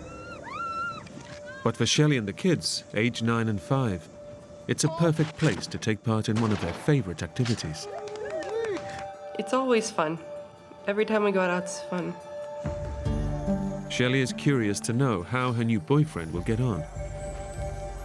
Roger was the kind of guy that worked in an office, in air conditioning. And if things needed done at his house, he would have somebody come over and do it. Pull.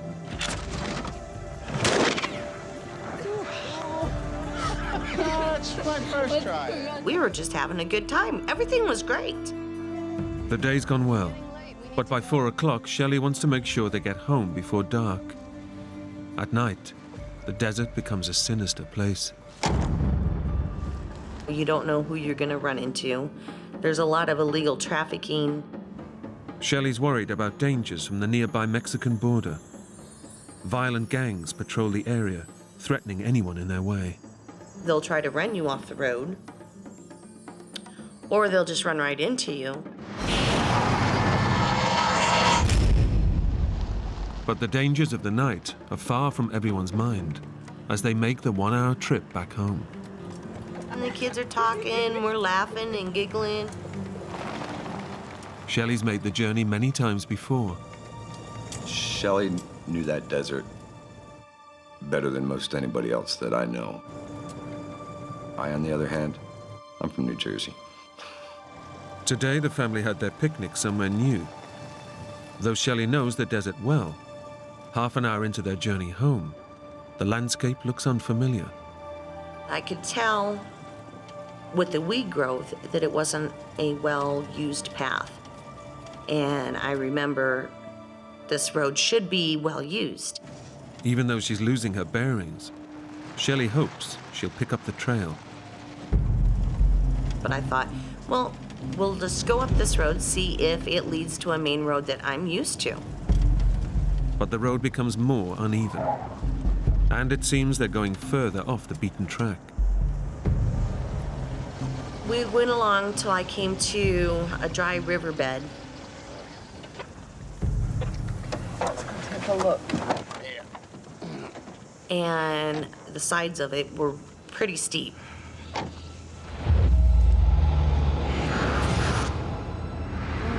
I don't think we can make it.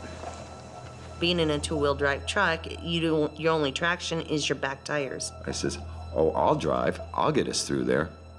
We'll be out of here in no time. Hoping he can save the day, Roger takes over.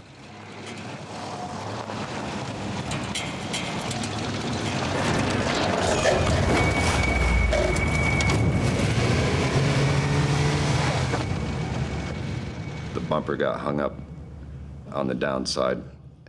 leaving the rear wheels off the ground spinning like this. The family truck is ill-equipped for this type of terrain and is now totally stuck in the sand. Girls, get out. Roger has a plan to get them out of trouble. We gotta get some sticks and stones, put them under that wheel, and maybe we'll get some traction and get out of here. I didn't really know what was going on at first. I figured they can get it out. We tried putting more rocks up under the wheels because, keep in mind, the wheels were this high off the ground because the truck was sitting like this. We didn't have shovels, of course. We're just going out to go shooting, right? No,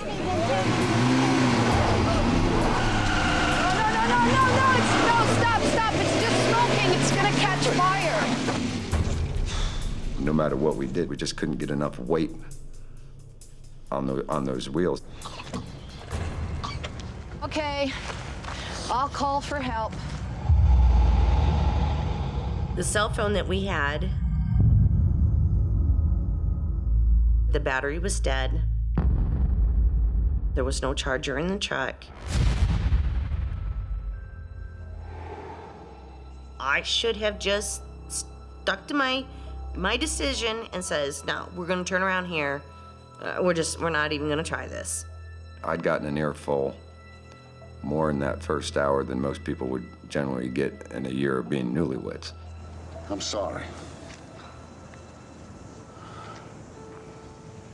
We had enough provisions on that particular day for one day.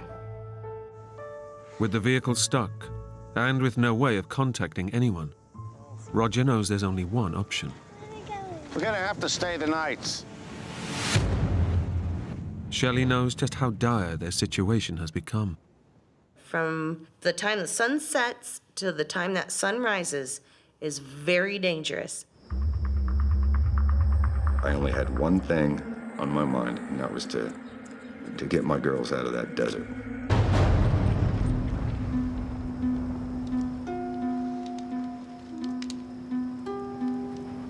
I don't really remember anybody falling asleep that night.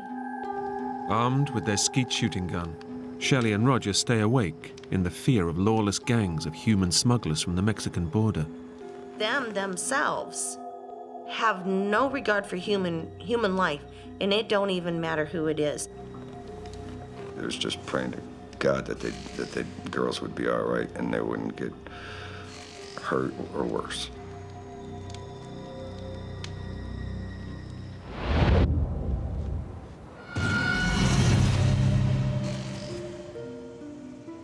Relieved when the morning arrives without incident, everyone tackles the day with renewed energy. We're encouraged, we're kind of energized to say, by gosh, we can do this. We really thought daylight would help us so that we could see exactly what kind of situation we were in.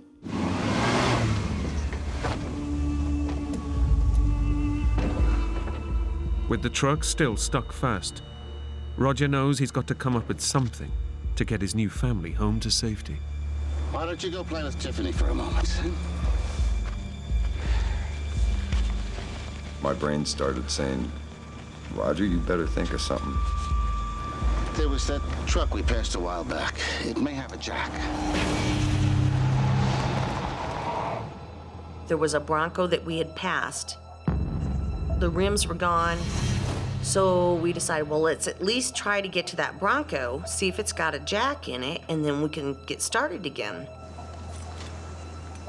It's going to be a 4-mile hike back to the Bronco. And with only 2 small bottles of water, they risk serious dehydration in the ferocious heat. Are you sure? I know you're told to stay with the vehicle, and I'm thinking the vehicle has AC. But if we sit there at the vehicle, we're going to be there for days. That road's untraveled.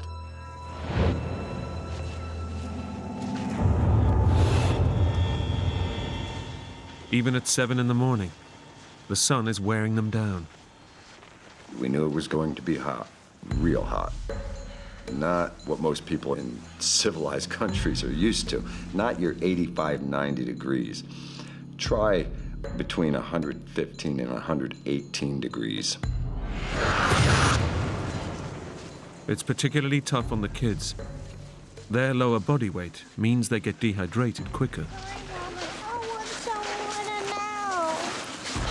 Oh, honey. Oh, every 20 feet, everybody's sipping water, and I'm noticing that there's only one small sports drink bottle left. Take it easy, Tiff. We gotta make it last.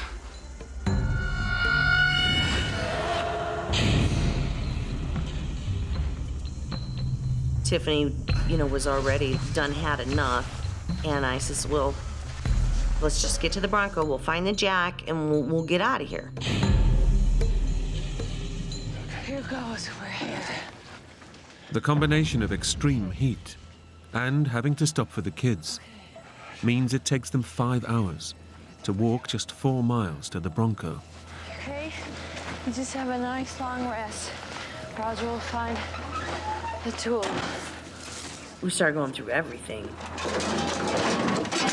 Lifting everything up, thinking there's got to be jack in here. Damn it! Anything? Nope. When there wasn't a jack, I think everybody was like, what are we gonna do?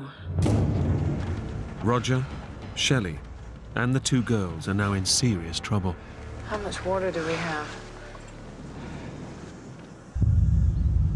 We had like 3 inches of water in that Gatorade bottle.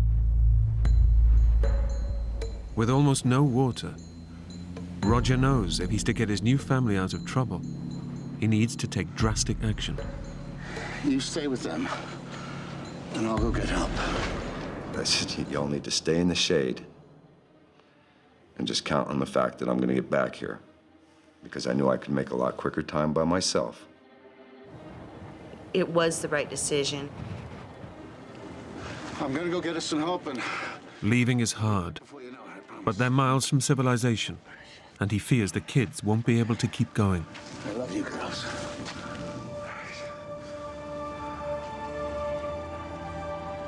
Probably the toughest thing that I've ever done in my whole life. I'll be back before you know it, all right? Give everybody a kiss, and I started on a slow jog, actually. He was feeling very guilty. I mean, when he walked away from us, he almost was running. And I'm thinking, you can't do this in the heat.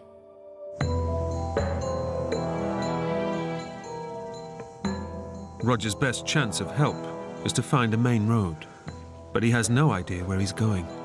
And after just half an hour, he's feeling the effects of the 118-degree heat.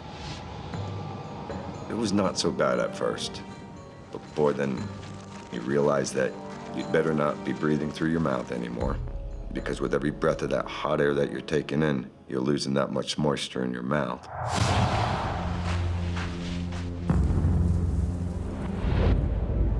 Roger has been following the only path in the vast wilderness of the desert. Now, as he stumbles to a junction, he's faced with a choice. One way leads out, the other takes him deeper into the desert. There's not much tire tracks. I'm thinking to myself, this definitely is not the way out.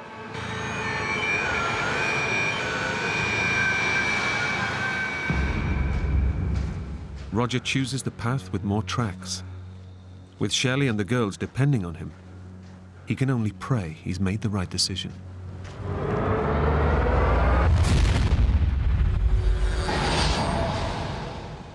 As Shelley waits for Roger with her kids, she fears for their survival. I want to go home.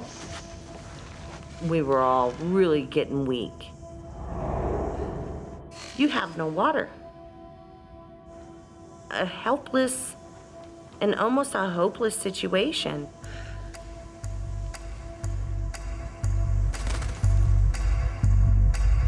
They've pinned all their hopes on Roger. But 3 miles down the road, he is totally lost. I slowed down for a second, and I looked at the enormity of that desert.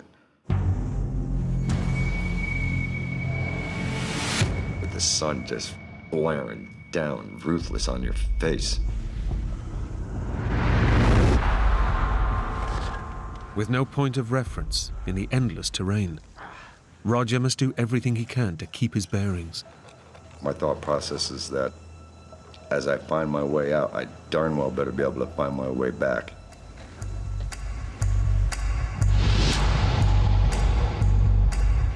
By mid-afternoon, with no sign of Roger, Shelley starts to feel desperate.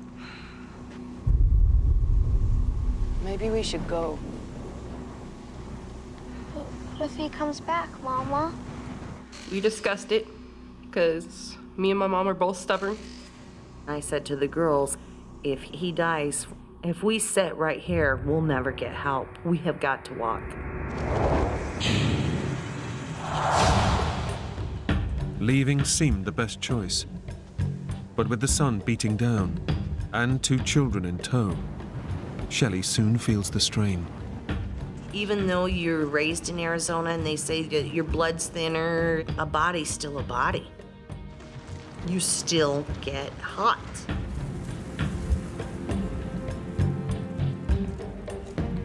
It's kind of like standing next to a fire, but the fire's above your head, and you can feel yourself being burned. And you're running out of complete energy. There's no more energy left. Determined to find help before night falls, Roger has now been walking for 8 hours. The grinding heat and the lack of water is one heck of a combination. You're suffering some serious amount of sunstroke. In these conditions, the average person needs 2 pints of water per hour.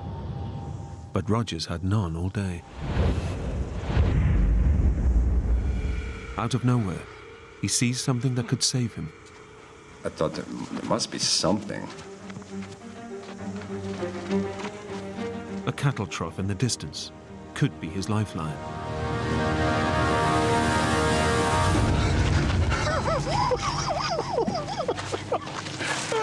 I got mad and started picking up rocks and throwing it at the water trough and kicking it and cursing, and that's when I realized that things were not going to get better in a quick hurry here.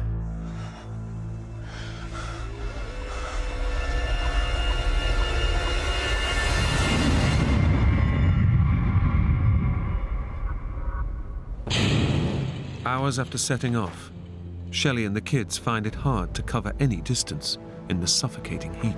Let's go and sit, have a rest. Until now, there's been no sign of Roger. I noticed Roger had started putting cans and bottles and stuff in the trees. Now they arrive at the same junction Roger passed earlier. But unlike him, Shelley recognizes the landscape. And I'm like, I know these mountains. If we go straight over those mountains, then home's right over that mountain. Shelley realizes that Roger has taken the wrong road, the one that leads deeper into the desert. She doesn't know what to do. Home's that way. But he went to the right, and if he finds help, he's gonna come back the way he walked. Shelley must decide if her kids will survive the trip over the mountains, or whether Roger will find help first. Come on. Come on. She gambles on Roger, in the hope he succeeds. Our options were not good options. We didn't have a good option in there. As the afternoon draws on, they become more dehydrated. Without water, the body can't flush out poisons or regulate temperature, causing weakness, headaches, and delirium. My head was hurting, and it just hurt to walk. I was so thirsty, my tongue was sticking to the top of my mouth, and I would do anything for water. The thirst, you get so thirsty. If you could have anything in the world, what do you want? A big glass of ice water.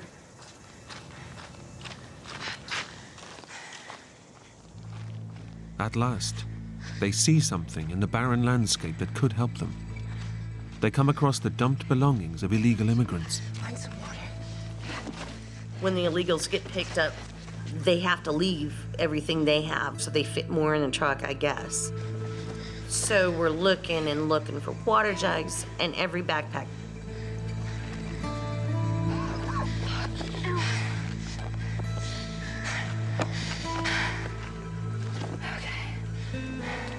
Do you think all these people died out here, Mama? Oh, of course not, honey. Do you think we're gonna die out here, Mom? In my mind, I'm thinking, I don't think we're gonna make it. But at the same time, you can't express that to your kids.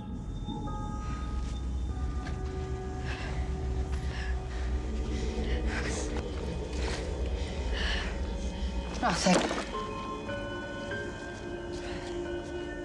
To be so close to something that you really are in desperate need of, it's just horrible.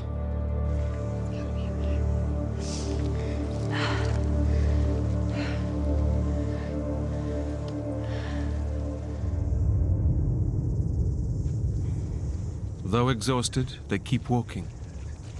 But their thirst is becoming unbearable. There must be some water in there. There must. Hours after Roger, they come to the same cattle trough that he passed earlier. Nothing. Just have a little rest.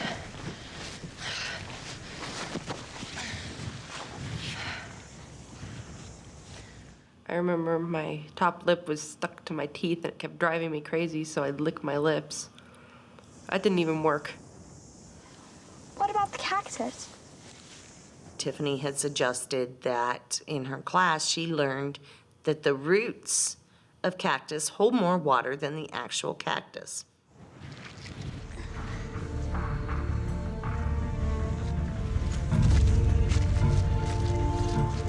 I can feel some moisture.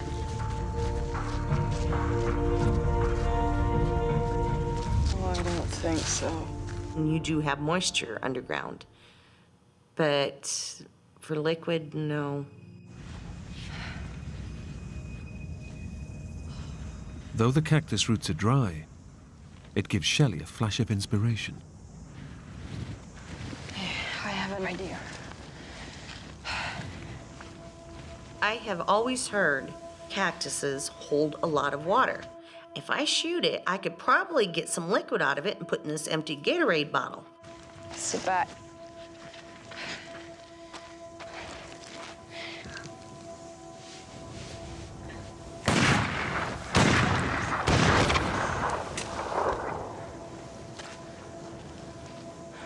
There's no water. It's almost like a sawdust, like fine wood chips inside it. That's it. There is no liquid whatsoever. Desperation sets in as they face a night in the desert without water. That was it. We were done.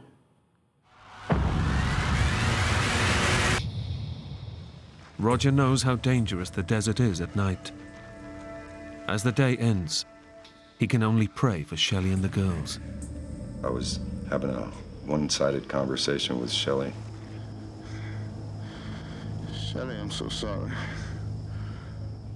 Telling her that I love her and telling the kids that I love them and that they just need to hang on and believe in me and that I wouldn't let them down, you know? And just praying to God that they were still alive.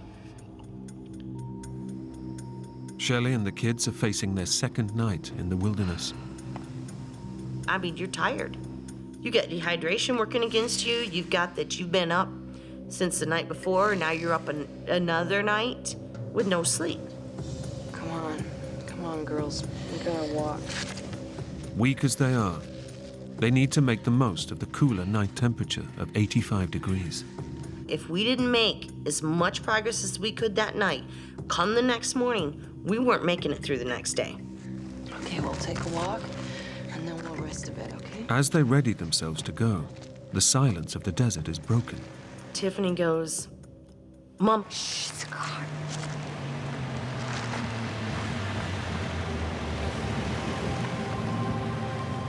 In their relief, they forget all about the dangers of the desert. I'm like, oh, thank God. We got help. We got help.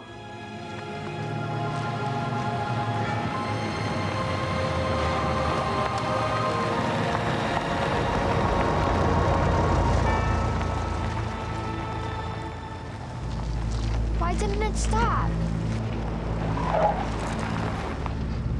Shelley feels uneasy, and more so when the car turns and faces them.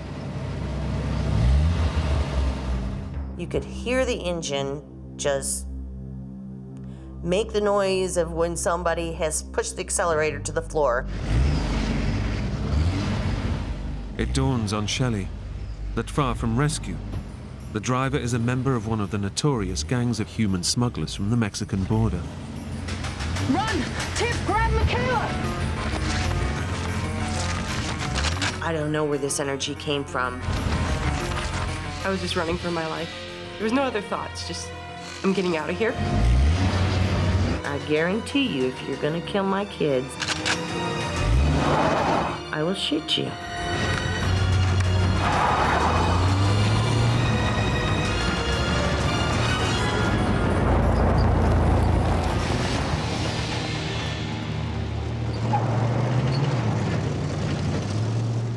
Shelley's bravado pays off, and at the last moment, the driver veers away.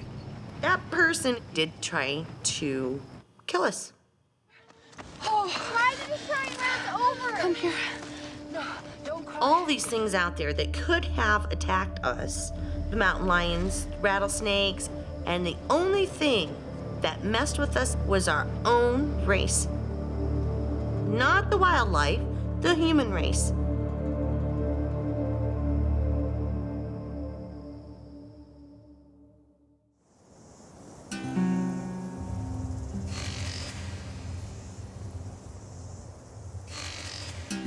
Morning brings a return of the relentless heat, and with it, their chances of getting out alive decrease. I knew we would not make it through the second day. I already knew that. Their only hope of survival now is Roger. But he's struggling as he tries anything to quench his thirst.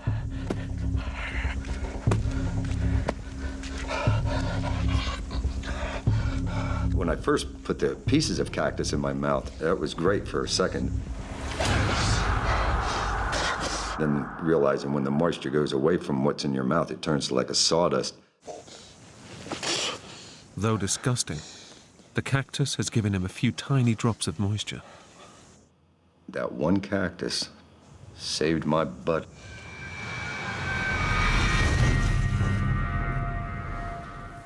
It's been 24 hours now since the girls have had any water, and they too are desperate. We've kind of lost our mind at this point. We're way dehydrated. Mama, can I tell you something weird? What? In our science class, we were told that you can drink your own pee. Really? And I said, oh, that can't be good. Mommy, I just have to have something. I am so thirsty.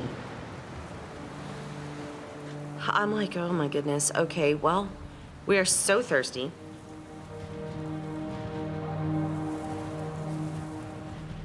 So I end up peeing in this Gatorade jug. They badly need to take on liquids. In these conditions, you can lose up to 10% of your body weight through fluid loss. More than that can be fatal.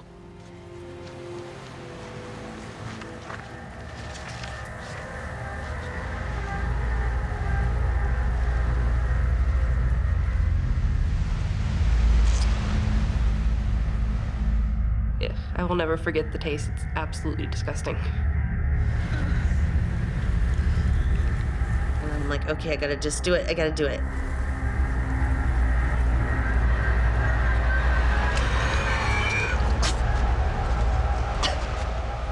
And then I made Michaela. Drink it. Just wet your mouth. It's just so sickening. You can never, ever even imagine to bring yourself to do that.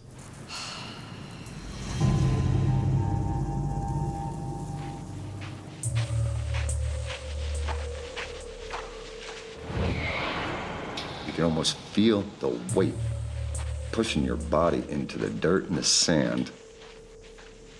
And I wouldn't let him down. I had already let him down enough. With no sign of help, Shelley makes a last attempt to get attention by starting a fire. And the sun's getting higher and higher. I'm thinking, where in the world is Roger? He couldn't have made it. I told you I'd come back. Roger? What?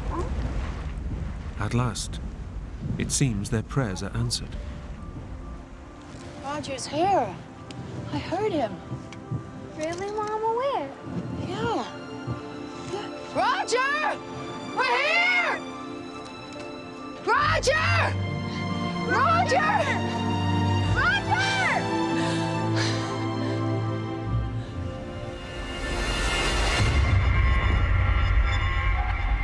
He ain't close to us at all. But your mind takes a vacation. Can you hear him?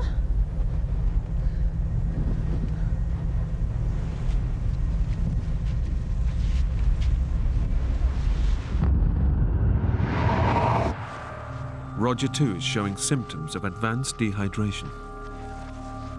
Lack of water stops vital impulses being sent to the brain and causes blurred vision. Now his body is giving up. There comes a point, and this is when you really know you're in trouble. You stop sweating. Because now there's no moisture left in your body to get out of your pores. But however tough it is, the thought of Shelley and the kids drives him on. You think about your family. You can't give up.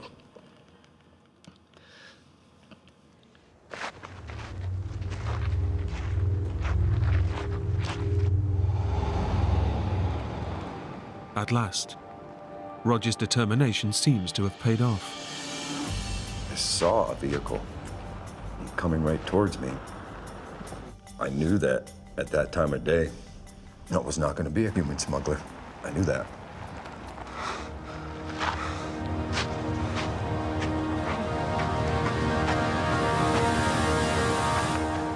I thought everything was going to be okay then. Finally, Roger thinks he's found the help that's going to save his family.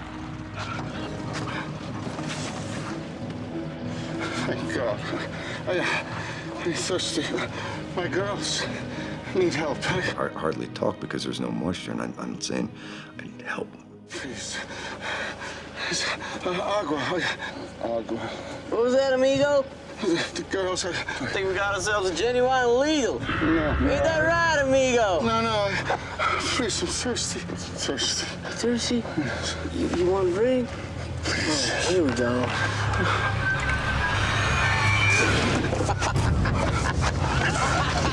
See you later, amigo! Roger's appearance has changed so drastically that he's mistaken for an illegal immigrant.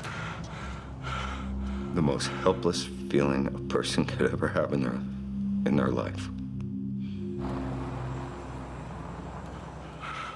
And I'm like, what else? What else could happen? I knew that Shelley and those kids were running on empty out there.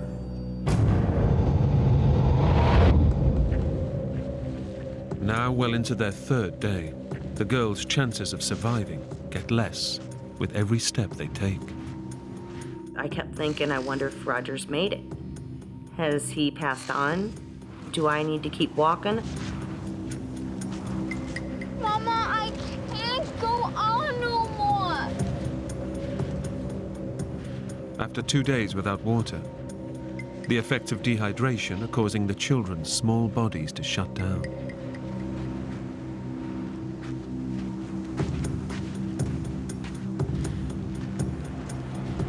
Mama, just shoot me. Just please shoot me, Mama. I really didn't want to live anymore because it was painful. Honey. As soon as she said that, I mean, my heart just sunk.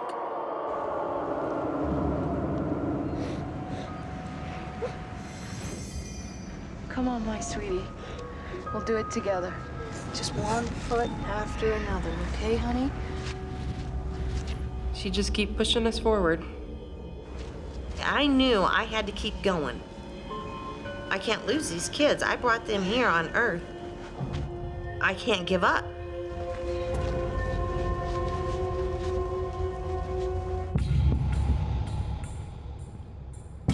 It's taken Roger 2 days to walk just 13 miles in the suffocating heat.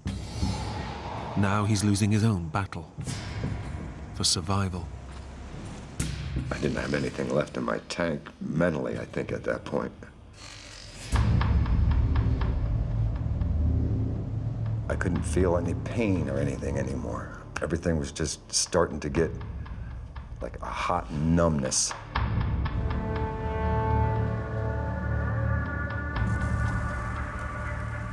As Roger gives up all hope, yet again he sees something on the horizon.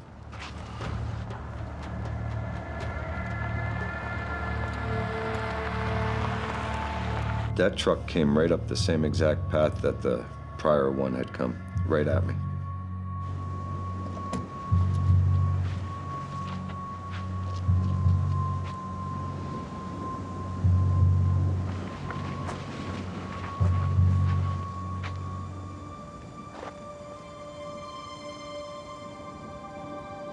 Roger? He had recognized me because he's calling me by my first name right away.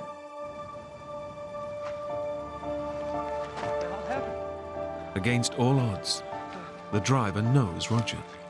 And I realized that he's one of my customers from work. It was pretty cool. But very emotional.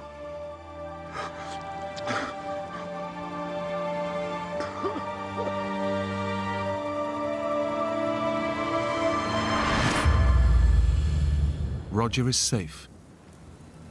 But a few miles away, the girls can't go on anymore.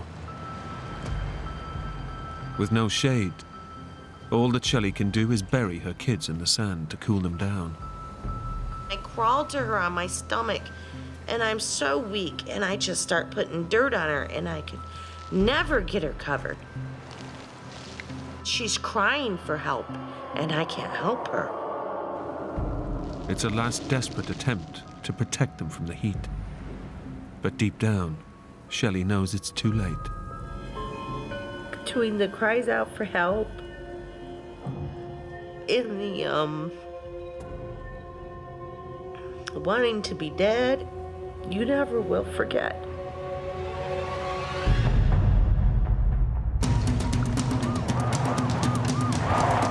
When the rescue services arrive, there's still only one thing on Roger's mind. Sir? The girls and their mother.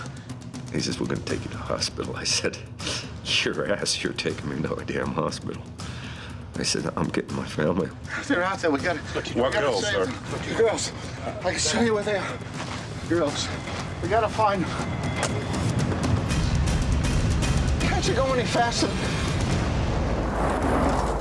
They drive for hours, but there's no sign of Shelley and the girls in the vast wilderness. I thought their chances were, at that point, probably 50-50 at the best.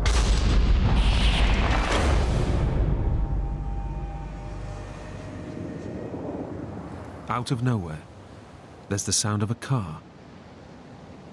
Did you hear that?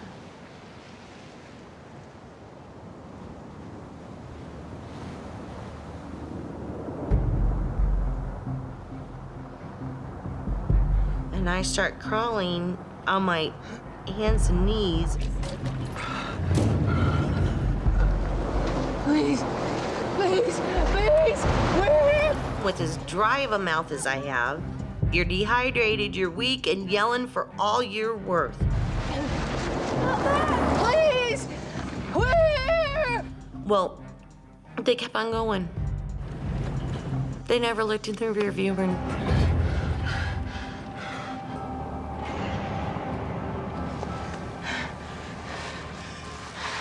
I was just so dehydrated.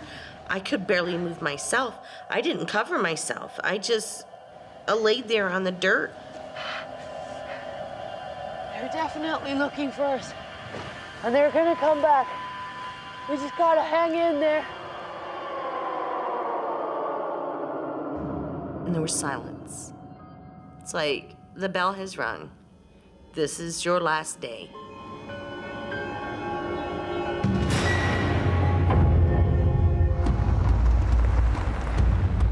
Roger's beginning to lose hope that he'll find the girls alive. Is this all right? I didn't know anymore if it was going to be a rescue situation, and pray like heck that it's not going to be a recovery situation. There, that could be them. At last, the smoke of a fire gives Roger hope that the girls may still be alive.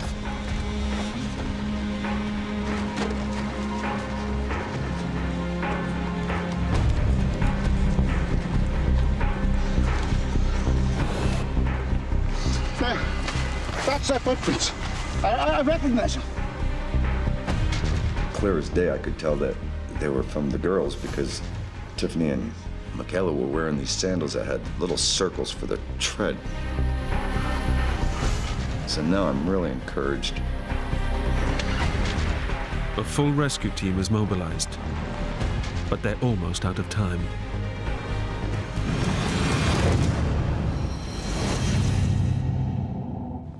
Shelley can do nothing except watch her children die. And watching them dehydrate, that's memories, that's images that you never forget.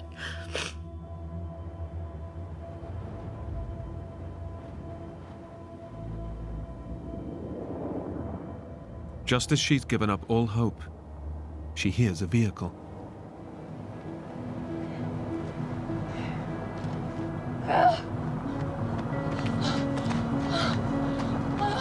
So I came up, and that's when I seen that it was the Ranger.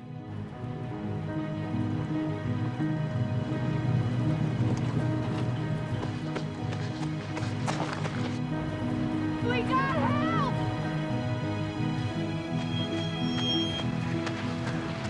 So it was right there on the cusp of life and death when we actually did get the help.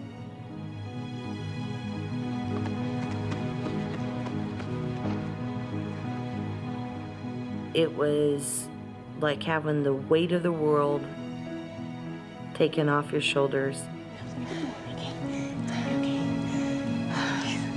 Because I didn't have to fight no more. Oh, my girls. You gotta get them. My girls. But the family's ordeal is far from over. Michaela? Michaela! It freaked me out. Mama! Mama! Mama!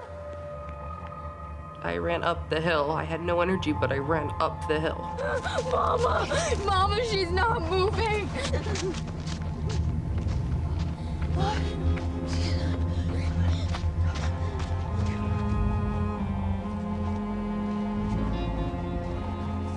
I thought, well, in the midst of trying to find somebody to help us, she'd passed away. You go from so excited, we're saved, and then thinking, I didn't do it in time.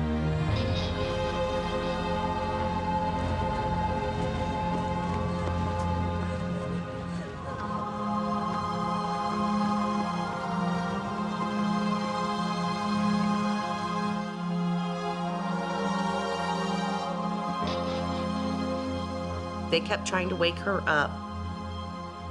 They could not wake her at all. The trauma has been too much for 5-year-old Michaela, and her kidneys have stopped working. Not something that you want to see your kids go through, let alone be the cause of. They had the chaplain come in and pray with us, and I'm thinking, the only time I've ever heard a chaplain coming in, somebody's in the hospital, is when you're gonna lose that person. I didn't want to lose my sister. She's very important to me.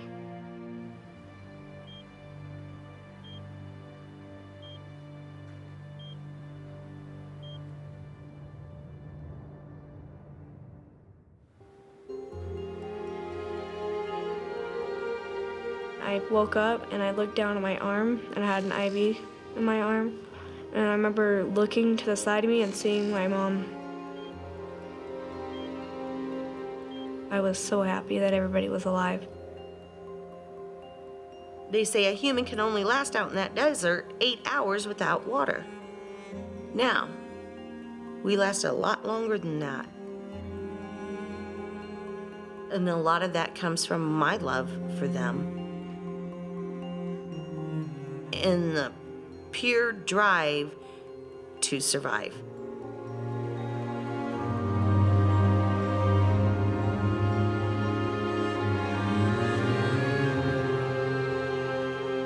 Michaela left hospital after a week and made a full recovery. Roger and Shelley got married a year later and are still together.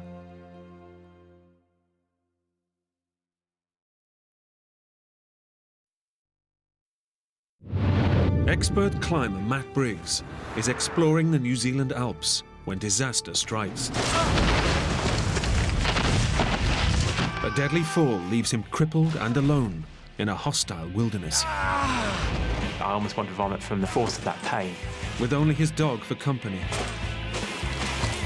His very survival depends on battling nature, his body. You know it's going to hurt. And sheer terror. I'm losing a lot of blood. I'm going to have to do this the hard way. But the mountain won't let him go.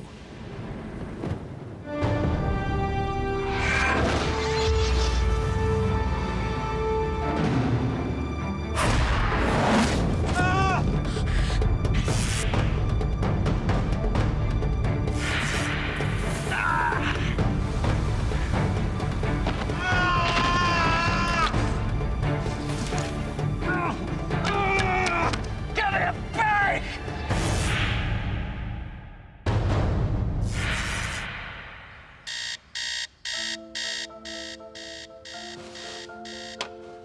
33-year-old Englishman Matt Briggs has started a new life on the other side of the world, in New Zealand. Recently divorced, he's ended up running the store he bought with his ex-wife. A year of separation and divorce process behind me at this stage, and much more ahead. So it was a tough time, yes. But in his heart, Matt is no shopkeeper. Trapped with a business he can't sell, hiking in the wilderness is a welcome relief from the daily grind. I was stressing over the sale of the business. I had a lot on my mind, and a trip into the mountains was just what I needed to actually relax and enjoy life for a week. Matt's arranged staff cover for a few days, while he heads off to his beloved mountains. A long trip like that, you can forget the rest of the world's there for a week. It's great. As an experienced hiker, Matt is meticulous in assembling his kit. He even leaves his new manager a note, detailing his route and when to panic if he fails to return.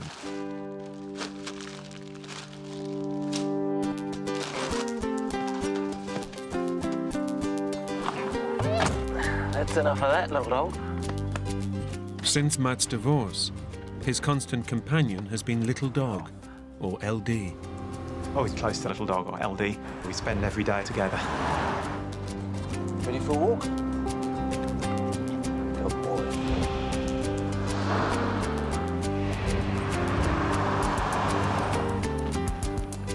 Come on. Come, little dog. Stay here. She was a very, very timid dog when I got her. She was scared of me, she was scared of everything. But over the years, she's slowly got the confidence.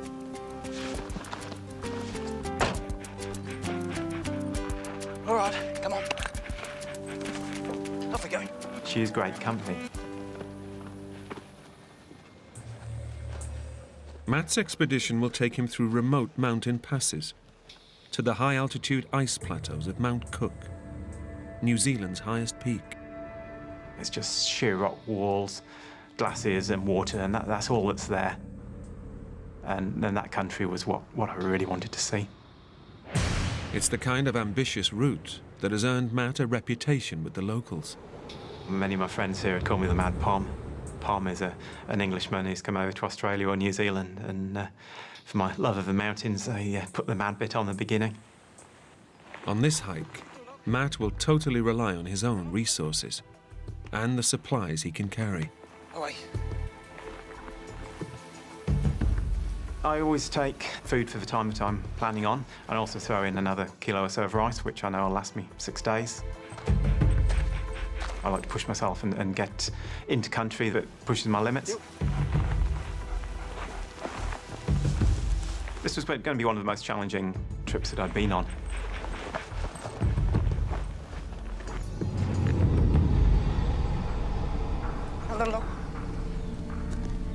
In this pristine wilderness, there are no trails to follow, and Matt is in his element as he forges a path through the tough terrain. It's boy. Ready? Here we go. Come on.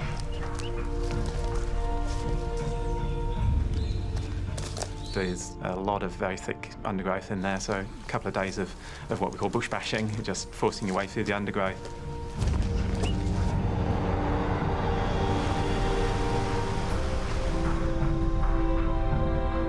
And then up into some high country, another couple of days up on rock and scree. I enjoy the solitude, I enjoy the space. I was in my element and I was loving it. It was great.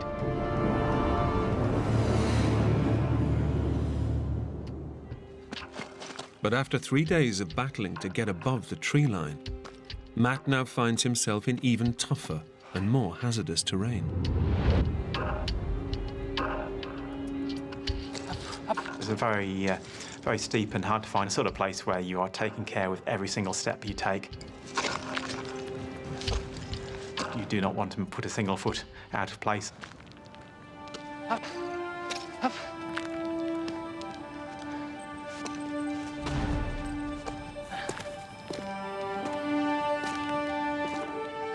Finally, at 1,600 meters up, Matt gets his first glimpse of his goal.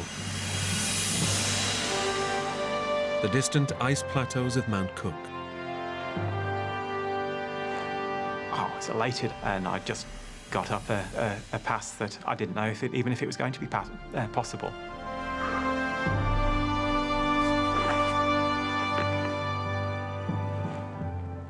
No people, no plants, no animals. Amazing country.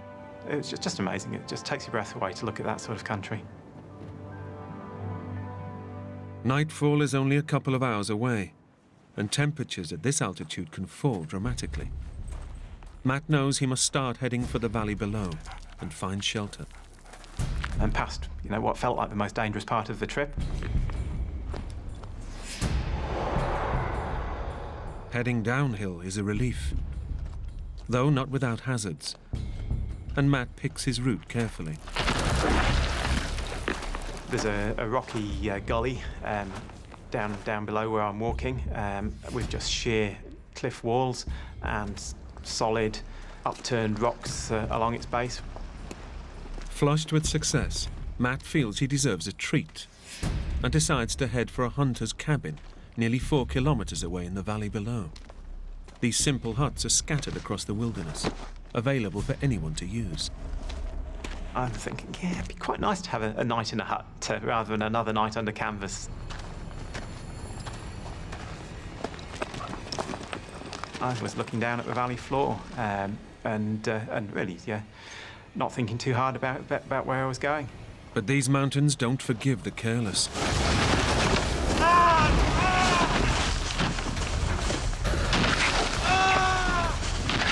Found myself sliding down the hillside on my back, tried to dig my feet in, tried to dig my arms in, and think, yeah, we'll stop soon. Realisation dawns that I'm not slowing down, but I'm actually picking up speed. And then I realised that there's a cliff coming up. I'm not going to stop before I go over that. With nothing to grab onto and no one to help him, Matt's momentum is about to plunge him into the void. I did not expect to be alive when I hit the bottom. As Matt plummets through the air, he's certain his life is over. It felt like a very long time in the air between the top of that cliff and the bottom. In that time, an amazing amount of thoughts go through your head.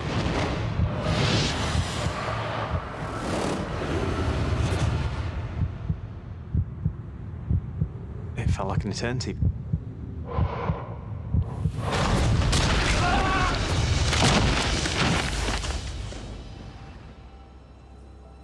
I don't remember the sensation of the impact. What I do remember most clearly is the thought, I'm still alive. It really was absolute surprise.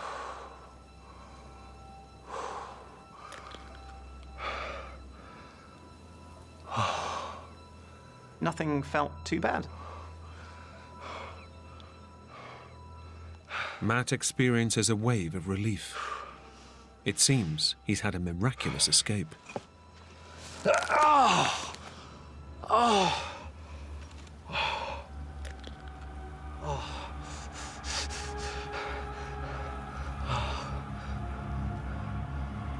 Ah! But his adrenaline-soaked body is deceiving him. His wrist is smashed. Where there used to be a straight wrist, there's now an inch dog's leg, and it doesn't look good at all.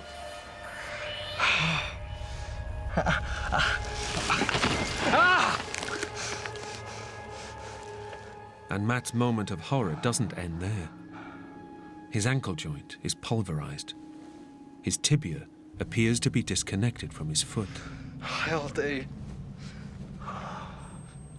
You can see the main bone from my leg trying to come out through the skin on the side of my ankle.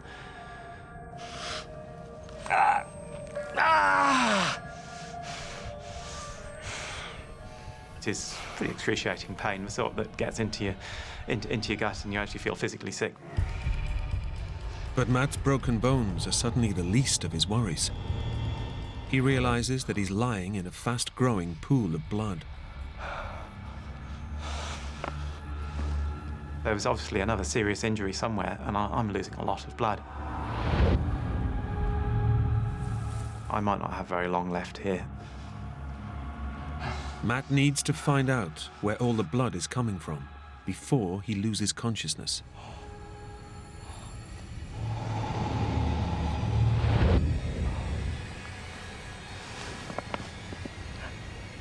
I start looking around.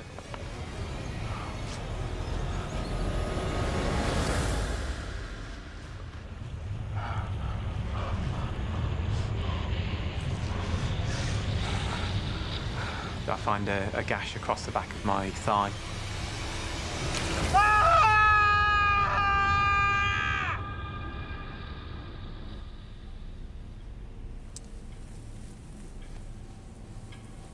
My finger's going up to the knuckle. It's that deep. It's gone straight through the muscle, and it looks like a piece of butchered meat. Matt has no medical kit capable of sealing a massive wound like this, and has to improvise, using a thermal t-shirt. Grabbed a thermal and jammed it into this hole I'd found in the back of my leg.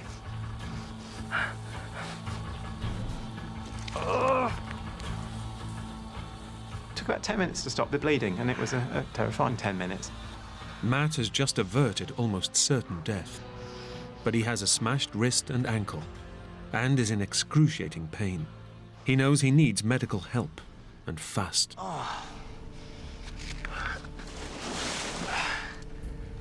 Then he suddenly remembers. He has a distress beacon. When activated, it uses satellites to alert rescue services and pinpoint his location.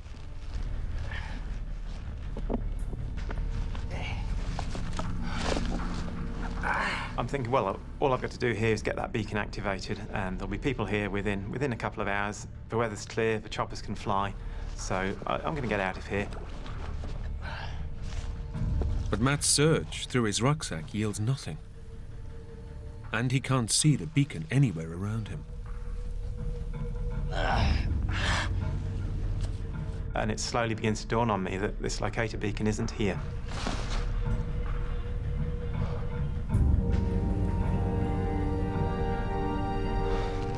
I haven't got it with me. I'm in big trouble. He's left it on a shelf back at the shop. Matt's usually meticulous preparation has deserted him in his hour of need. Any hope of raising the alarm is now gone. And then an even more terrible thought hits him. No one back at his shop is due to raise the alarm for another week. He and little dog are on their own. It's not going to be a case for an hour and a half. I'm actually going to have to keep myself alive for well over a week up on this exposed mountainside.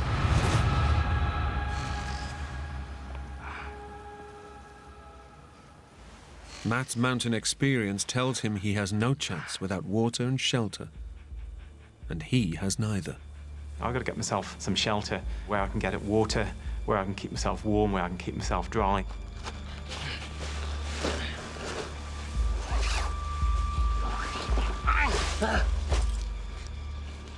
We could have snow, we could have any sort of weather. I've got to start looking after myself. But there's nothing in sight that could give him protection. His only option is to head downhill until he finds anywhere he can pitch his tent. As each tiny movement triggers daggers of pain, Matt faces up to the prospect of what lies ahead of him. It's not a case of gritting your teeth and overcoming it. You know it's going to hurt, you know it's going to be hard. As Matt begins to drag his open wound and smashed limbs across rock and dirt, he knows he's beginning a journey through hell. But even the slightest contact with his broken bones is agonizing. It'd be nice to scramble on my hands and knees, but I can't even use my hands because my wrist is broken.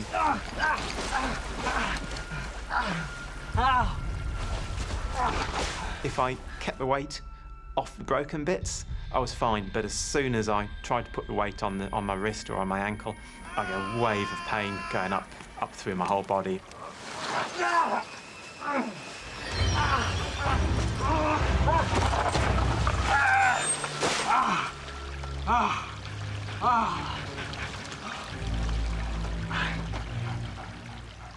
Nightfall is just hours away, and temperatures are already falling.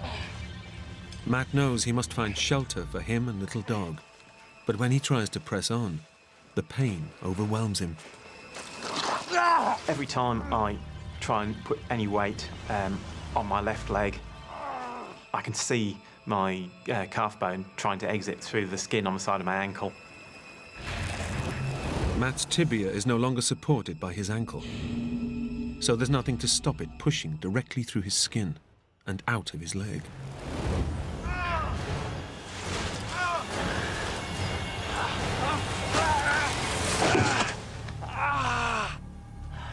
Finally, after an agonizing crawl over razor-sharp rocks, Matt's shocked body has had enough. He knows he must try and pitch a tent as soon as he can, or risk freezing to death. He has no idea whether he can manage it. He just knows he has to try.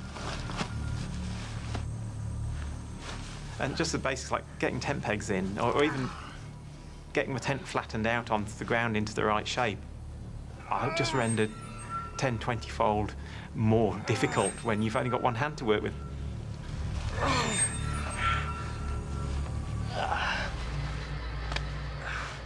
I think the adrenaline does the hard work for you. It keeps you going, it doesn't let you stop. Matt knows if he doesn't build a tent, there's no way he'll cope with the night's freezing temperatures.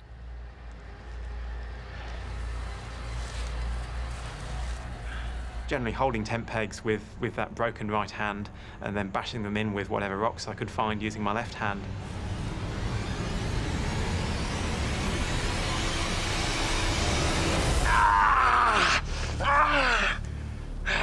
I almost want to vomit from the force of that pain.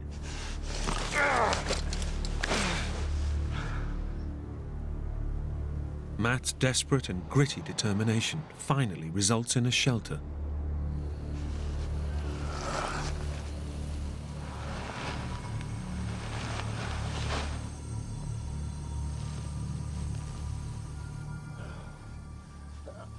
But the 20-meter crawl, followed by the tortuous struggle to pitch his tent, have taken their toll.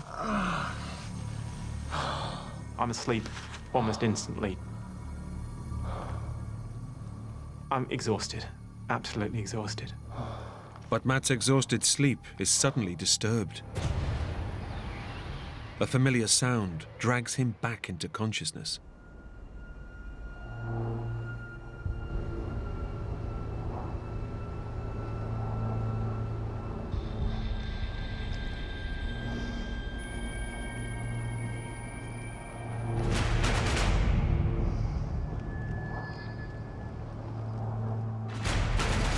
It was a great moment.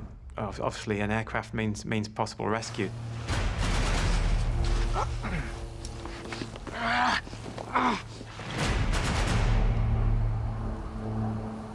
As I saw it heading up the valley, I thought, this is my chance.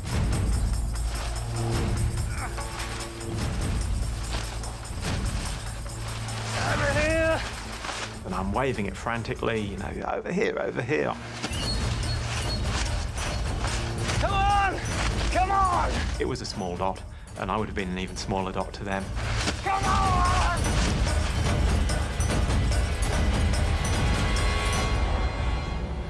Chances of me being seen, in hindsight, are very small. But at the time, it was a great belief. Are they going to see me over here? No, no. The plane's disappearance makes Matt realize that he's just a tiny needle in a giant haystack. He can only hope that tomorrow brings better luck.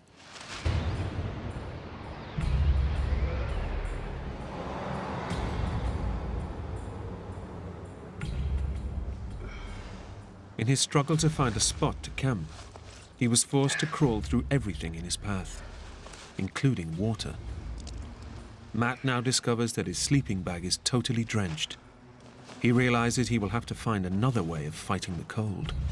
For that first night, one of my big worries was hypothermia. There'd been frosts every night so far on the trip, so it was going to be a very cold night. Probably 3 or 4 degrees below freezing. Wearing all his clothes is the only solution.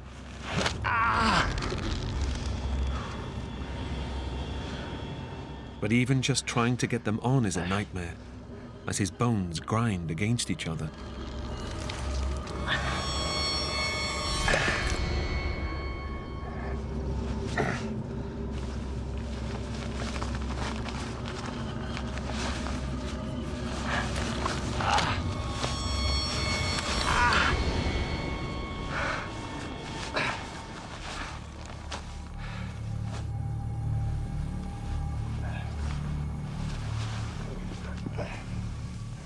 As Matt prepares to face the bitter hours ahead of him, he knows just clothes won't be enough.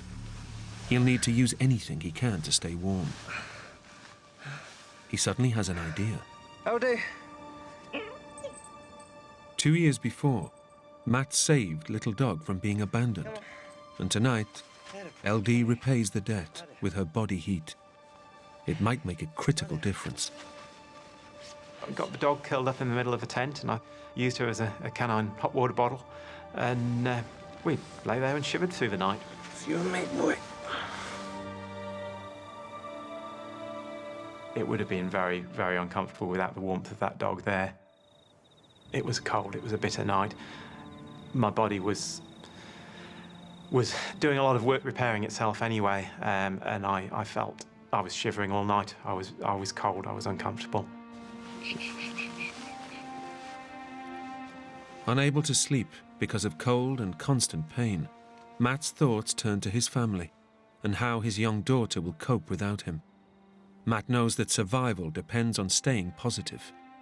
Self-pity has never been his style. I was sad that they were going to be concerned. What's everyone going to do if I don't make it out? What's going to happen? I just didn't go there.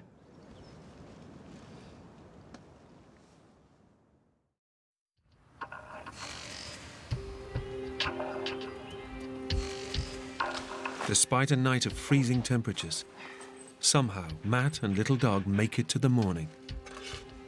But his relief is temporary. He quickly realizes that although he's got enough food for just over a week, it's mostly dried. And Matt has no water left to boil it in. One of the things I'd actually lost in the fall was my water bottle, so all I had to keep water in was my billy, my cooking pot. Matt's managed to pitch his tent close to water. Simple for little dog to get to, but for him, it will mean enduring unspeakable pain. It took a long time of lying there thinking about it to get myself up and to go and actually do it. No, yeah, we need water. Let's go and do it. Come on. But it's not just water for cooking and drinking that Matt needs. Unless he cleans his deep leg wound, he risks serious infection. It was harder going down, a lot harder, just because very hard to slow yourself down and to control your descent with all the broken bones. Matt's entire concentration is focused on avoiding pain and not losing his cooking pot. I can't just throw it down to the bottom and then go and find it, because what if it rolls away? What if it gets washed away in the river? I cannot afford to lose this pan. Matt's had nothing to drink for 24 hours and is seriously dehydrated. His leg dressing has prevented further blood loss, but the wound is now full of cotton fibre and grit from the fall. He must clean it out or risk infection. It was a very real risk if I didn't do everything I could to avoid it.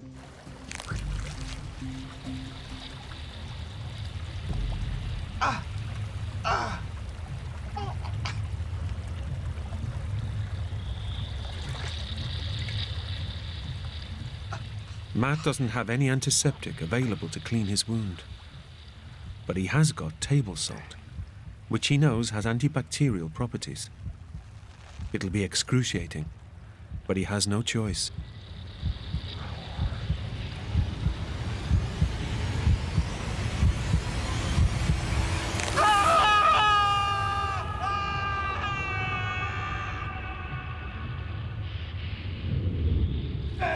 With a broken wrist and ankle, plus a real risk of gangrene, Matt must somehow endure 6 more days before rescue is likely, or risk dying alone on this mountain.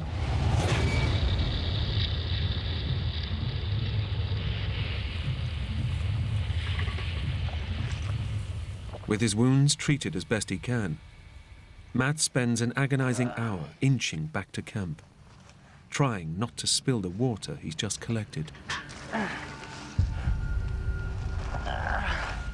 I had to keep my broken ankle and broken wrist up in the air, because if they hit the ground, then there was agony as a result.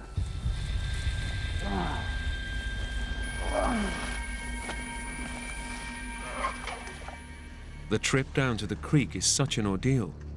Matt decides to ration water so that he can avoid the whole agonizing process as much as possible. I generally got about 2/3 of the pan full. I decided at that stage that no, I was going to try and make water last for 2 days, so I didn't have to go down to this river every day and put myself through that, because all this movement is exacerbating all the injuries. By eking out his rations of dried food and gritting his teeth through gut-wrenching pain, astonishingly, Matt makes it through the week. And miraculously, the deadline when Matt expects the alarm to be raised has finally arrived. Cheers, LD. Cheers.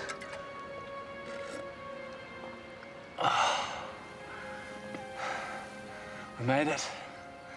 The note he's left back at work will trigger an emergency response, and the rescue helicopter should arrive within hours. For the first time in a week, Matt's spirits soar. Absolute elation to be there. You know, I've done it. That's the hardest bit over. I really, really believed I'd done it. Matt keeps a weather eye out for choppers. He reckons they'll be in the area any time now. But as the hours pass, Matt's elation begins to dampen. After a week of good weather, conditions and visibility start to worsen. By about 9 o'clock, I was just in solid cloud. Little dog, come on. It's...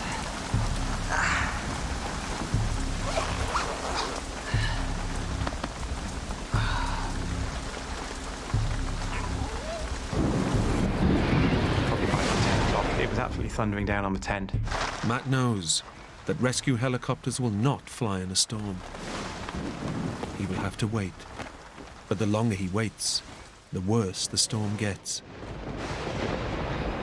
Matt's thoughts of rescue are fast giving way to a new and chilling fear.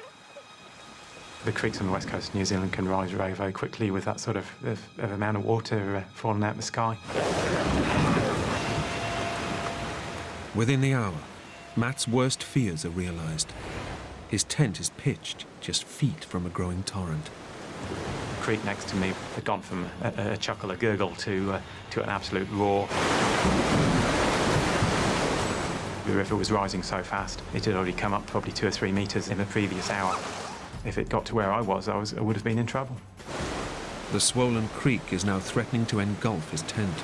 If the force of that water started hitting the tent, I was going to have to get out of there. And when a deadly rumble pierces the storm, Matt's life is in real danger. You could hear rocks being washed down this creek. The sound and feeling of the shocks as those boulders hit each other was a terrifying experience. Gotta get out of here, Ollie. Matt is desperate to get to higher ground. But he knows that if he crawls outside, his crippled body won't make it. There was no way I could keep my footing with one good leg in there. It was just no way. I'd have been swept away. He's trapped, and the stream that was his lifeline could now be his executioner. Knowing there was nowhere I could go was frightening. All Matt and Little Dog can do is hold on and pray.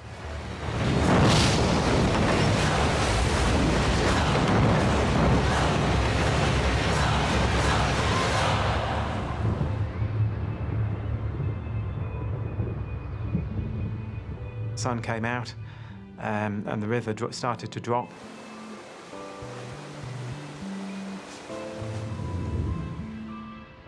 Matt is certain that rescue is now only hours away. I spent the evening just lying there at the door of my tent, ready to jump out and start waving things if anything started flying up the valley. But back at his shop, Matt's note to raise the alarm has not been read by anyone. And it was beginning to dawn on me that something's gone wrong here. They should have been out here by now, and they haven't come. By 6 p.m., the growing horror of his situation becomes clearer. With his provisions running low, and only a question of time before infection sets in somewhere, he knows he must move, or face almost certain death. If I waited any longer and made that decision later, the whole thing was going to be very, very difficult to do. Whereas if I did it now, I could do it. I believed I could do it. Matt calculates that his only chance is to try and reach a hunter's hut he spotted before his accident. It might have fuel, food, medical supplies, and maybe even people. But it's nearly 1,000 meters below him in the valley. For a man who can barely move, Matt faces the biggest decision of his life. I'm going to have to do this the hard way. Reaching the hunter's hut in the valley below is Matt's only chance of rescue. But to get there, he knows he cannot crawl. He must try and walk. But with a smashed wrist, deeply cut leg, and worst of all, a fractured tibia, just standing up will push him to the limits of his endurance.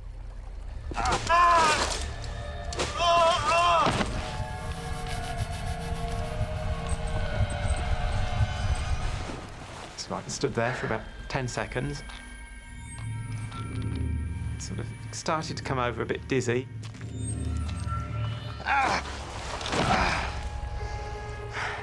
I sort of collapsed into a heap on the floor.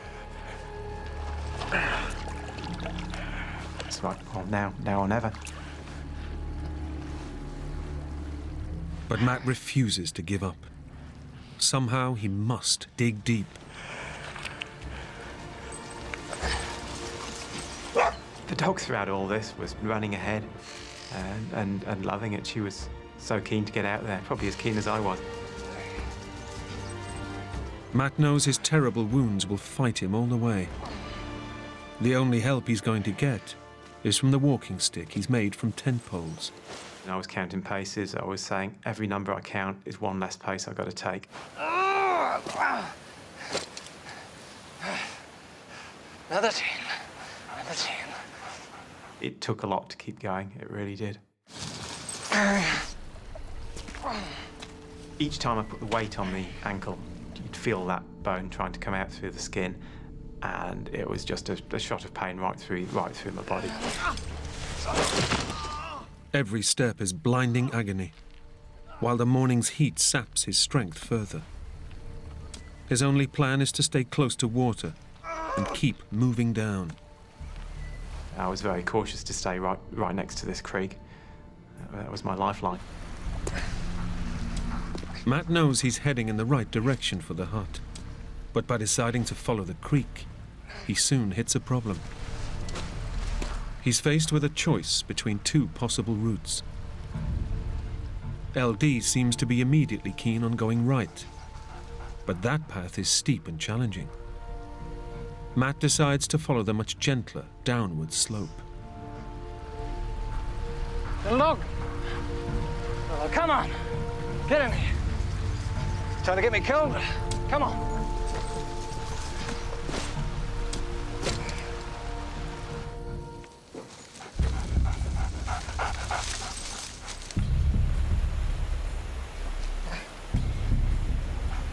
Get out of it. Yeah. Howdy. Out of it. Somehow, Matt keeps his body going, dragging his smashed ankle over uneven terrain for 2 hours. But just as he starts thinking he might get out, the mountain springs another surprise. The mountainside got steeper and steeper until I found myself standing at the top of cliffs dropping off into nothing several hundred meters below. There was no way sideways, there was no way down.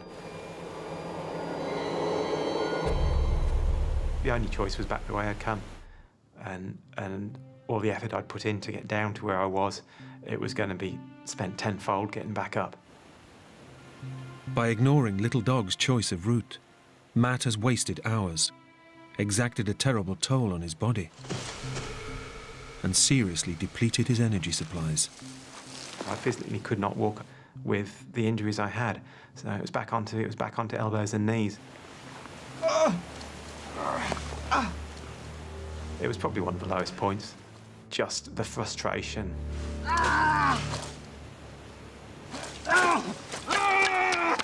me a break!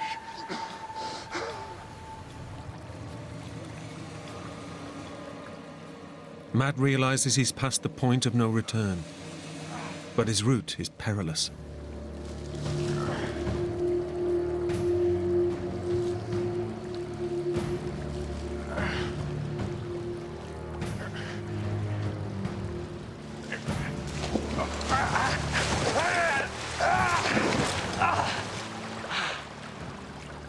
The deep, infected gash in his leg has taken another brutal hit.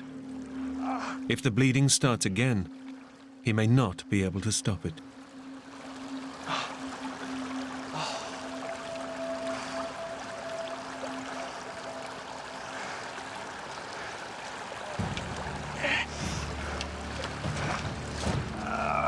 Matt pushes himself to breaking point, but he knows he must keep going at all costs. Knowing it will take all his energy just to pitch his tent again, Matt decides to rest up for the night and regain his strength.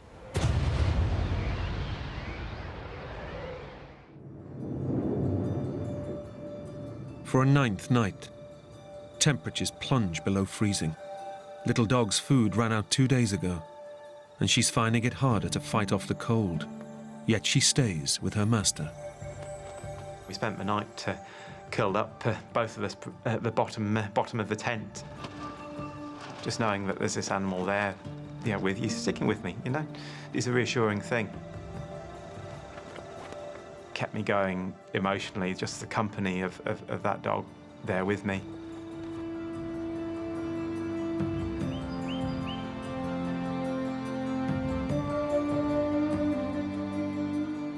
The worst thing about waking up was those few moments of feeling that actually nothing was wrong.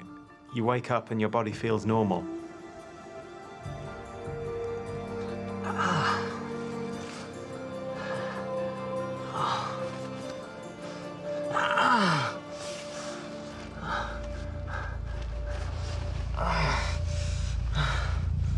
And then finding out that it's as bad as you remember it.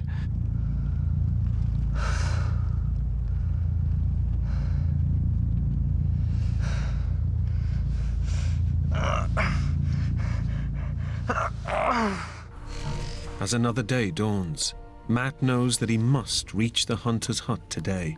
With hardly any food left, and his body close to collapse, he could die on the mountain. But to reach the hut, he'll have to get through the worst terrain he could imagine. Thick, mountainous scrub. It looked like it was going to be very, very hard going. It was just a continuous process of forcing your way, almost swimming over the top of this vegetation. I was just getting tighter and tighter and tighter. After 3 tortuous hours of struggle, Matt's dreadful injuries are taking their toll, and he's made hardly any progress. Come on, you mad bum.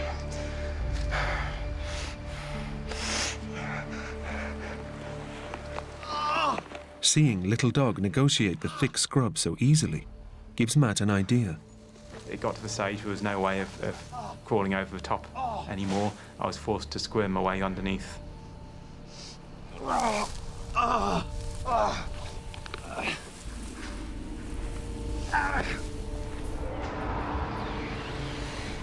After hours of gruesome effort and delirious with pain, Matt's made it through the worst of the brutal scrub. And that was such a relief just to get out of that stuff and into this good going. I mean, I could stand up again and actually walk. The hut can't be too far ahead now. But to reach it, Matt will have to force his broken limbs down a near vertical slope.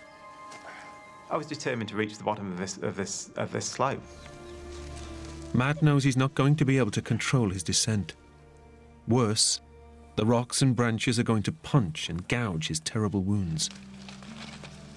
It's a bloody gamble that could cripple him or kill him.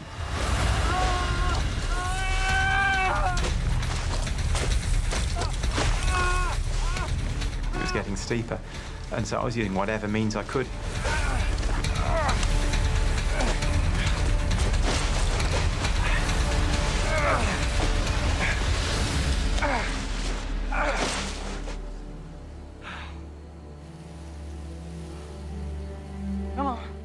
Pushing his body to the extreme has paid off. Matt is now less than 2 kilometers from the hut. But getting to the valley floor has not come without tremendous cost. I've done myself a lot of damage coming down this hill. My limbs are useless. Matt can only hope the worst is behind him. The hut, and possible salvation, is tantalizingly close. But just as Matt finally allows himself to believe that he's made it, his dreams are brutally shattered. A fast, freezing river stands between him and the end of a nightmare. That was so disheartening. It was so close. But unreachable, just out of reach.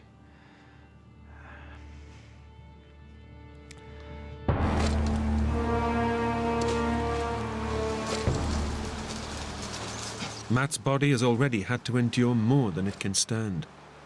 And now, if he wants to live, he'll have to take his shattered bones and horrific wounds into the icy water.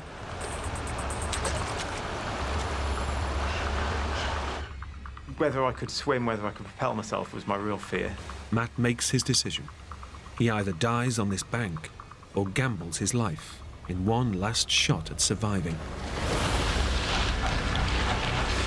The water was absolutely freezing. All my muscles started to seize up. Matt is quickly struggling.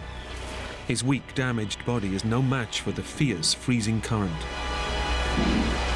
He has to fight the current or drown. It wasn't what I needed. I was trying to swim a river with broken bones. Matt knows that whether he lives or dies now depends entirely on the river, not on anything he can do. I felt the main current begin to pull me, and it was dragging me over towards the far bank of the river.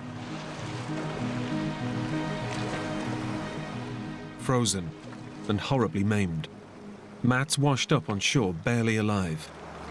He's had a miraculous escape. Every muscle in my body had seized. Everything had just stopped working.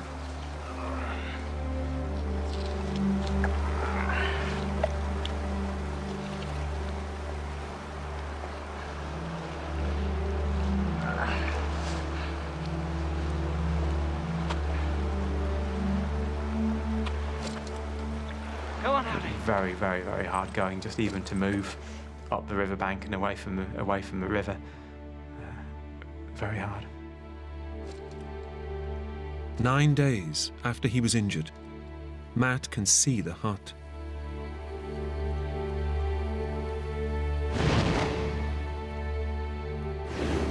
But he finally has to accept that he's probably going to die before he reaches it. Cheers, LD.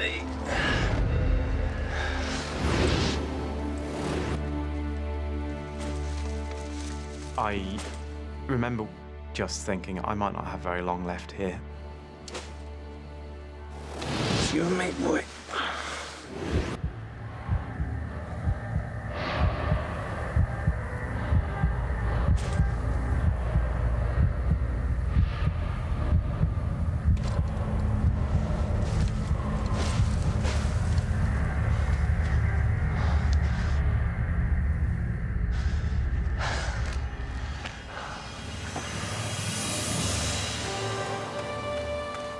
I couldn't have seen a more beautiful sight than that hunter walking out of that hut. I got you, mate. I got you. Oh, lie down, eh? And that's the moment I know I'm getting out of here. And I can't describe as good a moment as that. I was safe. It was relief. It was joy.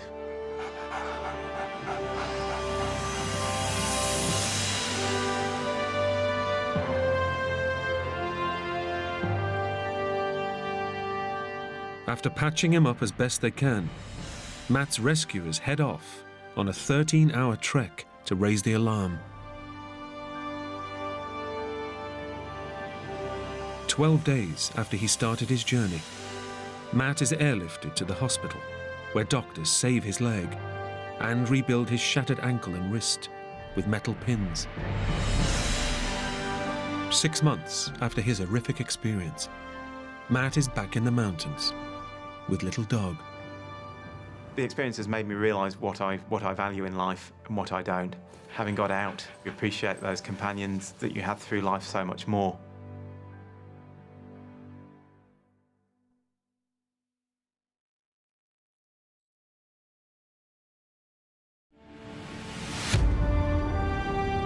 On Mount Everest, a climber slips into unconsciousness at 28,000 feet. I was on the edge of death. Unable to save him without risking their own lives, his Sherpa guides leave him for dead. But he's still alive. Suddenly, I was in the real world, on this precipice. Now he faces the impossible. To survive a freezing night alone, without shelter or oxygen, on the world's highest mountain. It was so cold There was a wind swirling around like a hurricane. I thought, well, this is when I'm actually going to die.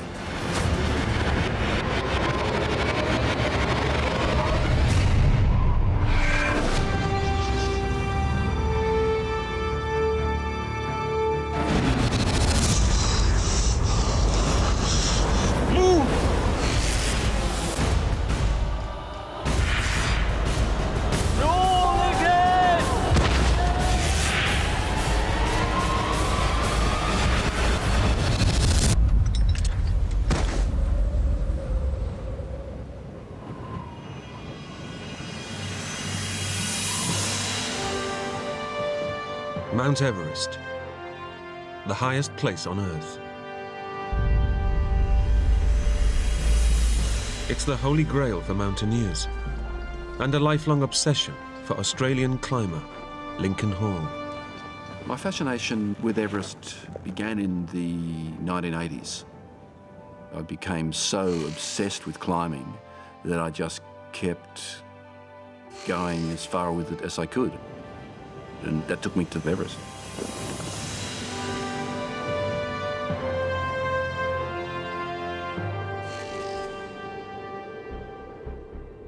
In the early hours of the morning, he's going to make a summit attempt. But it won't be his first. 22 years ago, Lincoln got to within 1,500 feet of the summit before conditions became too dangerous and he was forced to abort his climb. When I got down to the base camp, I was overwhelmed by disappointment. It was almost like a poison. I just couldn't let that happen again. But now, aged 50, and with a wife and family, Lincoln knows that this is his last chance. Having a family made a huge difference to Lincoln. Even though this had been his dream for a couple of decades, not coming back wasn't an option. I'd just turned 50 and I was nowhere near my strength that I'd had back in my heyday. And I knew that the only way I was going to get through this was through the strength of my mind. Okay, George, let's go, mate. It's close to midnight, and Lincoln prepares to leave the pre-summit camp with his Sherpa guides. In front of them lie 1,800 vertical feet and an arduous 9-hour high-altitude climb. I had a feeling that I was attempting the impossible. And Lincoln knows that this year alone, 10 climbers have died trying to reach the summit.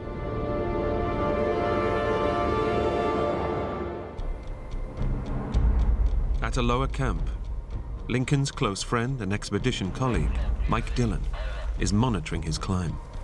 Lincoln and I had been friends for many years. She was one of the best climbers in Australia and a great friend. Lincoln's left camp, Mike. Over. We were expecting to hear, hopefully, good news.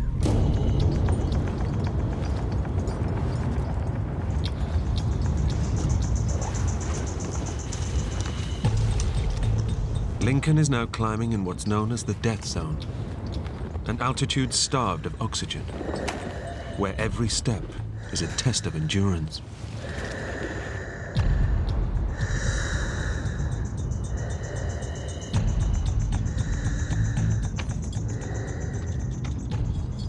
Then the ambition starts to come in and the excitement starts to come in and the energy comes in, because this was my big chance.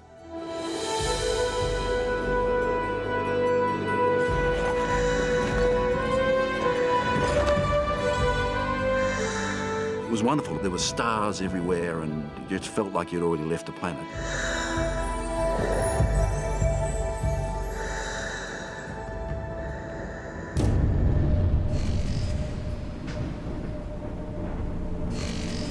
As dawn breaks, he reaches what's known to climbers as the second step,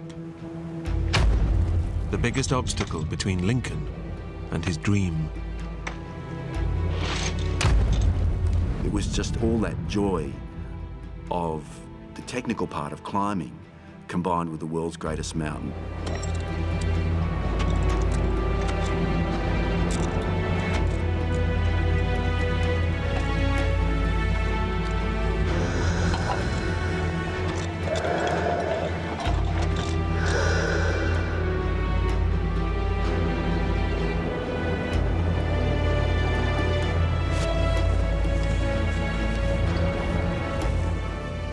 mountains had started to take shape. We could see the ghostly shape of the summit pyramid.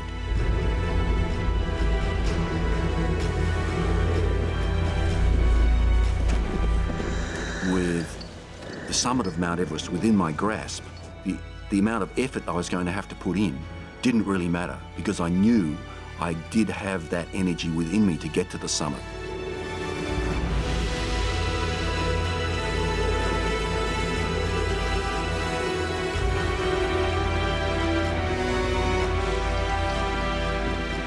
Those last steps were really difficult, but I knew I would get there.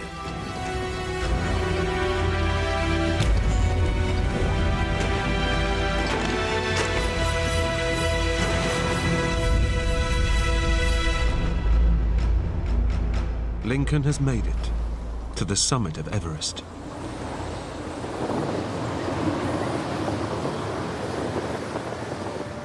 He's on top of the world. I could just feel this glow of excitement and of joy. It was just the most wonderful feeling.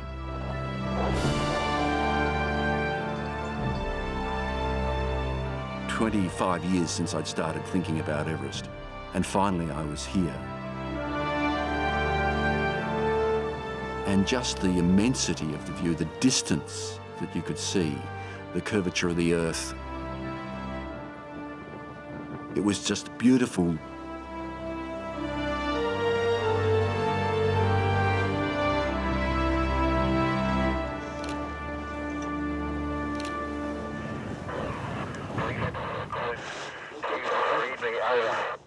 I was just walking past the communication tent when I heard his voice. Lincoln, it's Mike, over. I can't believe we're here. It was fantastic because Lincoln deserved it more than anybody.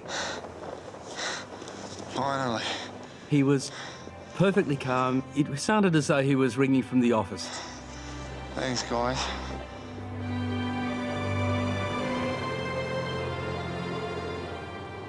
Just remember, though, you're only halfway there, okay? We'll celebrate when you get back, over. Somebody has to remind you that although it's a beautiful view, get down is a crucial thing, and get down quickly. When you get to the summit, you're only halfway there. Reaching the summit isn't being a good mountaineer, it's coming back home every time. Lincoln knows they must descend immediately from the death zone, as no one can survive at this altitude for long. The death zone has earned its name because it's at a height where your body is literally dying. With the shortage of oxygen, it's very easy to let a little error slip past you, and that can lead to death. Lincoln and his guides now face a grueling 3-hour descent to get back to the pre-summit camp. That extra energy that you had from achieving your ambition, suddenly you don't have that ambition and you're just filled with tiredness.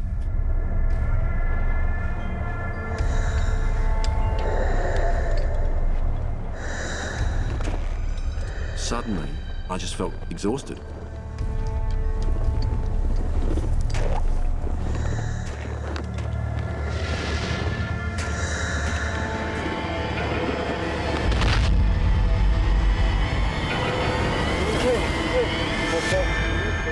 Then I became overwhelmed with lethargy.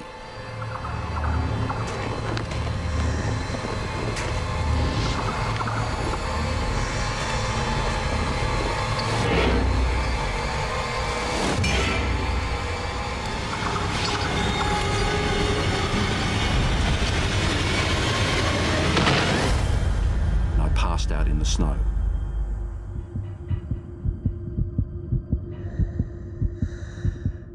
Suffering from a severe form of altitude sickness, oxygen starvation is causing blood vessels to leak fluid into Lincoln's brain.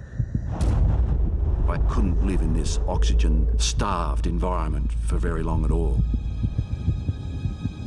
If he doesn't get up and get down the mountain fast, he'll die.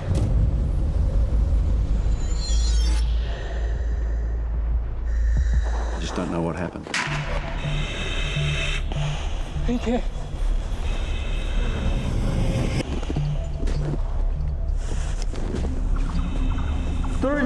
To base camp.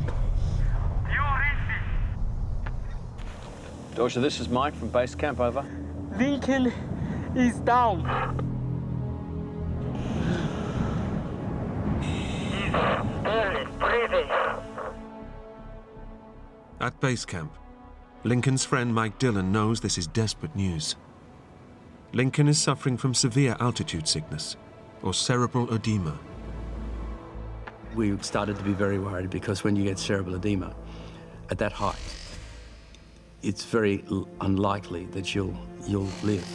Pressure is being put onto your brain. There's nowhere for that pressure to go, so it makes you go delirious and you die. Is he talking? Is he making any sense? Over. Negative. Cerebral edema can kill people instantly, but we knew that sometimes it can take a little while. Close to the summit of Mount Everest, it's impossible to bring Lincoln down. No one has the physical strength to carry anyone down from that height. Lincoln. Helicopters can rescue you from ships, from being lost in the bush. You can be rescued from the water, but you can't be rescued from the summit of Mount Everest. Over decades, more than 200 people have been left for dead near the summit of Everest.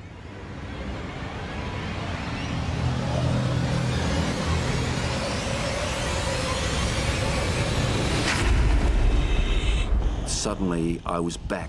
Lincoln. In a sort of, I wouldn't say lucid state, Breathe. but I actually realized where I was. I was on Mount Everest.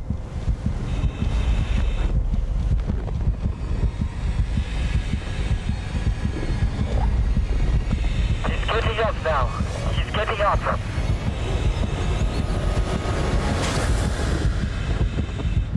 Good work, Dorsha.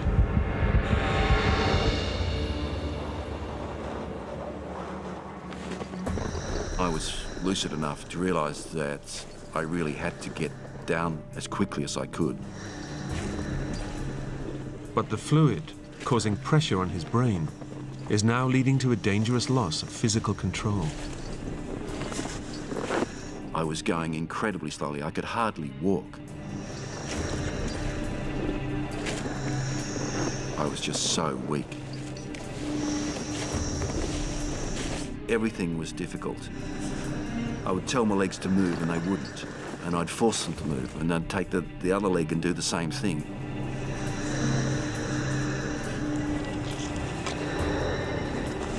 It was my mind that was driving me forward.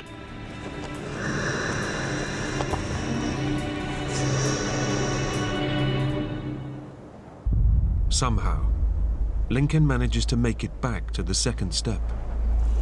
But this means rappelling down a sheer rock face at 28,000 feet above sea level. That's the dangerous place. It's a make or break it point, and often it's a place where people die. And Lincoln's mental state is getting worse. I was in a trance. I was just incredibly confused. Another Sherpa is at the second step. And I wondered what he was doing there. A climber that he was guiding to the summit has died just below them. Already confused, the news pushes Lincoln over the edge. It was such a shock that I fell to pieces.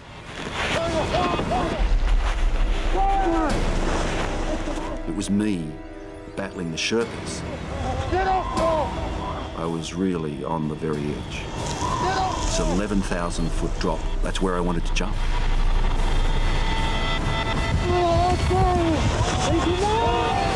I was trying to jump off the face.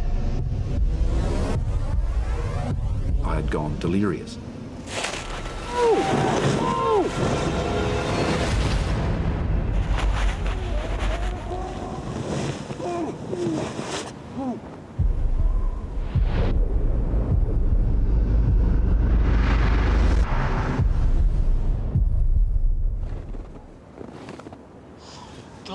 to base camp.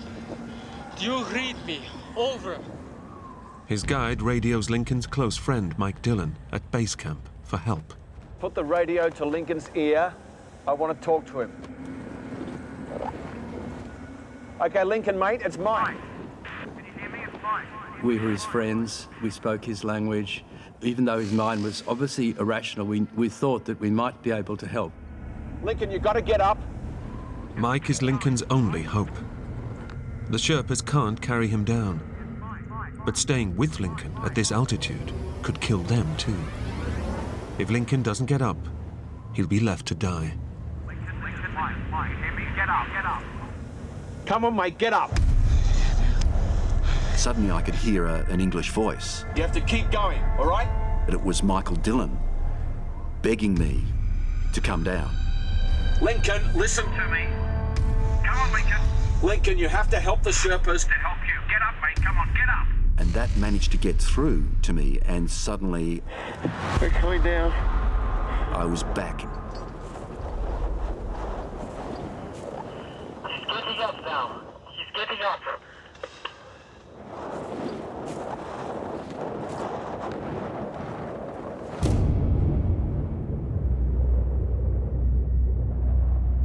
But now Lincoln must rappel down the treacherous second step. And this time, he's on his own. And I needed to descend that using a rope, and there was a ladder. I started going down the rope. Lincoln!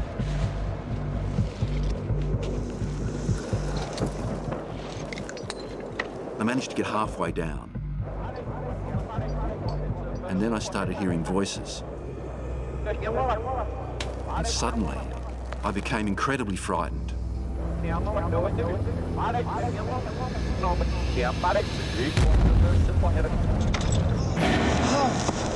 I just panicked.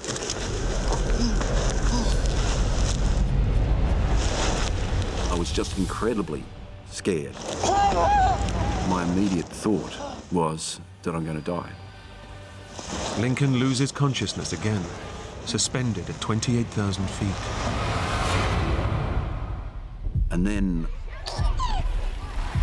Lincoln, listen to me. Your mind is not working. Hey, Dylan. Happy birthday, mate. I was hallucinating. Change your way.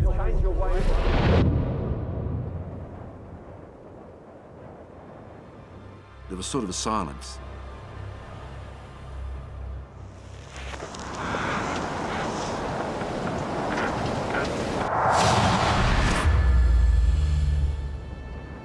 But suddenly,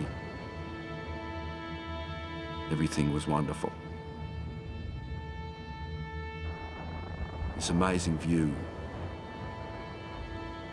I forgot about everything else. I just started to feel this joy at this wonderful mountain scene with the warm colours of the late afternoon on the snow.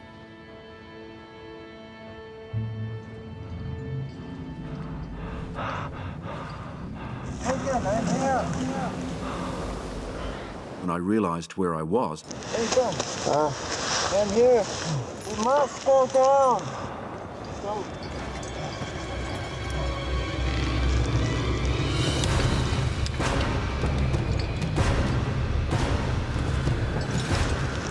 pulsing with adrenaline, I rappelled down.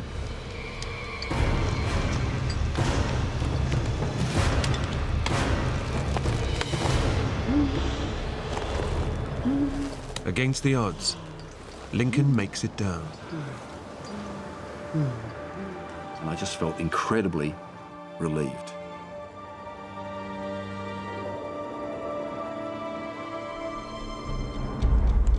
Go!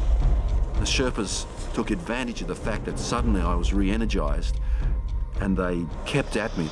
Move! Move! They just kept telling me to keep moving, keep moving, keep moving. But vital time has been lost. And at this altitude, every second counts. We knew that they'd run out of oxygen by now. We knew that meant all the effort of trying to get Lincoln to come down was exhausting everyone. It was probably the key factor that was going to kill Lincoln.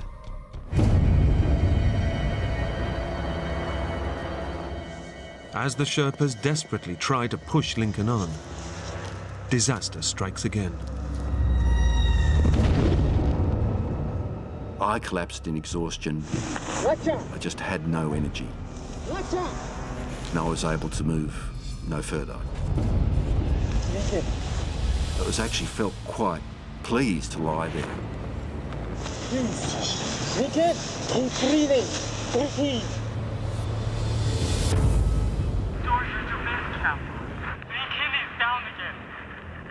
He was breathing very slowly and he was in a very bad way. He's lost all heart and hope, they put it like that. I remember thinking, he's a goner. Lincoln. Lincoln. The Sherpas put their finger into Lincoln's eye and he didn't respond at all, so he was in a comatose state. We knew that Lincoln wouldn't live because if you've got cerebral edema, you've been without oxygen and you're that high on Everest, no one has survived. To be realistic, we have like 0 chance of getting him down. If the Sherpas stay up there, they could all die. The Sherpas had put in superhuman efforts, but we had to realise that there was some point where someone would have to make the decision that to save their lives, we would have to tell them to leave Lincoln and head down themselves.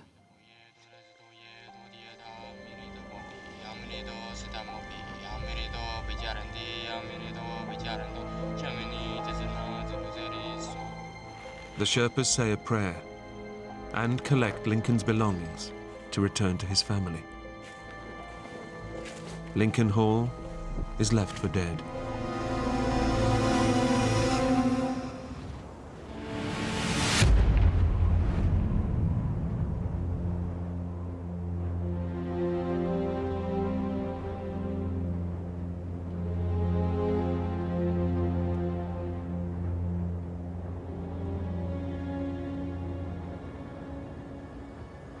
Back at base camp, Mike Dillon has just received the news.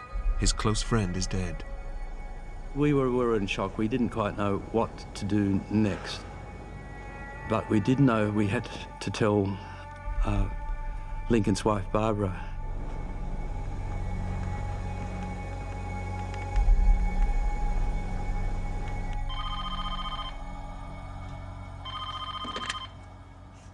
Hello? Hi, Barbara. It's Mike.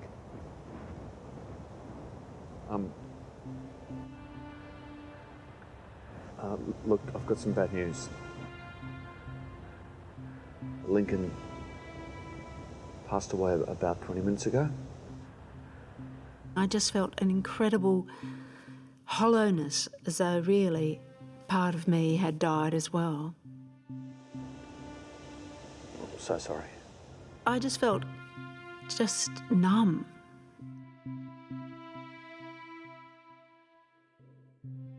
I just felt completely numb and hollow. When it finally reached its ultimate conclusion that he's dead, then it's still a dreadful shock.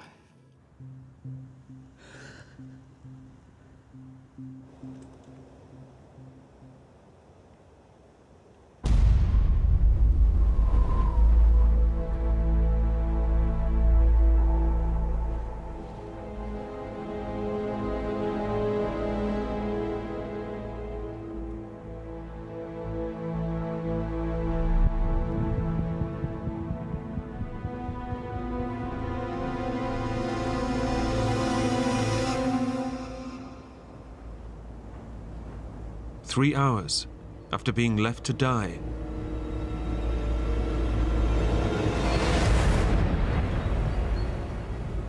Lincoln emerges from his comatose state. I felt completely disoriented. I was exhausted, dehydrated. I'd been left for dead, and I was still there. I was still alive.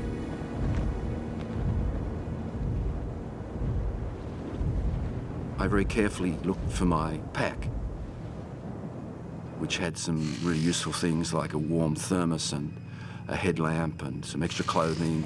But the pack has gone. Lincoln's guides have taken all of his gear to return to his loved ones.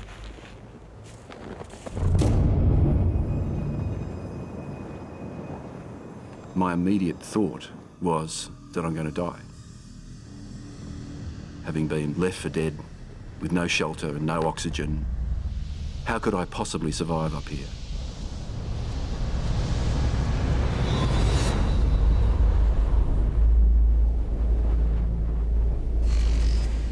Night falls on Mount Everest.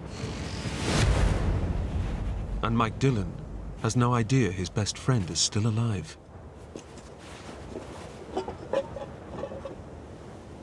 I had to go to Lincoln's tent and pack up all his belongings, report to the authorities that he died.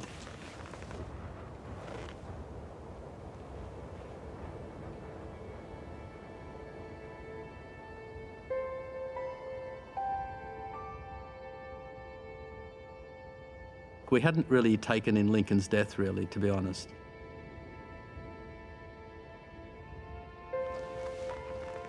Your brain can't process this kind of information.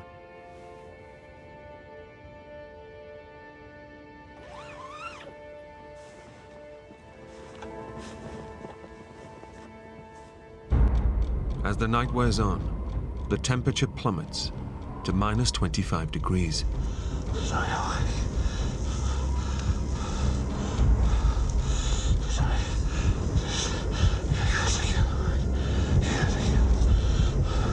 It was so cold.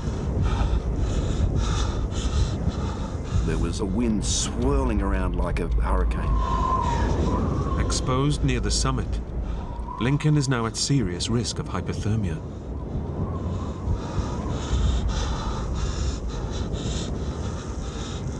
If he falls asleep, he will drift back into a coma and quickly freeze to death. Staying alive meant staying awake. I kept telling myself, just stay awake, just stay awake.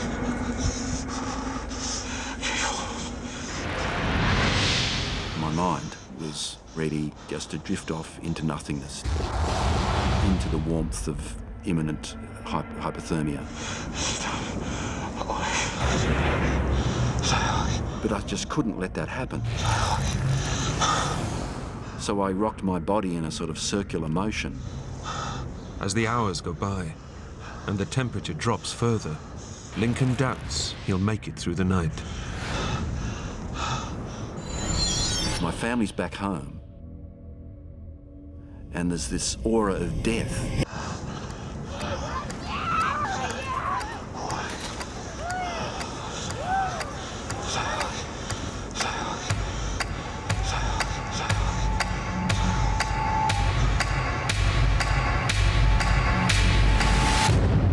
As Lincoln barely clings to life, his grieving wife and sons are back in Australia. Eventually, I fell asleep and I had a dream that I could see Lincoln walking towards me very, very clearly. And he was smiling. And it was such a lovely vision. I just woke up full of joy that he was coming back. And then the awful truth hit me. I just felt incredibly cold and numb. And I could hear, especially our oldest son, crying himself to sleep.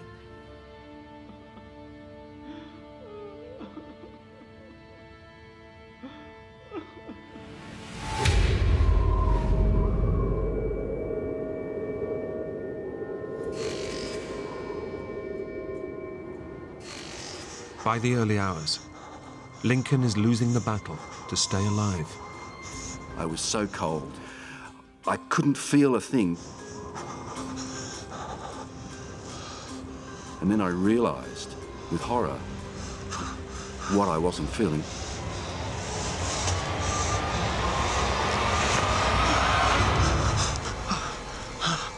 What I wasn't feeling was my fingers. And I recognized the wooden feeling of frostbitten fingers.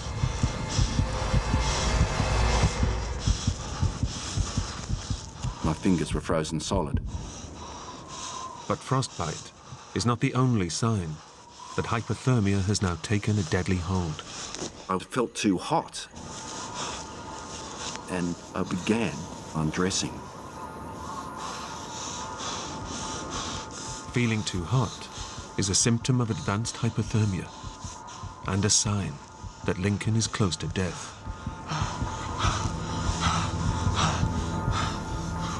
It was the beginning of the end.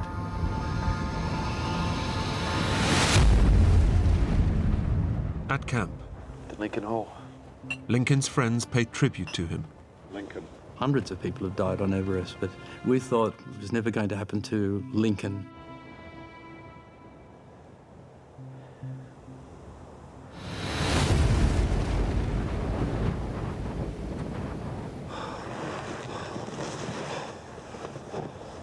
I had an hallucination where I was wearing a really warm and comforting cloak. But that cloak was the warmth and the welcoming of my imminent death.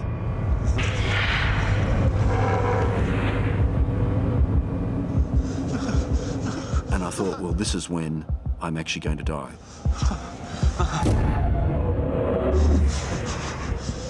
And then I had horrible, horrible recognition of the fact that I would not ever see my family again.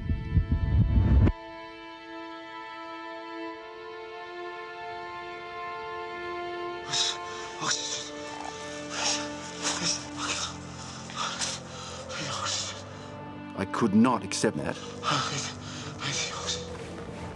Because if I died, my family would be destroyed.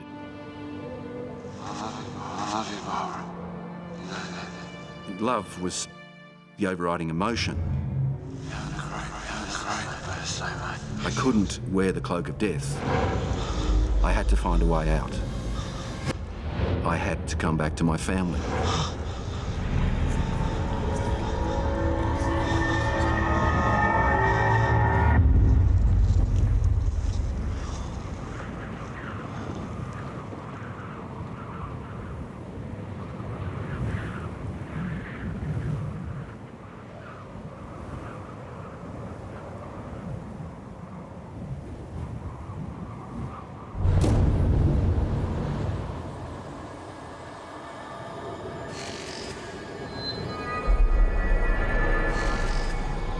It's been 12 hours since Lincoln Hall's lifeless body was left to die.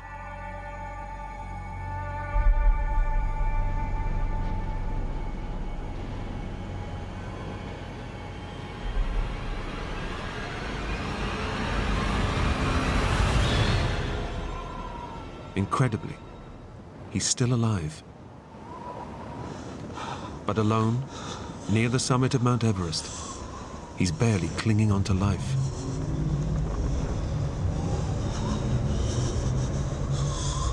The earth was beneath my feet, and I thought, that can't be right. That can't possibly be right.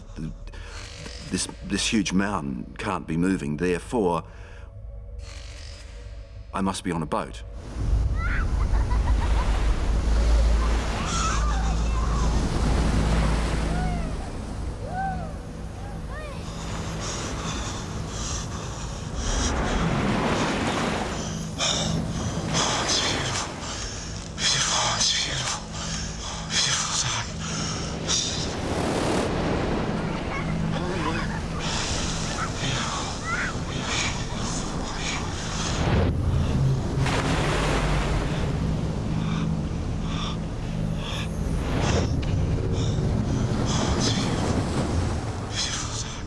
I was so contained in that bizarre world of hallucinations and loneliness and cold and death.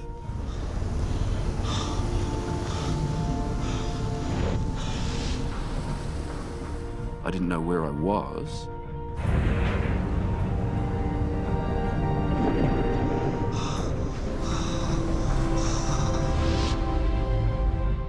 I knew someone was there.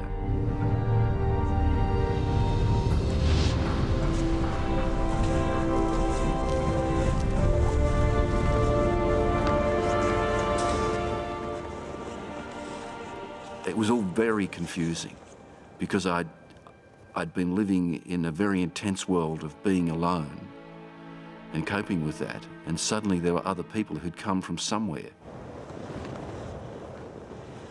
Leading one of the very last climbing parties of the season, Everest guide Dan Mazur has found Lincoln by chance. That was actually the last day that there was anyone else on the mountain. Those 4 final climbers would have been expecting to step over my dead body.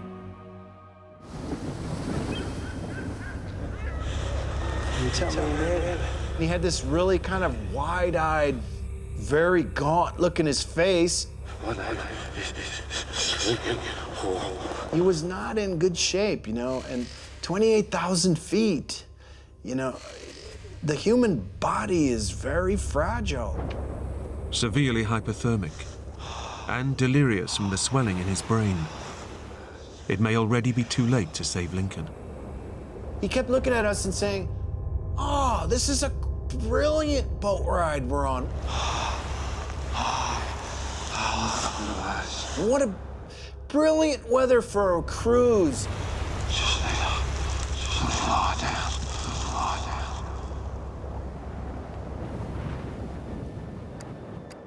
Dan recognizes the deadly symptoms of cerebral edema. He gives Lincoln oxygen to help alleviate the pressure from his brain, and chocolate to raise his blood sugar levels.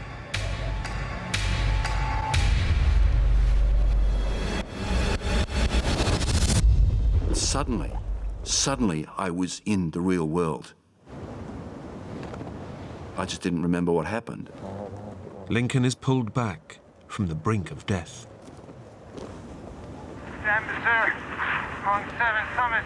Team, over. This is 7 Summit, stand, go ahead, over. We suddenly heard a guide's voice come on the radio. You have somebody called Lincoln Hall with your team. Lincoln died? He died last night. Over. He's alive. You're kidding me. It was pretty amazing. We were still in a state of shock. We hadn't really taken in Lincoln's death, really, to be honest.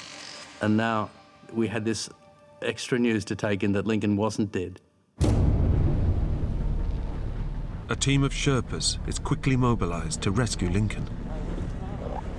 But they are 4 hours away. And Lincoln has already slipped back into a delirious state. You can slip away into unconsciousness and coma and death extremely rapidly up there. I was hallucinating madly. He turns on those trying to save him. He fought us.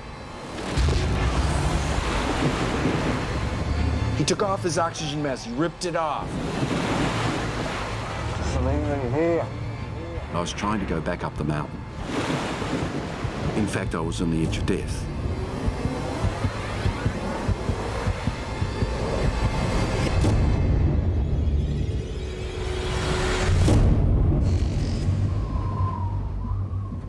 Finally, 2 Sherpas arrive from camp to try and bring him down. Already exhausted from a 4-hour ascent, Lincoln's life is now in their hands. The Sherpas had no idea of how fragile I was.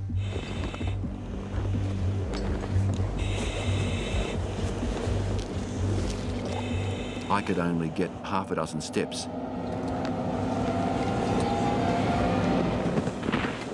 Before I had to collapse in the snow.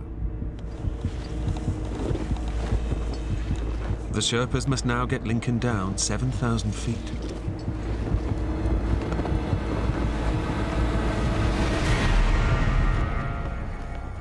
Three hours since the Sherpas reached Lincoln, and Mike Dillon is getting anxious. Lincoln was, in a bad way, he was alive, but we didn't quite know whether he was going to ultimately survive. We thought he had a 50% chance of making it.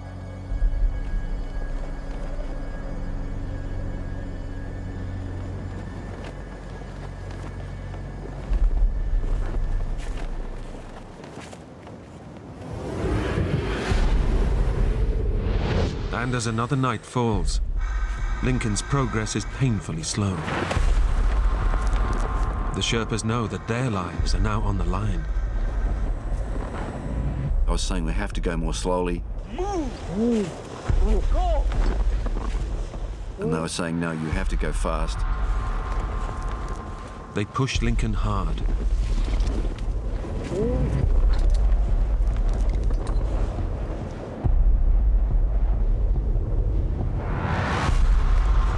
Keep going! They were prepared to do anything to get me off the mountain.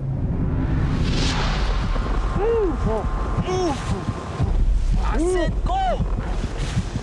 I could tell from the tone of their voices that they were tired and exhausted and they didn't want to be there. Move!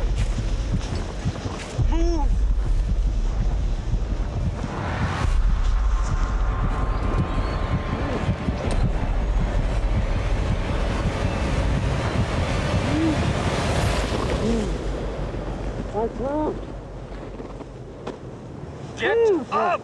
One of them went to hit me with his ice axe.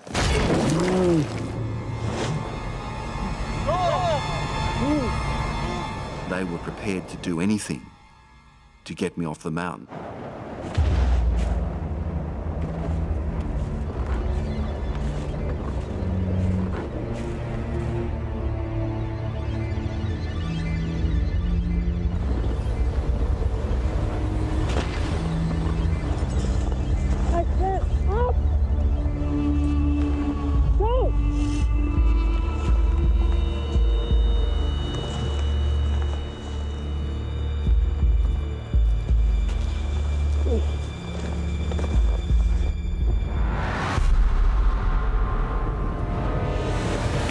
Go! Keep going!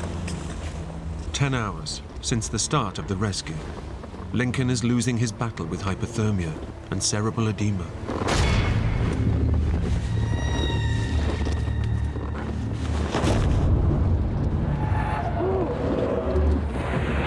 Lincoln finally gives up. I was able to go no further.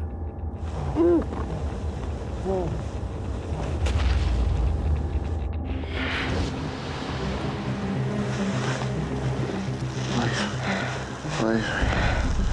Just leave.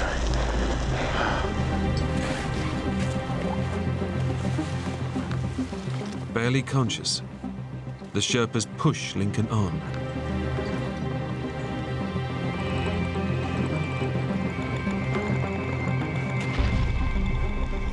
The only thing I could do was just to hold on to my commitment to find a way through this. Get up!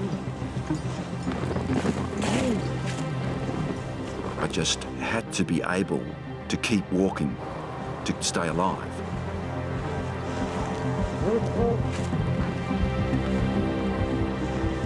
But I was going to do it. I was going to get back so I could get home. We're close, Lincoln. We're close.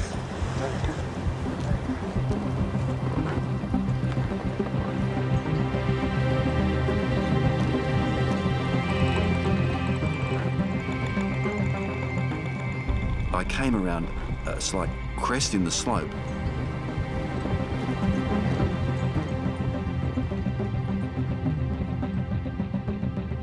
And I thought, this is it.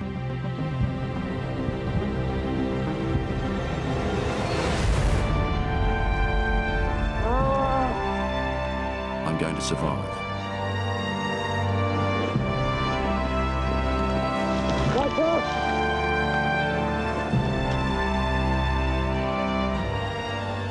It was just a flood of relief.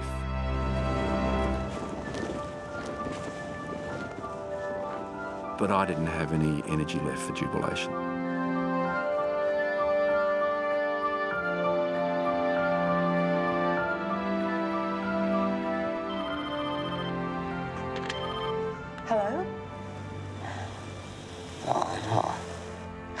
Lincoln? Lincoln's voice was so hoarse, I couldn't believe it was him. It's okay. She knew it was me. And that was just the most wonderful moment. It's okay, baby. I'm okay, I'm fine.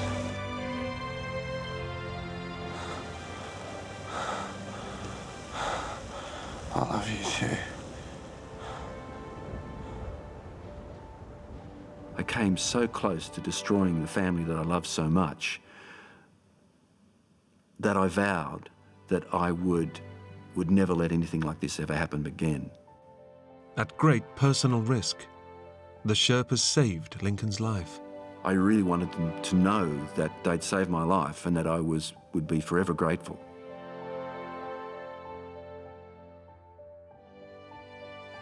Lincoln recovered, but lost the tips of his fingers and a toe to frostbite. He still rock climbs, but has no plans to attempt any more major peaks. Doctors have yet to understand how he survived so long, with so little oxygen and without shelter, in Everest's death zone.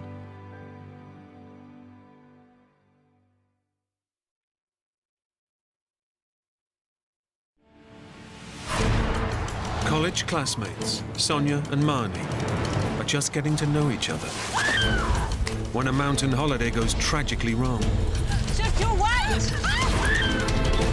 Trapped on a crumbling precipice. It was terrifying. If you fell, you would fall down hundreds of feet and die.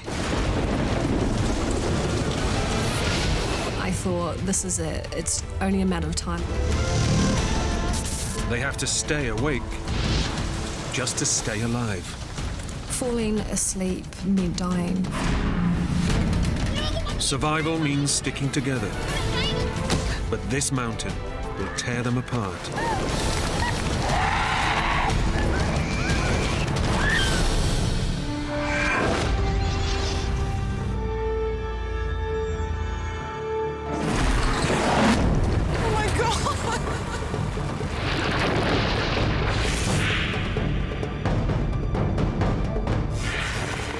She started to think that we could die there.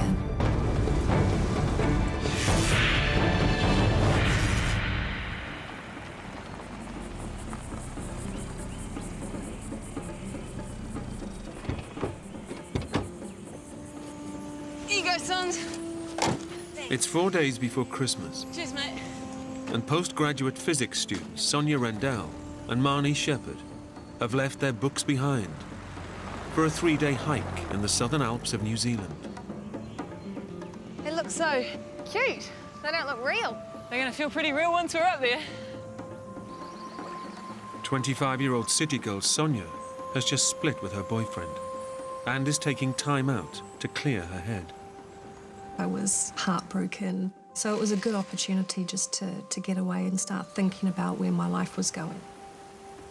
Sonia had a bit of a split up just beforehand. So this hike was something I hoped that Sonia would enjoy. At 36, Marnie's already a veteran mountaineer.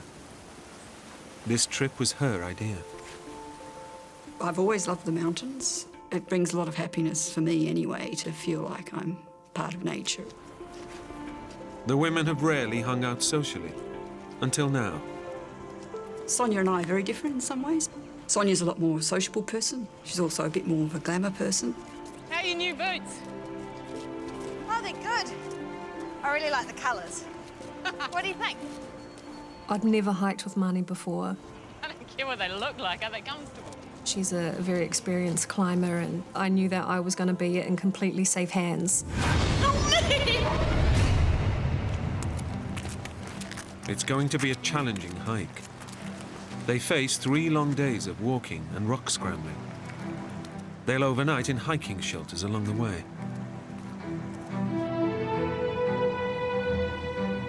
Marnie's come up with a 60-kilometer route that will take them through mountain passes, right across the Southern Alps to the west coast. Beautiful and remote, this wilderness can also be lethal. Even in the New Zealand summer, the weather can change without warning. And Marnie has heard that a storm system is heading their way. Even though the forecast was bad, it was still supposed to be a day or so away. We were hoping to complete the trip before the weather turned bad. Sonia's on a steep learning curve. This is her toughest hike yet, so she'll be looking to Marnie to take the lead. What if I slip? Don't slip. Marnie is a very tough lady, incredibly headstrong, but I really like that in her. I'd never hiked with Marnie before. I was very well aware that she's a very experienced climber.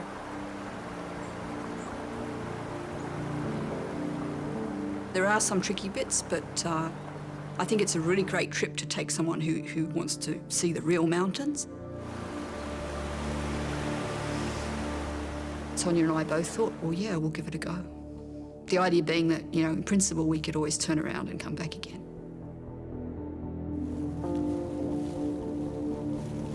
The hike starts out well, and the weather is holding.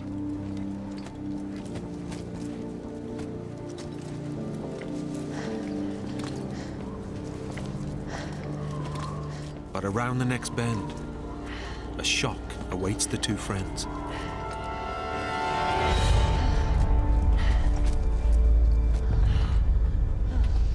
I wasn't expecting that.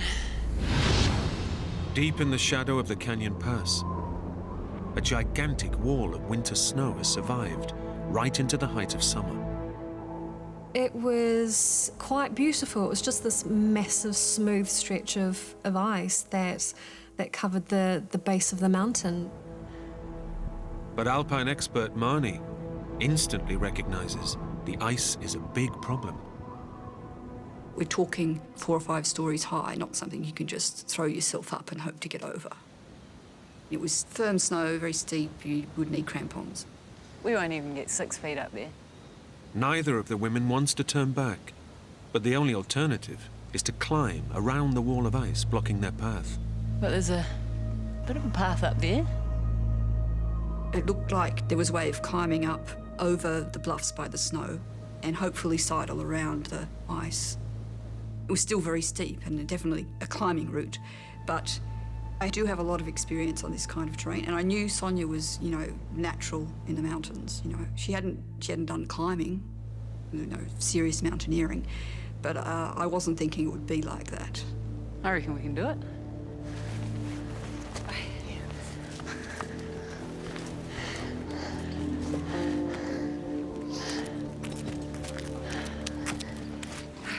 We were very excited, and I guess the adrenaline is going as well. There was no doubt in our minds that we could do the climb.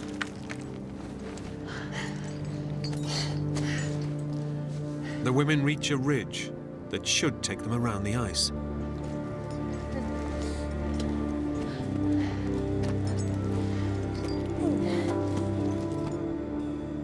But the plan falls apart. The terrain is impassable without ropes. Between us and the pass that we were trying to sidle around to, there was a very steep, uncrossable avalanche gully. Completely uncrossable. Unwilling to abandon the trip, Marnie decides that they can climb up to another ridge. I was hoping if we climbed a little higher, we could get through. We can't get across here, but if we nip up there, I reckon we can make it. I was a little bit surprised. It looked like it would just be a long, long climb. What, that ridge way up there? But I completely trusted Marnie's judgment. Okay. Okay. She basically just said, you know, follow my route, so it was always her that went first. Now you just want to watch out for the loose scree. You don't want to scuff your new boots.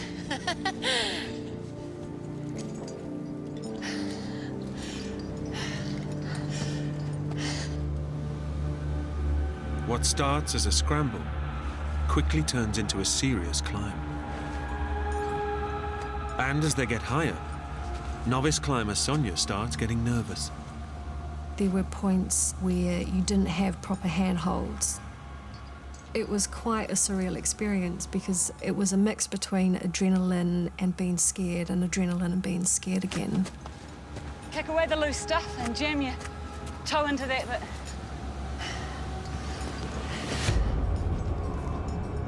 To find a way around the ice, the women have to climb higher and higher. Marnie has underestimated the severity of the ascent and overestimated her friend's climbing ability. Marnie, this is just crazy. Sonia was beginning to get scared of the train, and with very good reason.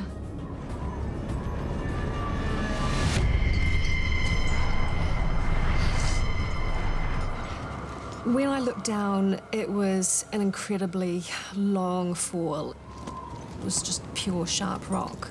So if you did slip, then you were going to break some bones. That did set in panic for me. I froze on the side of the mountain.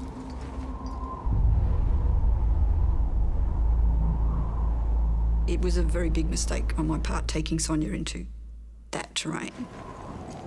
Your survival depends on you being careful about what you're doing, and if you panic, you're not being careful. Marnie needs to calm Sonia down, fast. Just relax and take some breaths, okay? It was terrifying. If you fell, you would fall down hundreds of feet and die. You couldn't afford to fall. Marnie, I can't do this. This is too hard. I'm gonna go back down. Sonia?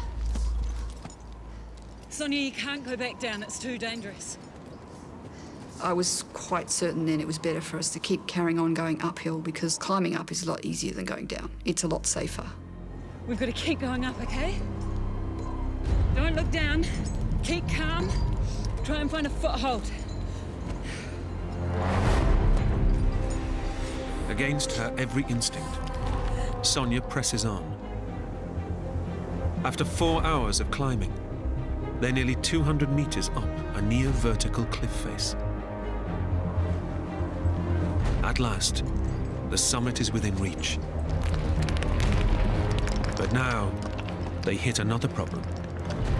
The rock above them is dangerously unstable. It's a case of what looks like solid rock falling apart. If you're relying on that to hold some of your weight, well, that's a disaster. I put my foot on the rock and it fell from underneath my foot.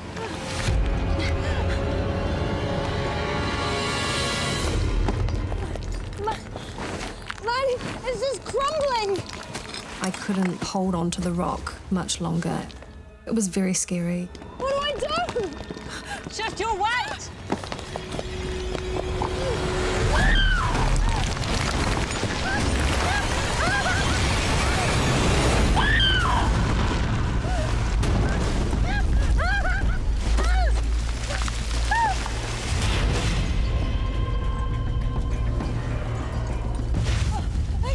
I was clinging on, trying to scramble my other foot or wedge it into the rock just to get one solid foothold. I knew if I were to fall further, it would be disastrous. Help me! Sonia, look at me. Experienced climber Marnie has managed to scramble down. Okay. Now she has to calm Sonia and guide her back to safety. Now get that leg and swing it round. I've got you, Sonia. I've got you. Ready? Yep. Go. Yes. I can't do this anymore. I can't go on any further. Sonia's safe, but the shock of the fall has drained her strength and her confidence. We've got to keep moving. I really needed to stop because mentally and physically I couldn't last much longer.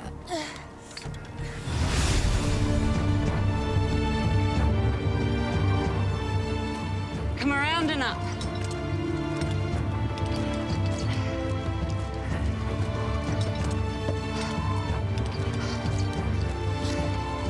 Put your hands where I put mine. Pushing on, the women face a dilemma. The terrain above is even steeper. Yet going back down is out of the question. The rock quality was really poor. The rock you're standing on and the rock you're holding, all of it could just crumble. Marnie realizes she can't push Sonia any further. I want to stop. I can't go on. She needs to find a spot where they can take a break. I think I see something.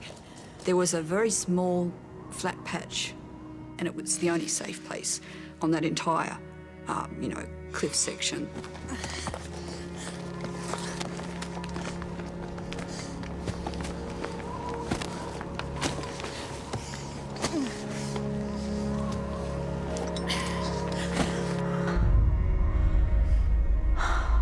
It was an absolute relief. I could just sit down and take a deep breath and get my composure.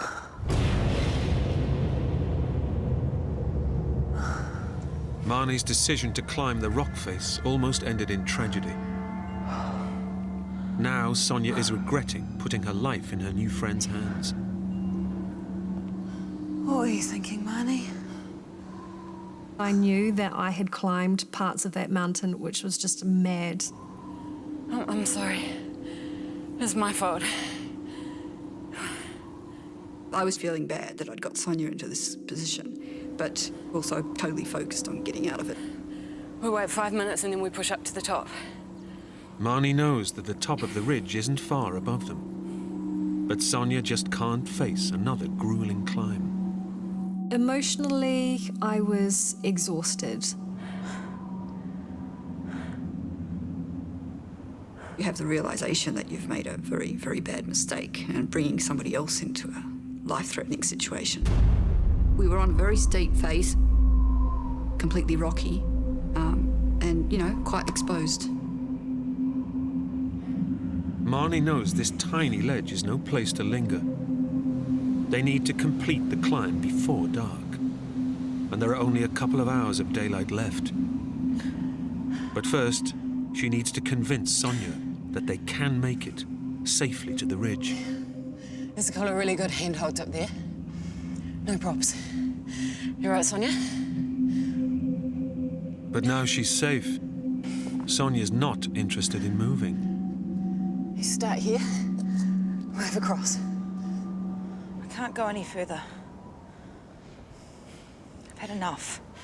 I was trying to reassure her that it wasn't far, but we both knew it was still going to be pretty tough, so I don't think morale was great. We've got 2 more hours of daylight, and we can make it to the top.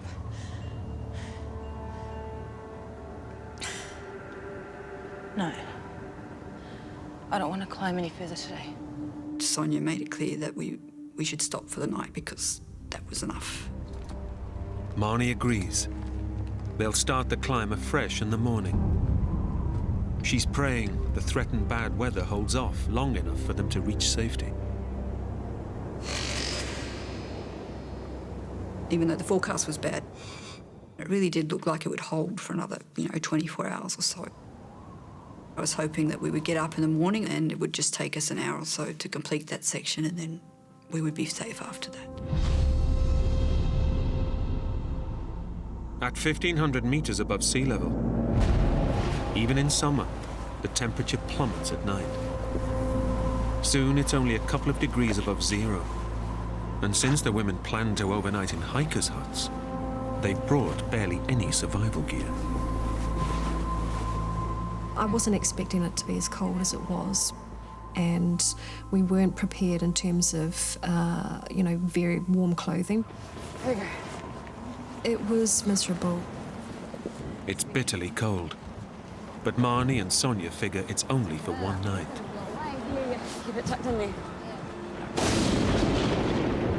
Then, dark clouds start to roll in.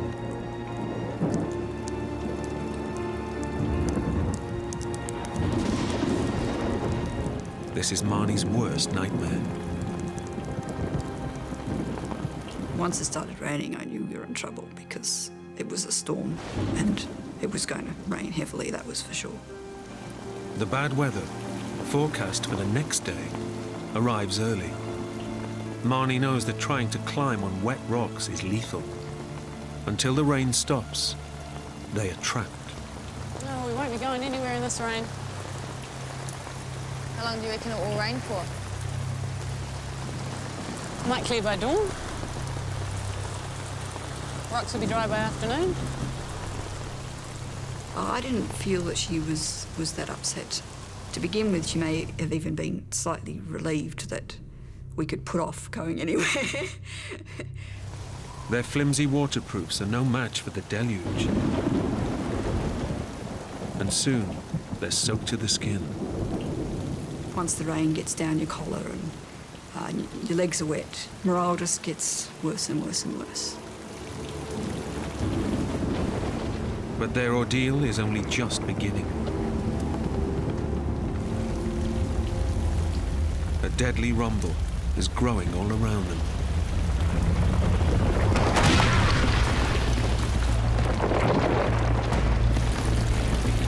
What was that? Loosened by the torrential rain, massive boulders start to crash down, smashing all around Sonia and Marnie. Oh my God! You could hear the rocks falling on the mountain. I thought, this is it. It's only a matter of time. They're gonna hit us! There was really a constant stream of rocks rolling down either side of us. Some of them only a few metres away from us. It was very scary. We just knew there was absolutely nothing we could do. All the women can do is pray that none of the rocks will smash into them. I just couldn't believe that we'd ended up in a situation like this. After what seems like an eternity, the rockfall eases. When they stopped, we were just absolutely relieved. But we just didn't sleep that night. We were so concerned about, what we were going to do in terms of the climb the next day.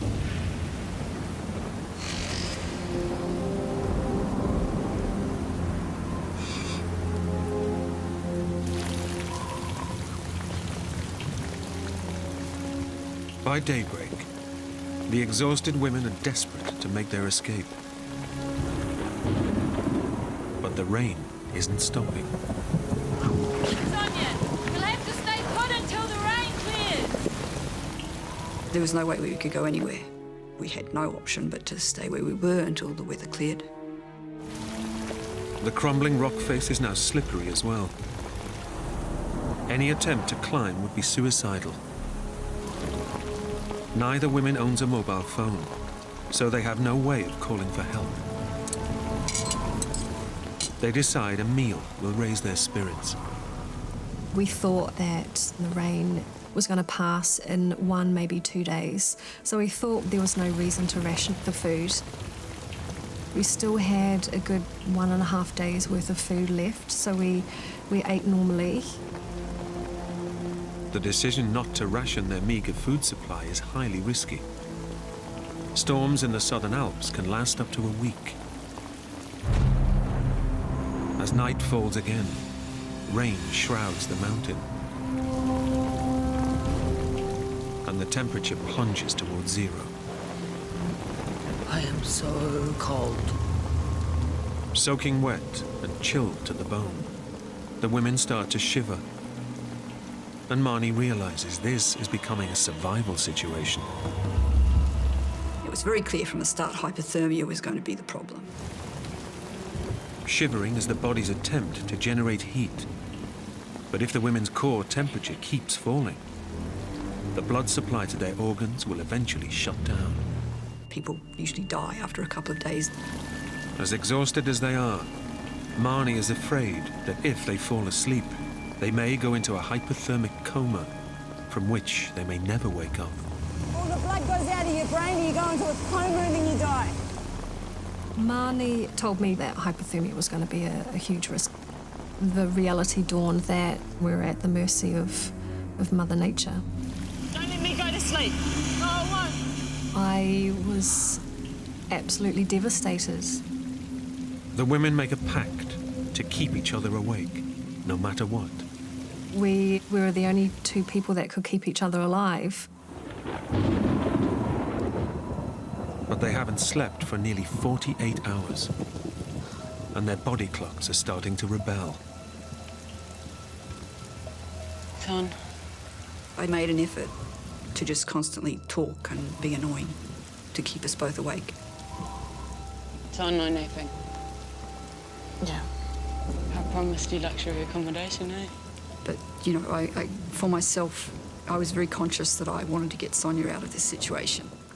I'd got her into it and I was determined.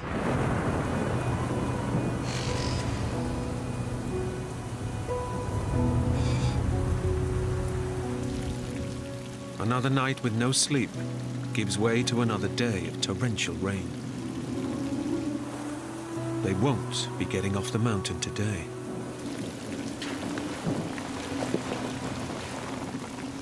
We're sitting on sharp rocks. You're actually in physical pain from being scrunched up. So you want to move. They've now spent 48 hours in a series of contorted positions, crushing their legs and causing a dangerous build-up of fluid. Okay, let's get these boots off. Our feet were swelling up and there was a real risk that tight boots would cut the circulation off in our feet. My feet were cramping up and incredibly painful. I had to do something. The only way to stop the agony is to remove their boots. Oh, that's good. It was a huge relief taking my boots off.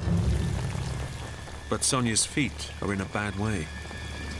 After days of being soaked, she's at risk of developing trench foot, a fungal infection that can lead to gangrene and blood poisoning. If they get any worse, she may not be able to resume the climb.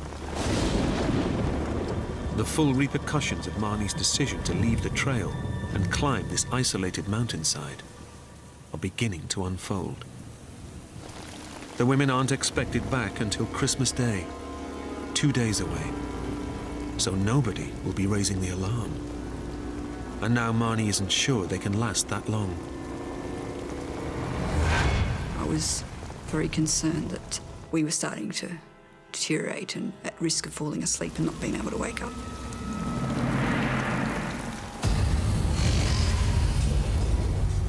As Christmas Eve dawns, Sonia and Marnie have been awake for over 100 hours. And their brain chemistry is starting to play tricks on them. Once you start to get dangerously weak, it's like, am I hallucinating or am I awake? Hey! No napping. Sleep deprivation can have the same effect as being drunk. This was your idea, Marnie. You're the one losing it. You're such a freak. It can also cause hallucinations.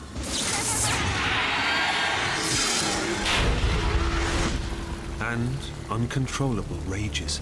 You were the one that said it was a good idea to go up the track in the first place. This is your fault that we were stuck on this stupid ledge. We shouldn't even have climbed it. We should have just gone. We would have gone up, but you were sitting here and you would have moved. The women's simmering resentments finally boil over. I'm not meant to know this when you're using your brain.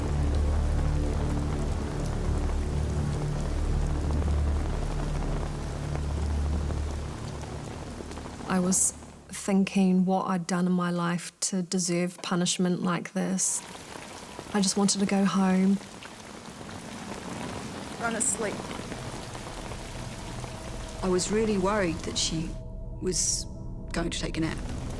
If Sonia falls asleep, Marnie fears she will never wake up. We couldn't let ourselves go to sleep at all.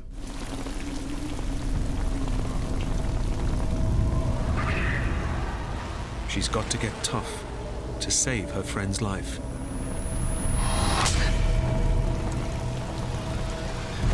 The violence sends adrenaline coursing through the women's bodies.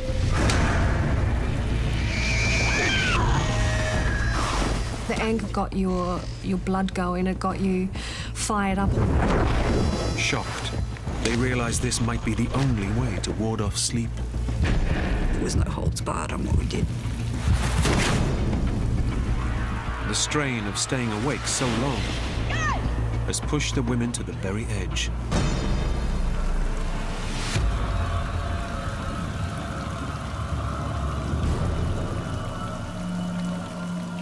With Christmas just hours away, their relationship has entered uncharted territory. I would describe Money and I being in this love-hate relationship. You're standing on my foot. Oh, sorry, there's not a lot of room. Okay. You go this side, I'll go. It was just constant bickering. Ow, ow! Sorry. Watch me. Can you get out of the way? I'm trying to. But at the same time, she was very, very supportive and constantly saying that we would get through it, it's just a matter of time.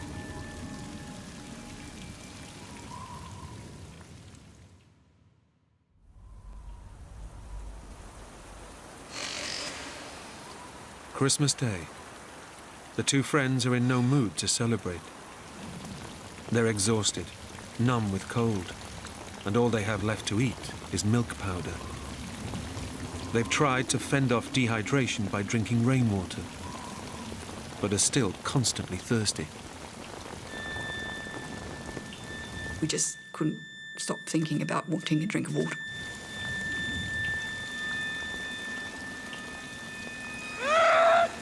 Sonia was quite upset about that.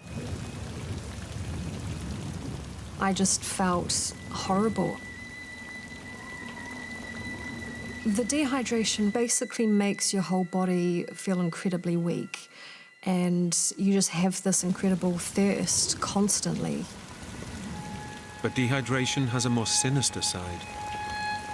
Even in the rain, if they don't drink 2 litres of water a day, their blood will thicken and their brains start to shrink, increasing exhaustion. We were getting to be in a bad way. Underneath it all, I was scared. I was worried we weren't going to survive much longer. There's a single glimmer of hope. Sonia's expected at her sister Nikki's house to celebrate Christmas, and she's sure her family will be wondering where she is. I already knew that my mother would be panicking. I was sure in my mind that it's only a matter of time before we get found. Here's to your mum. We were just really hoping we would get rescued in the next day or two. Sonia's no-show on Christmas morning has ruffled a few feathers at her sister's house. Where on earth is she? Well, I wouldn't be Sonia if she wasn't late, let's face it. We were kind of joking that typical Sonia. We thought, well, Sonia was going to be making a large late entrance with, you know, drama and style. Sonia's family aren't at all surprised she hasn't shown up. As much as I love my sister, she's a right pain. Sonia's unreliable track record has come back to haunt her. The women believe Sonia's family must be raising the alarm. God, I've got... Convinced that help is on the way, they decide to share in the festivities and ease their raging thirst. Let's dig into some of this.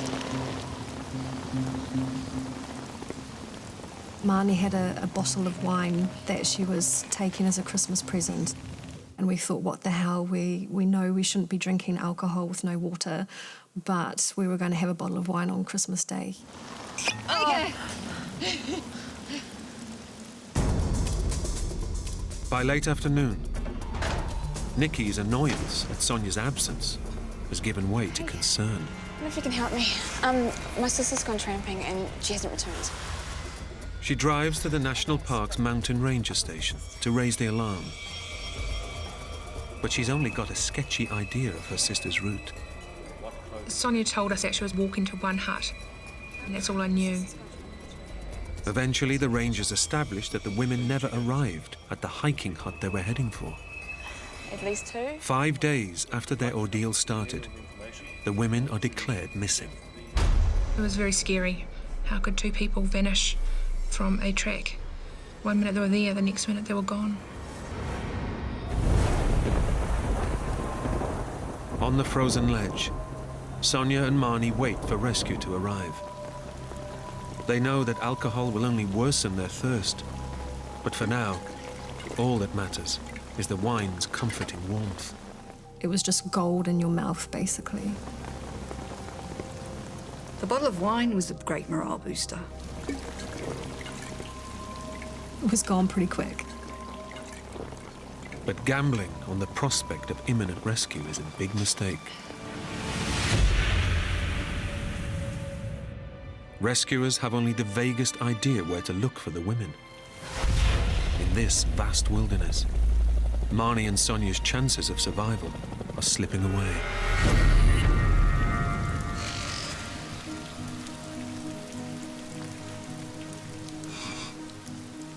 The fact that a whole day had passed and we hadn't been rescued was just heartbreaking.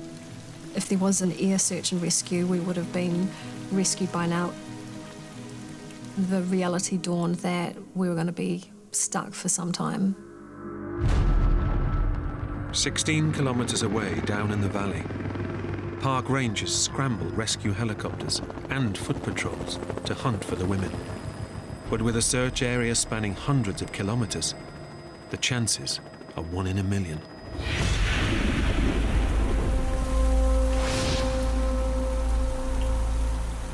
Back on the ledge, the women are regretting the bottle of wine. The alcohol has dehydrated them further, worsening their raging thirst. But violent winds make collecting rainwater impossible. Even though there was torrential rain, we couldn't collect any of that water. It was always at an angle that you just couldn't get to it.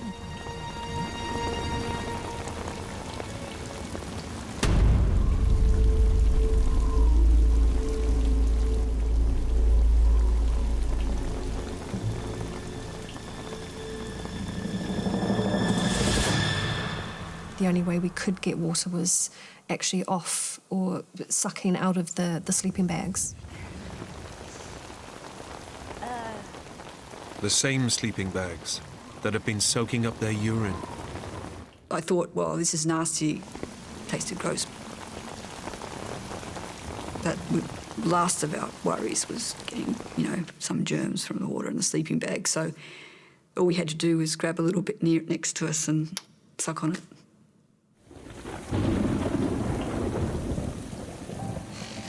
On the ledge, the women remain prisoners for a 7th day. The wet rocks are as slippery as ice, making climbing impossible. It really didn't stop raining at all. We were incredibly unlucky. I was depressed. The weather was still incredibly bad. It was getting colder and colder.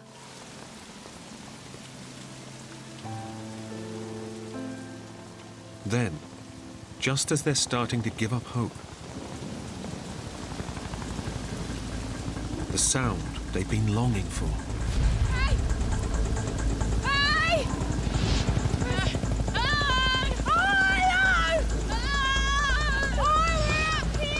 We were absolutely over the moon.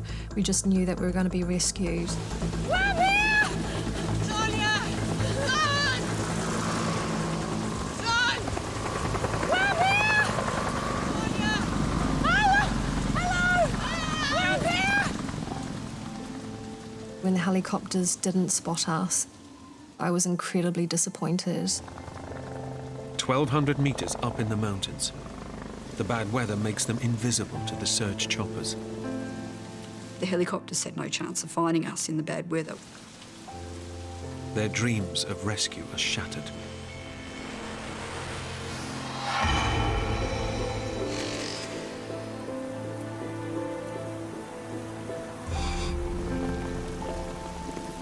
After more than a week on the rain-lashed ledge, the women's feet are becoming seriously infected. Keep it moving. Get some blood into it. We both had trench foot, which had killed off the nerves in the feet. Our feet were totally numb. Even if the weather clears, climbing on their numb and damaged feet will be next to impossible. It was very scary. I actually started to think that we could die there. Best known route was driving to the head of the valley up to here and then making their way across. Since Sonia's sister Nikki raised the alarm, rangers have spent 4 days scouring the search area, both on foot and from the air. But there's no sign of the women. We could be looking for bodies. The search turned into a body hunt. That's when fear kicks in. How do you live a normal life when your sister is nowhere?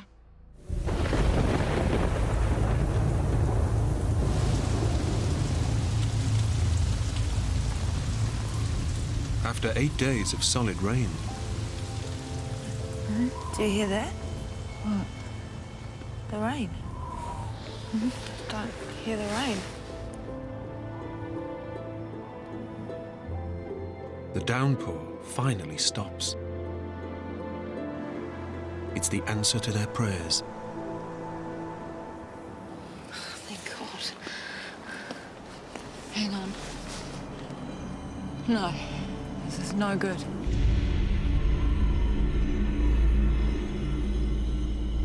The rain gives way to snow, and their nightmare deepens. It was feeling like you were sitting in a bathtub of ice cubes. Oh, it's so cold. The sub-zero chill brings the threat of hypothermia even closer.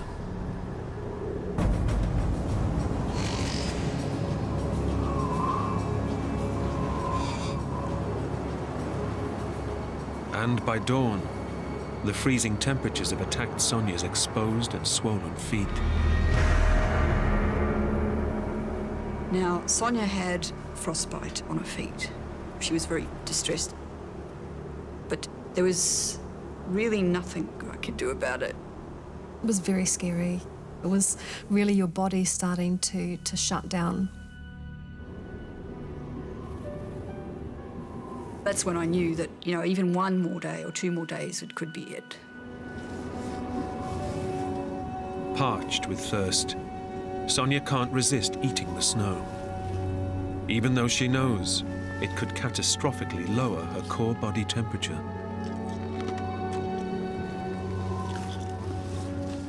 I knew I shouldn't be eating snow, but I thought, what the hell, I'm going to do it anyway.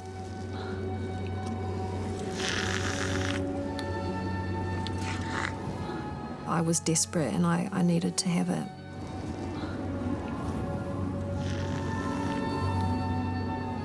It's only going to make it colder.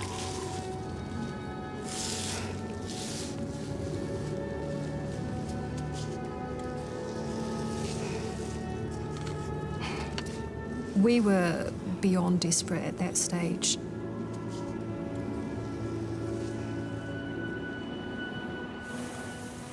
As Sonia and Marnie endure their 9th day without sleep, the weather veers between snow and freezing rain, and they can no longer fight the urge to shut their eyes. I knew that falling asleep meant dying.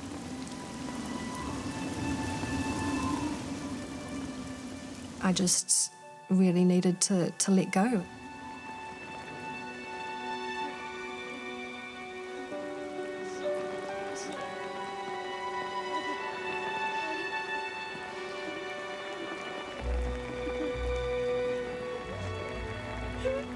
It was very, very heartbreaking.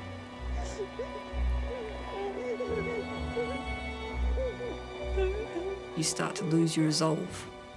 You start thinking like, oh, maybe I could have a little bit of a nap. It's a sign that you're probably about to die yourself.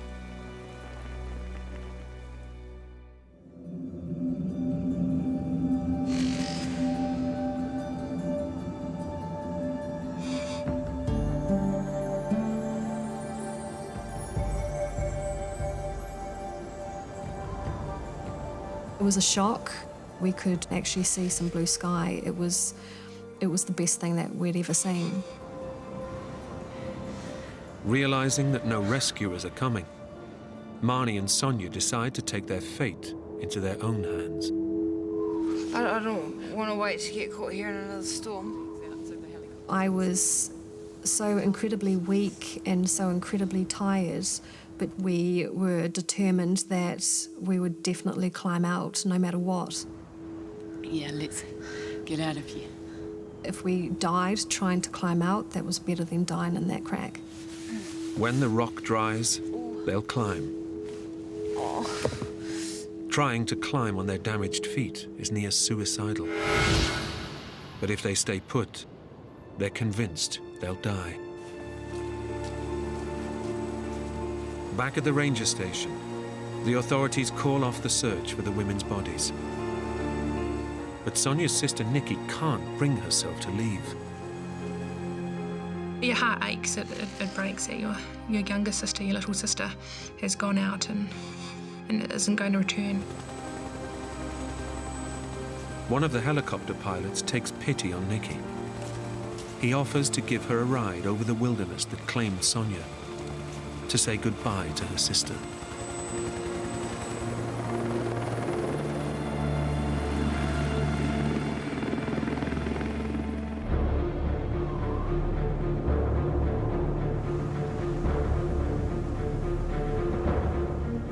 The women prepare to climb. They haven't slept in 10 days, and they can barely feel their infected, frost-bitten feet. My feet were swollen to the point where your skin was going to crack. But the only thing that we were thinking about was how we were going to climb out.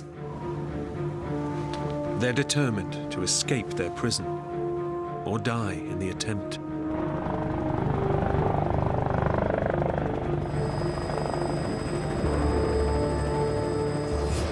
Nikki's been told that Sonia must be dead, but she can't stop herself scanning the terrain for any sign of her sister. You put your hand where I put mine. I'll follow you. You ready? Don't look down.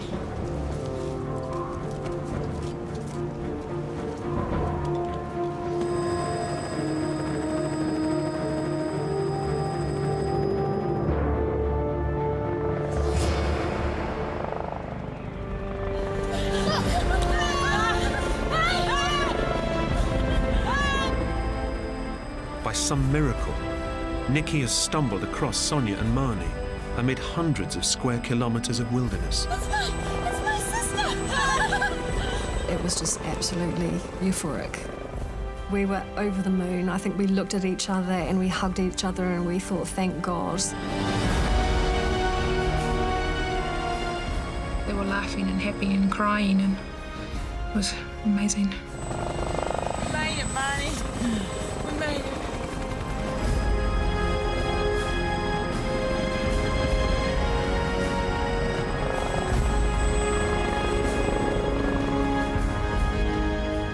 The word relief is an understatement.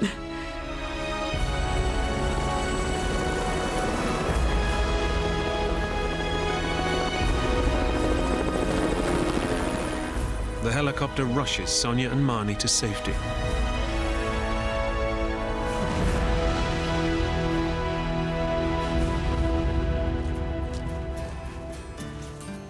The wrecked nerves in the women's feet take 3 painful weeks to grow back.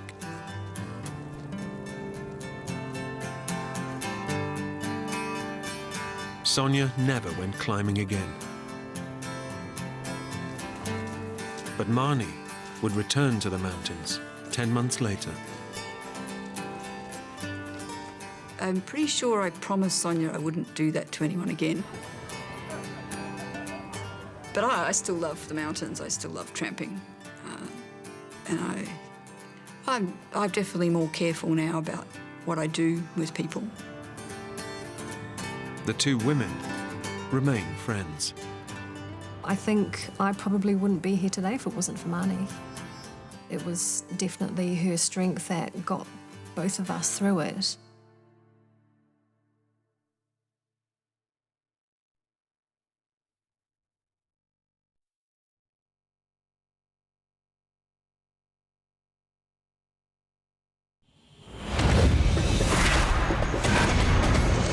A sightseeing trip to a remote Mayan temple turns into disaster when professional diver Ken Wilson leaves his friends and gets lost in the jungle.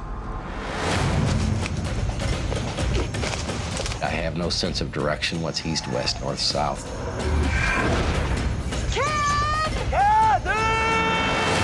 He's lost. He's going further away. And now I'm really concerned. Now he has to learn to survive in this predator-infested hell. But weeks alone in the jungle will destroy his body and his mind. This is not right at all. There is something wrong here. I could already be dead, and I don't know it.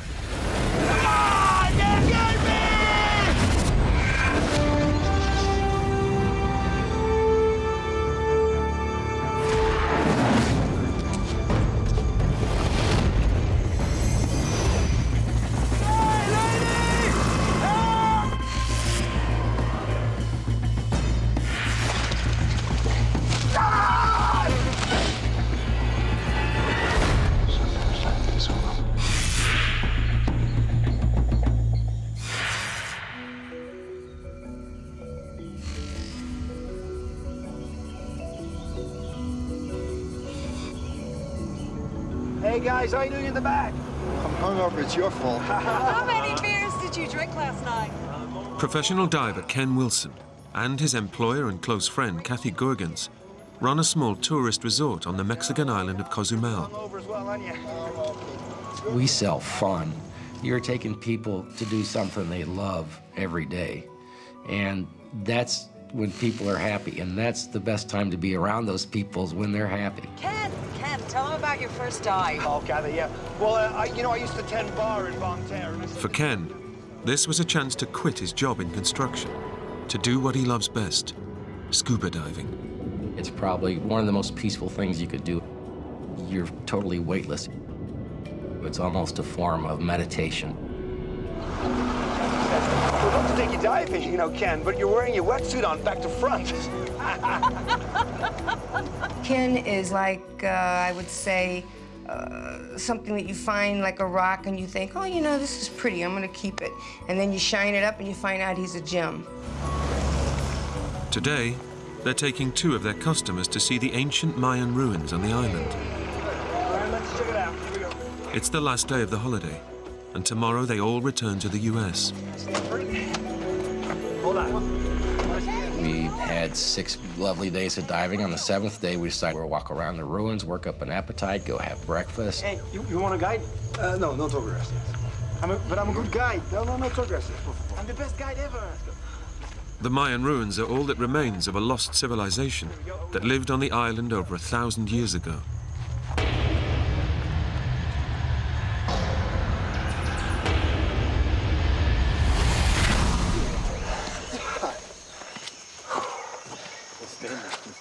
You just felt like you were in a sauna. It was so hot and so humid, and it was just hard to breathe. And then the mosquitoes were just so bad. Well, this certainly isn't the one in the picture. Collapsed and overgrown, the ruins are a far cry from the magnificent Mayan structures Ken had imagined. Let's go a little further and see what we can find. You know what? You guys go ahead. I'll wait for you here. You sure you'll be okay? Ken, I'll be fine. We began to work our way out through the ruins, and of course now it's about 11 o'clock and the heat's really building up. Look, Ken, I'm sorry, I'm going back. It's not long before the other 2 have also had enough of the oppressive heat. Don't worry about it. Don't worry about it. Me neither. I said, well, I'm going to walk on about another 15 minutes. And I probably should have stayed with them,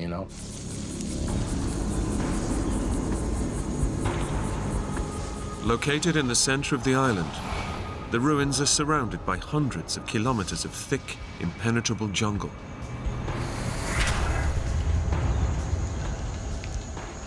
At that time, there wasn't any signs, there wasn't any markers, and it was pretty grown up.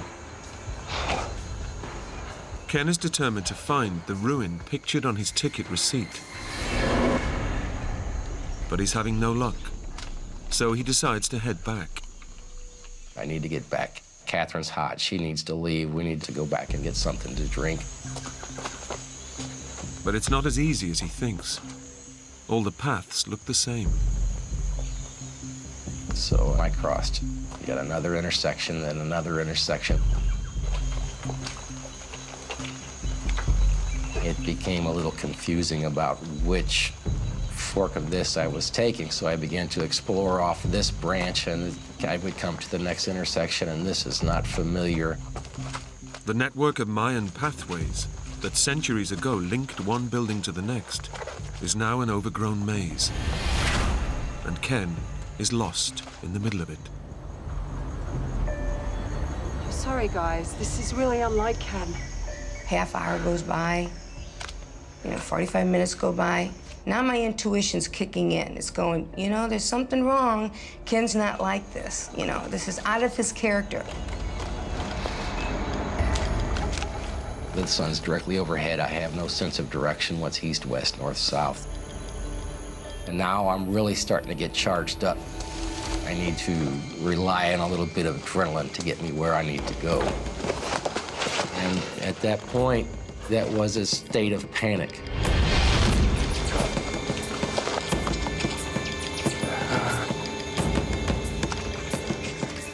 Then all of a sudden, an hour goes by, an hour and a half, and I said, that's it. There's something wrong here. Kathy!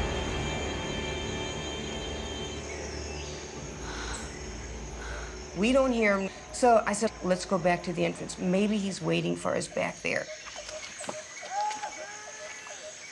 What was that? Then I heard this real faint call. That's Ken. That's gotta be him. Ken! Ken, we're over here!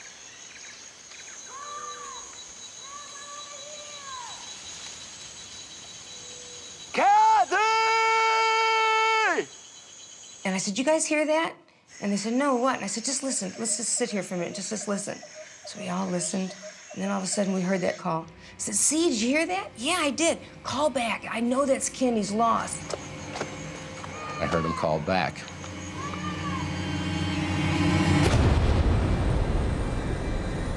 Thinking he can make out the direction of Kathy's voice, Ken makes a fatal error. And made the decision to leave the paths and go straight through the jungle to where I heard the noise.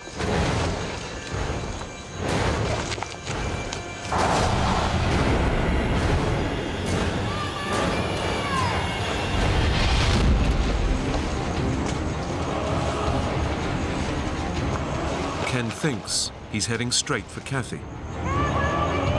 But he's been deceived. The thick jungle has distorted her screams. And every step he takes is leading him away from her and deeper into Cozumel's dark heart. Kathy! Kathy can no longer hear Ken's cries. And now I'm really concerned. He's lost. He's going further away. So whenever I didn't hear a response from the last call, it really gave a sort of sinking feeling. Kathy! He's hopelessly lost in one of the deadliest environments on Earth. In just 3 hours, it will be dark, and Ken will have to confront the terrors of the jungle at night.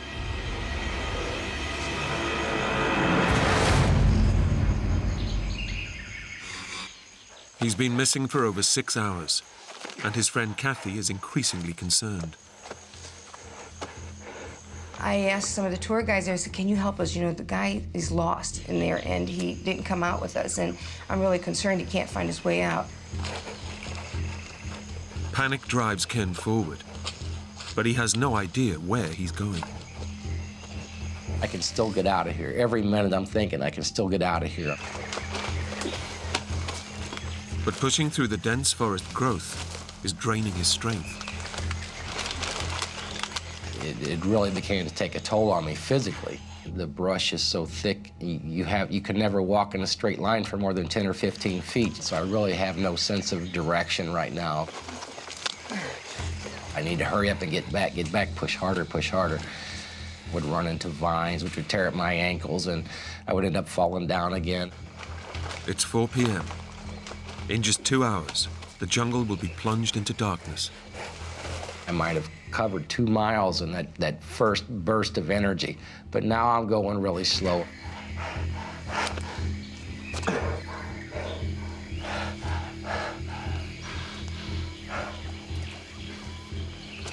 Sun's starting to set in, it's getting darker and darker. Desperate to escape the jungle before nightfall, Ken pushes himself harder.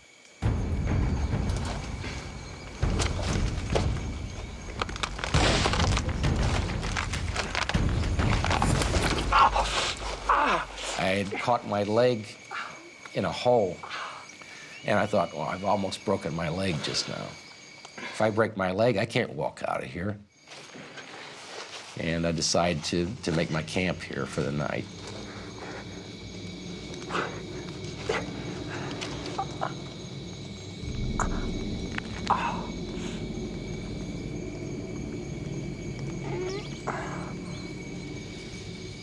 Ken now faces a terrifying night alone in the jungle. A fire is all that stands between him and unseen predators.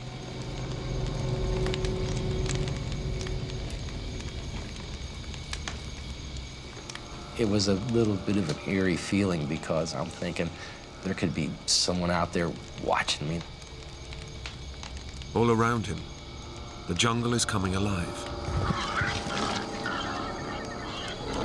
I could hear some kind of animal and occasional leaf rustling.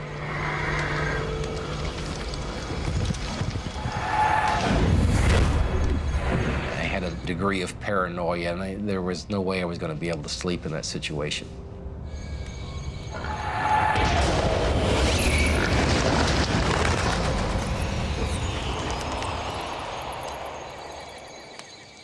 Scared and alone, Ken's thoughts turned to his friend, Kathy.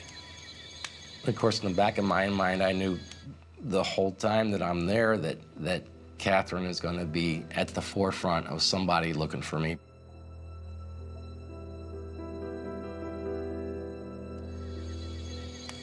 He doesn't know it, but he's right. Kathy's raised the alarm back at their hotel. But at night, there's nothing anyone can do.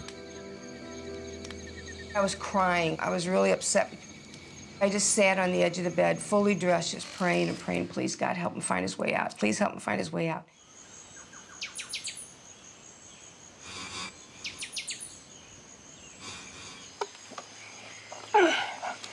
Ken makes it through the night.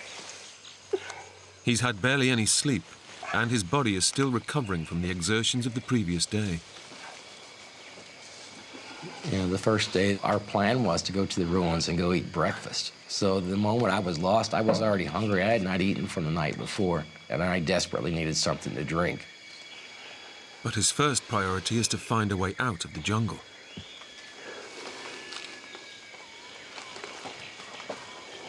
His flight back to America is due to leave in 6 hours, and he's determined to be on it.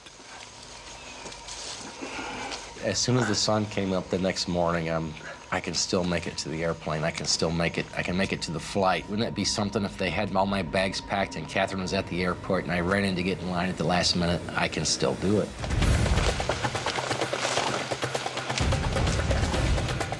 Ken doesn't know which direction to run, but he's sure he must come out of the jungle soon. Now I've got to come out in the road.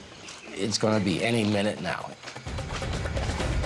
The jungle is an assault course, and Ken has to climb and drag his way through it.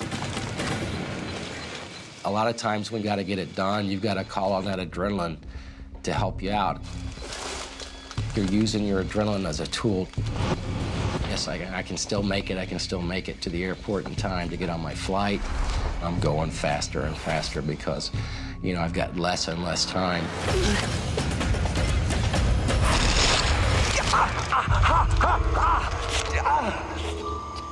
But racing through the jungle is badly dehydrating Ken. And the lack of fluid is causing crippling muscle cramps.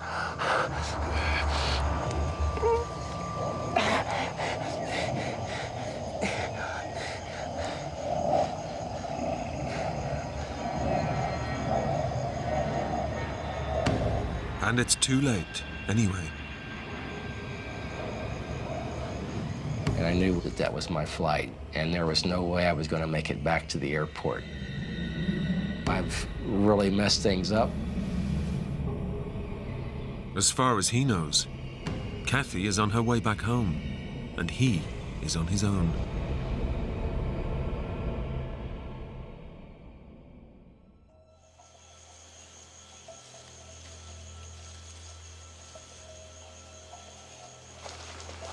Ken has no choice but to keep going and try to find a way out.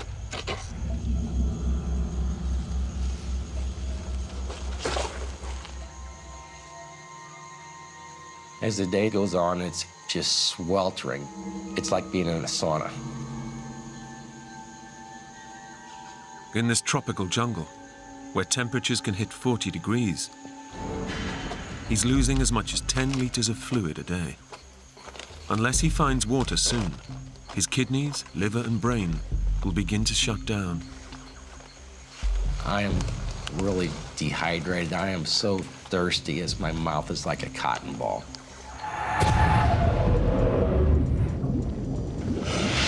You don't care whether the water's dirty or not. Any water will do. It's not a lot, and Ken risks deadly bacteria.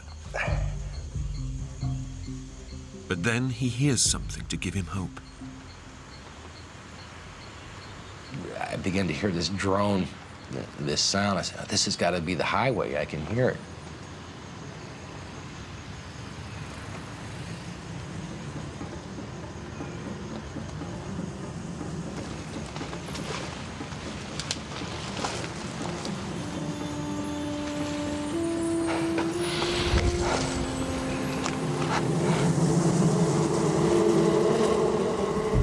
But the sound of the road turns out to be the buzz of a huge beehive.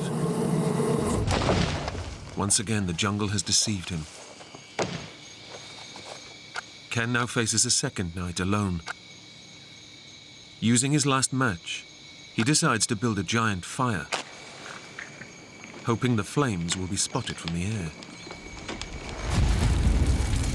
And this fire is just roaring, and these sparks are going like 50, 80 feet up in the air in this huge fire, and I'm thinking, somebody's looking for me. They're gonna see this. They're gonna see the smoke. They're gonna know where I'm at. Come on, yeah! Come on! Come on, this is big enough for you! Come on, guys! See this! Come on! Come on! And the night began to wear on, and it was like, well, nobody's here yet. Somebody should have been able to see it. Come on, please! Come on! But Ken's fire is just a pinprick of light in nearly 1,000 square kilometers of jungle. Nobody sees it. I wanted someone to come in and save me and pull me out of the jungle. For the first time, Ken begins to fear that his decision to wander off on his own may cost him his life.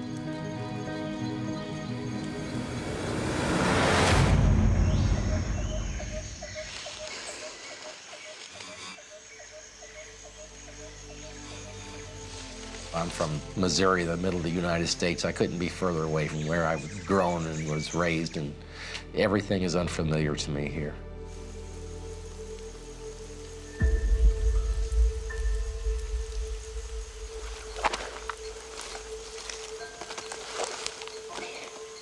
This hunger that begins to take over, that you can feel your stomach's empty. There's nothing in here. He's past the point of caring where the food comes from, or what it might do to him.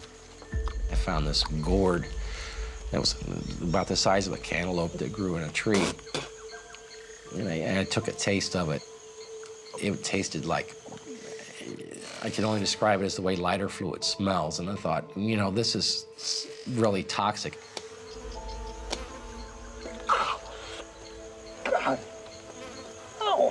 The biggest aggravation of that was these blood-drawing flies that would just take a big hunk of skin out of your leg. It was like a deer fly, we would call them back home. something small the size of a housefly that would bite into your flesh and draw blood, and obviously had some kind of bacteria, and it would cause some swelling. Unknown to Ken, his friend Kathy is spending thousands of dollars of her own money to launch a rescue mission.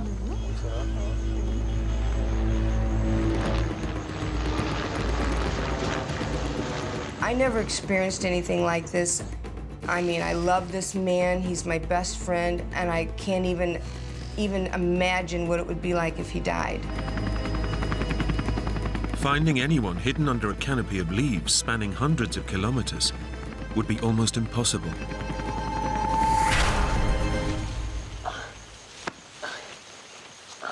But Ken is already working on his own solution.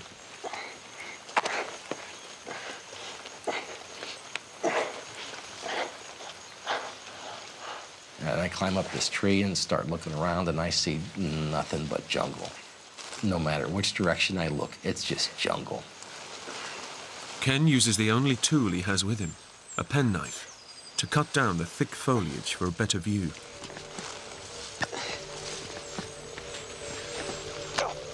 Damn it!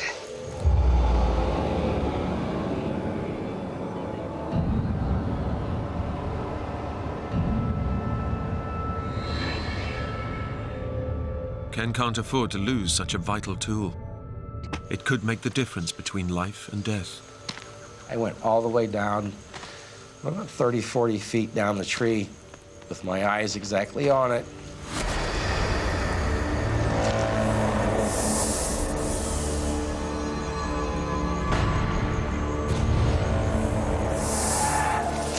His route is blocked by a deadly python, and his only weapon is out of reach. And I'm thinking, well, this is not something that I want to have wrap itself around me.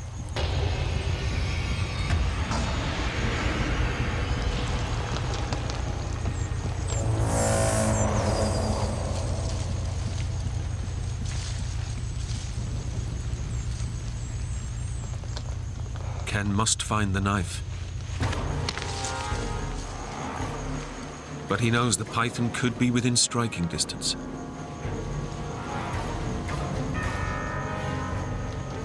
And I could not find the knife. I looked around in the leaves, couldn't find it. And something else is lurking in the jungle. I can hear this noise. It was really heavy. I could hear sticks breaking. Kept getting louder and louder.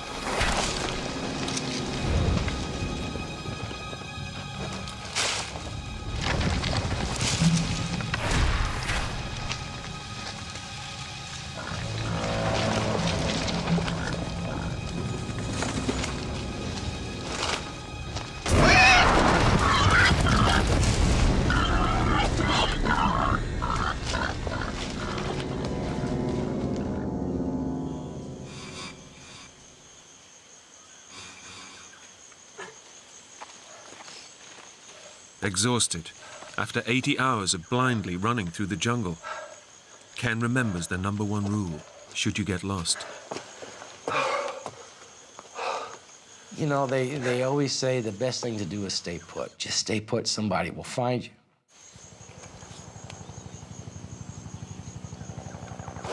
Almost immediately, his prayers seem to be answered.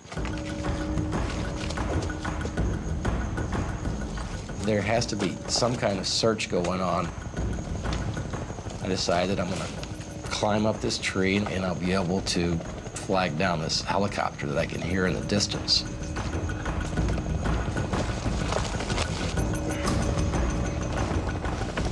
I'm gonna wave them down with this flag. They'll for sure be able to see me.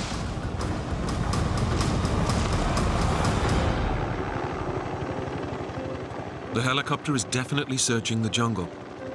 Kathy's come through for him. Hey, I'm over here!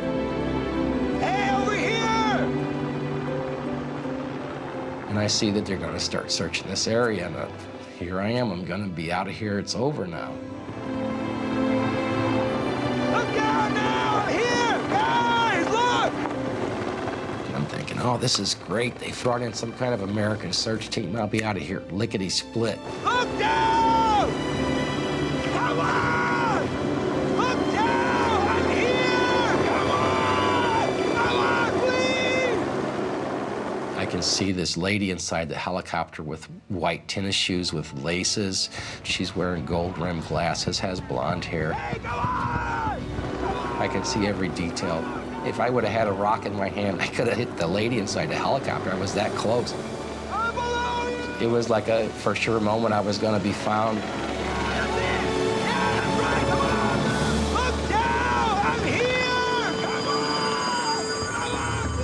But it's not Kathy.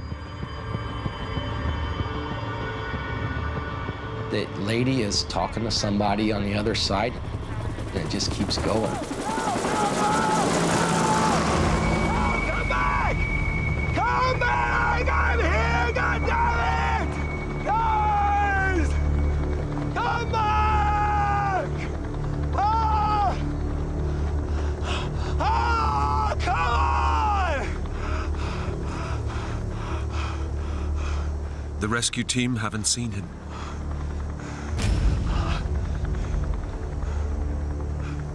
I'm reliving this in my mind over and over again. I just can't believe this just happened. It was just devastating.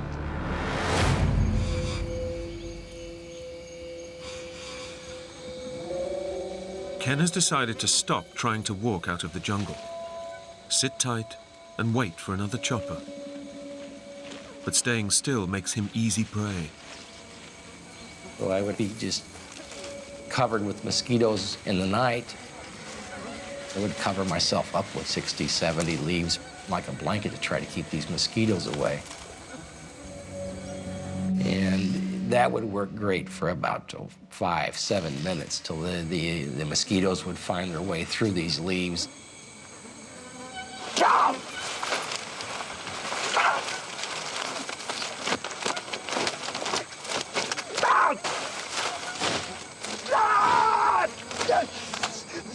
I'd have to jump up and just be totally aggravated and start slinging leaves around and just repeat the process every 10 or 15 minutes, every night.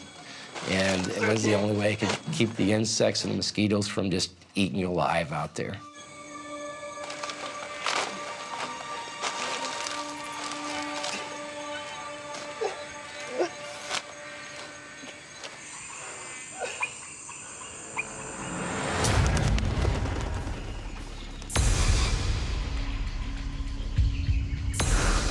Over the following days, Ken stays in the clearing, desperately searching for food and water.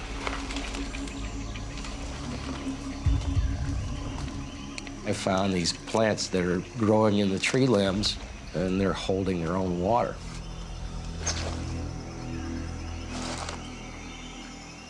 I looked inside, there's a small snail, there's a little frog in there. It was like, okay, this water is really bad.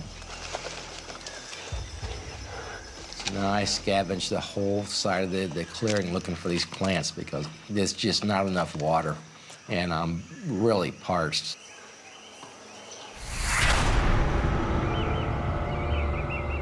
I was sitting there dreaming about snow cones and popsicles.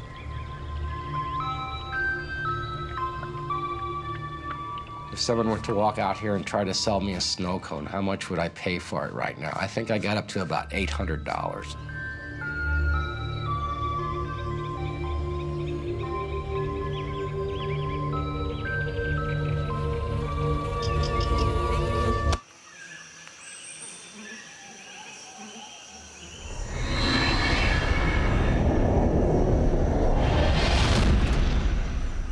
But Ken's daydreams are a dangerous distraction. He needs to stay focused on survival. Each day, the distant sound of search aircraft torments him. He has no way of catching their attention. They would come in over the jungle and then kind of shut their engines off to an idle and go to stall speed as they would try to peer into the trees to find me.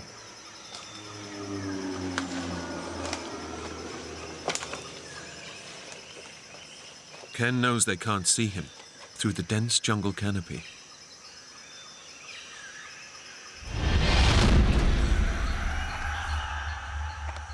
To make matters worse, he can't find the 2 liters of water a day his body needs, and he's starving. He hasn't eaten more than a mouthful of fruit in 8 days. I mean, my body's turned on itself now, and it's feeding on my fat and my muscle, and I'm really starting to lose weight. The jungle is winning. Ken is losing his grip. I'm in a situation where I'm not talking to another human being, which, if you really stop to think about it, is not normal. How many days does the average person go through and never talk to anybody, never hear a voice on the radio, never talk to anybody on the phone? I mean, it's not a normal situation.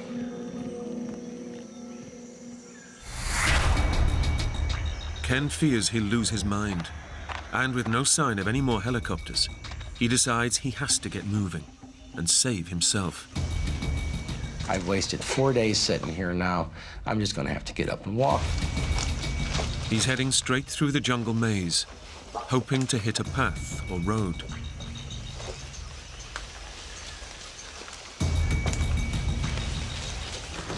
I began to develop a routine.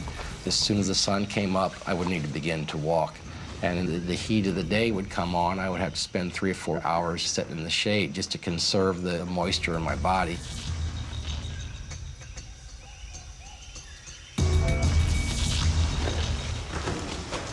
I wouldn't let negative thoughts influence my situation. If I thought, oh my God, that's disastrous, I'm gonna die here now. If I let that thought come into my mind, you know, maybe I wouldn't survive.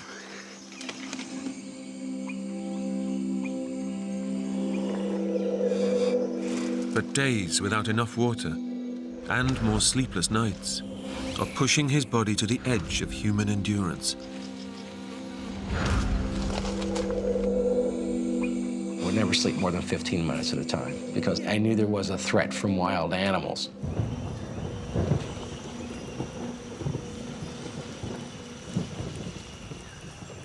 There's only one way to fend off the animals and get the rest his body needs. A fire. Although he has no matches left, he's thought of a smart alternative.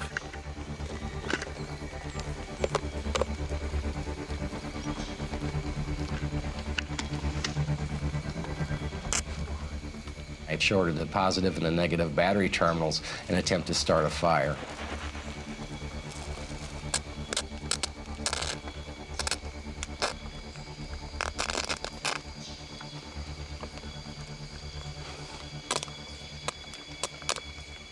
However, there just wasn't quite enough juice in it to work.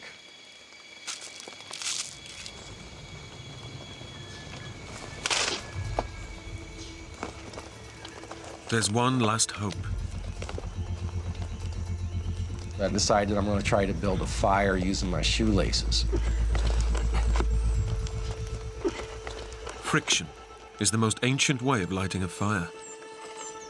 With patience, it should generate enough heat to start a small flame. That went on for 3 hours, 4 hours. It would just get hot enough to smoke a little bit and stop, but everything there was so wet that the fire just wouldn't start.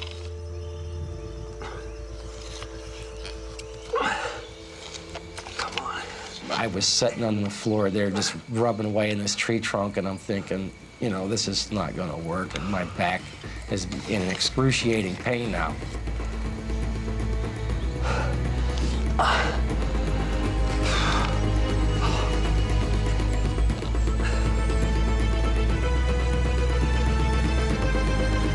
Get out! God! God! God!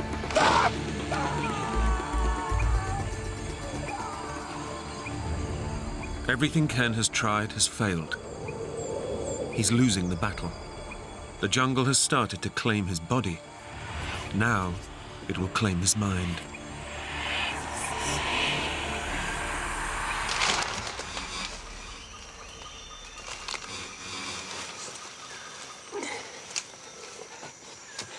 In the last 13 days, all he's had to keep him alive are a few rancid fruits and dribbles of water sucked from plants. I was thinking all the time that this could go on forever, that I'm never gonna get out of here. I know I can't last forever. Eventually I would die, but I can't let myself dwell on that. Dehydration is tearing Ken apart. I know I need to eat, but the first call is for water. My body's saying it needs water.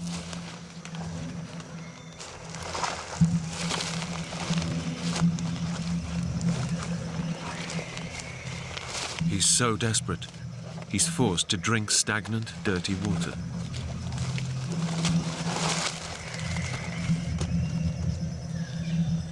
And as I'm dipping my camera bag to use as a filter to try to filter out some whatever contaminants could be in this water, I see a small lizard.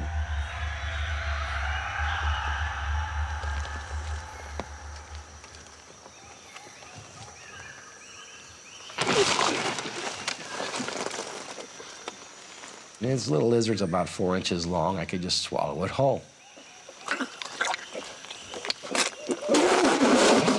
I started to swallow him whole, and then he got stuck in my throat because he was still alive. So then I killed him. He ended up being, I guess you could call that a meal. Desperation is pushing Ken to a place he's never gone before.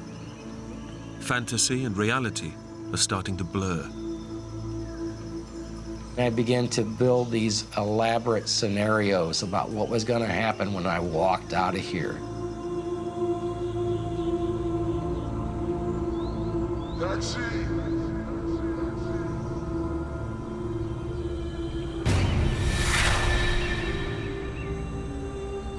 I had this credit card, and I was going to get a taxi. I was going to buy some clothes and get to a hotel. Hey, take me into town, please. I'll get that, Ken.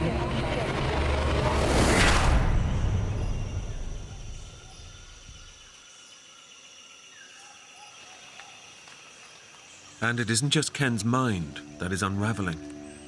His body is falling apart too. It was mostly my legs that were cut up from going through the brush.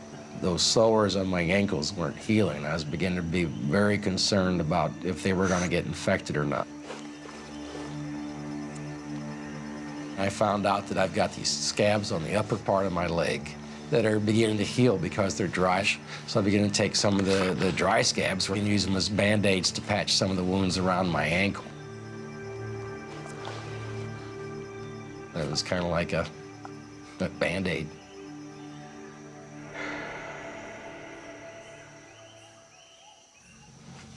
Ken's situation is desperate. Lost, alone and weak. He's being pushed to the edge of sanity.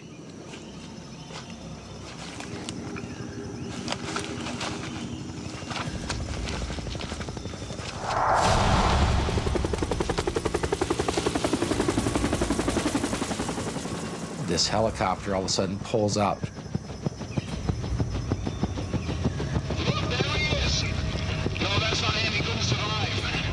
There's some kind of loudspeaker in there, and I can hear what they're saying. Mr.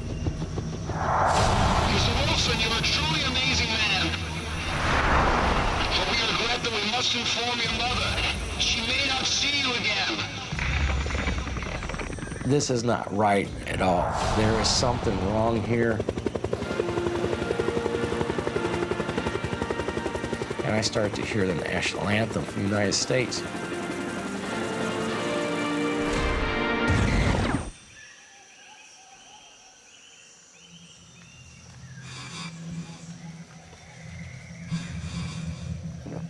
Ken is desperately trying to keep his body together. But after 2 weeks alone in the jungle, he's slowly losing his mind.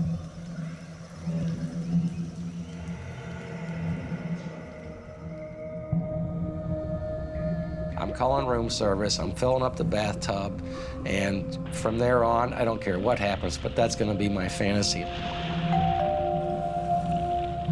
Just leave it on the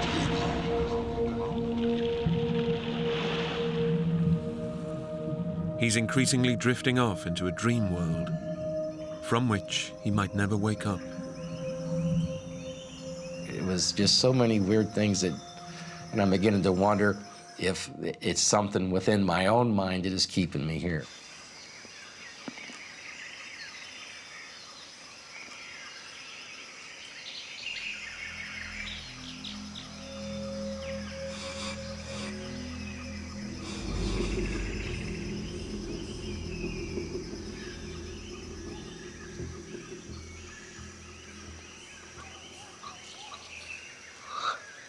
After 15 days of mental torture, it's all Ken can do just to stay alive. My body needed water so bad, it could never think anything but quenching my thirst.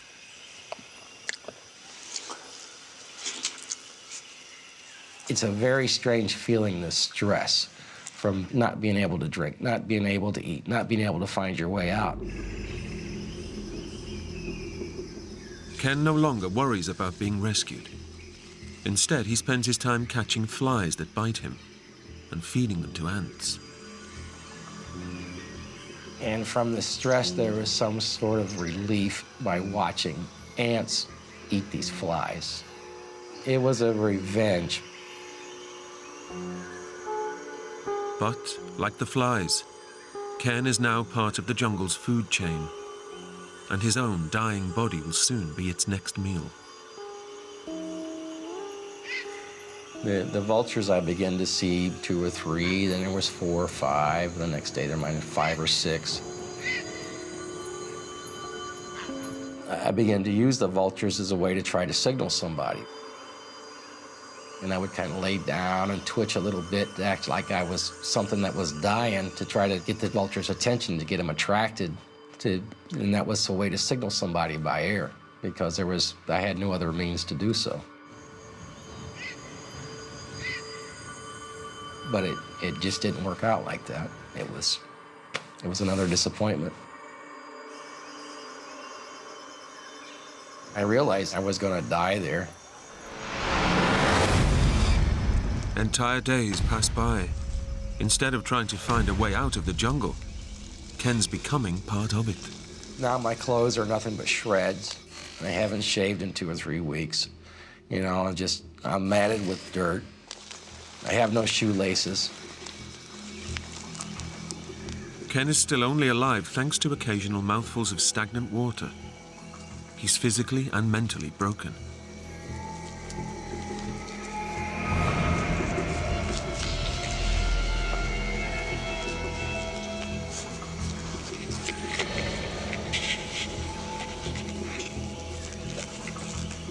I could already be dead, and I don't know it. What if I died 3 days ago and my spirit is here wandering around, and this is my destiny of eternity, is to wander around in this jungle? You begin to think, I'll never get out of here. After 18 days missing, even Ken's friend Kathy is starting to doubt he can still be alive. I'm really to the point, like, this is getting hopeless. I mean, it hurts so bad to think that this guy could possibly die.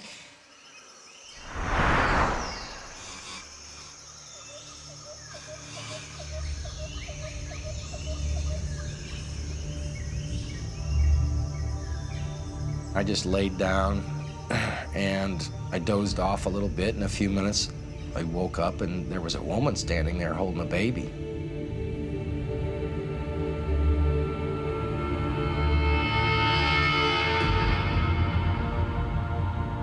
Some people say that whenever people are lost, sometimes they'll see the Virgin Mary.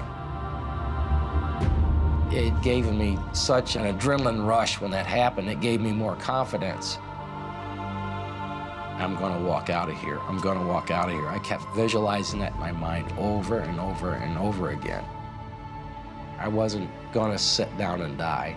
I was going to keep walking until I died. And whenever I couldn't walk anymore, I was going to crawl until I got out of the jungle.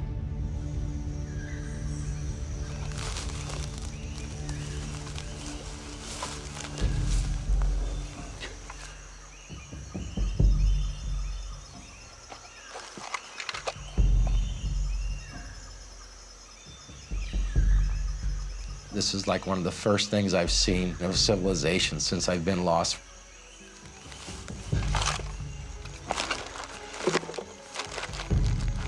Say I was hallucinating, maybe I could have been, but it seemed all way too realistic.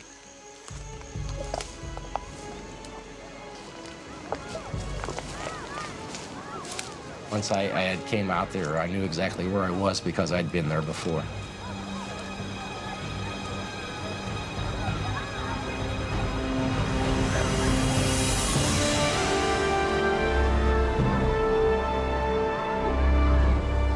Right at the beach in Cozumel, at the north end of the island. I was ecstatic. I'm not lost anymore. I made it out alive.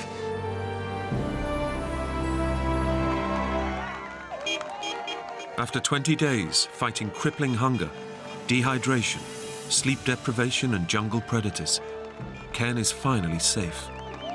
He had his hair packed, like spiked with mud, big cuts and scratches, and just looked like he's just been chewed up.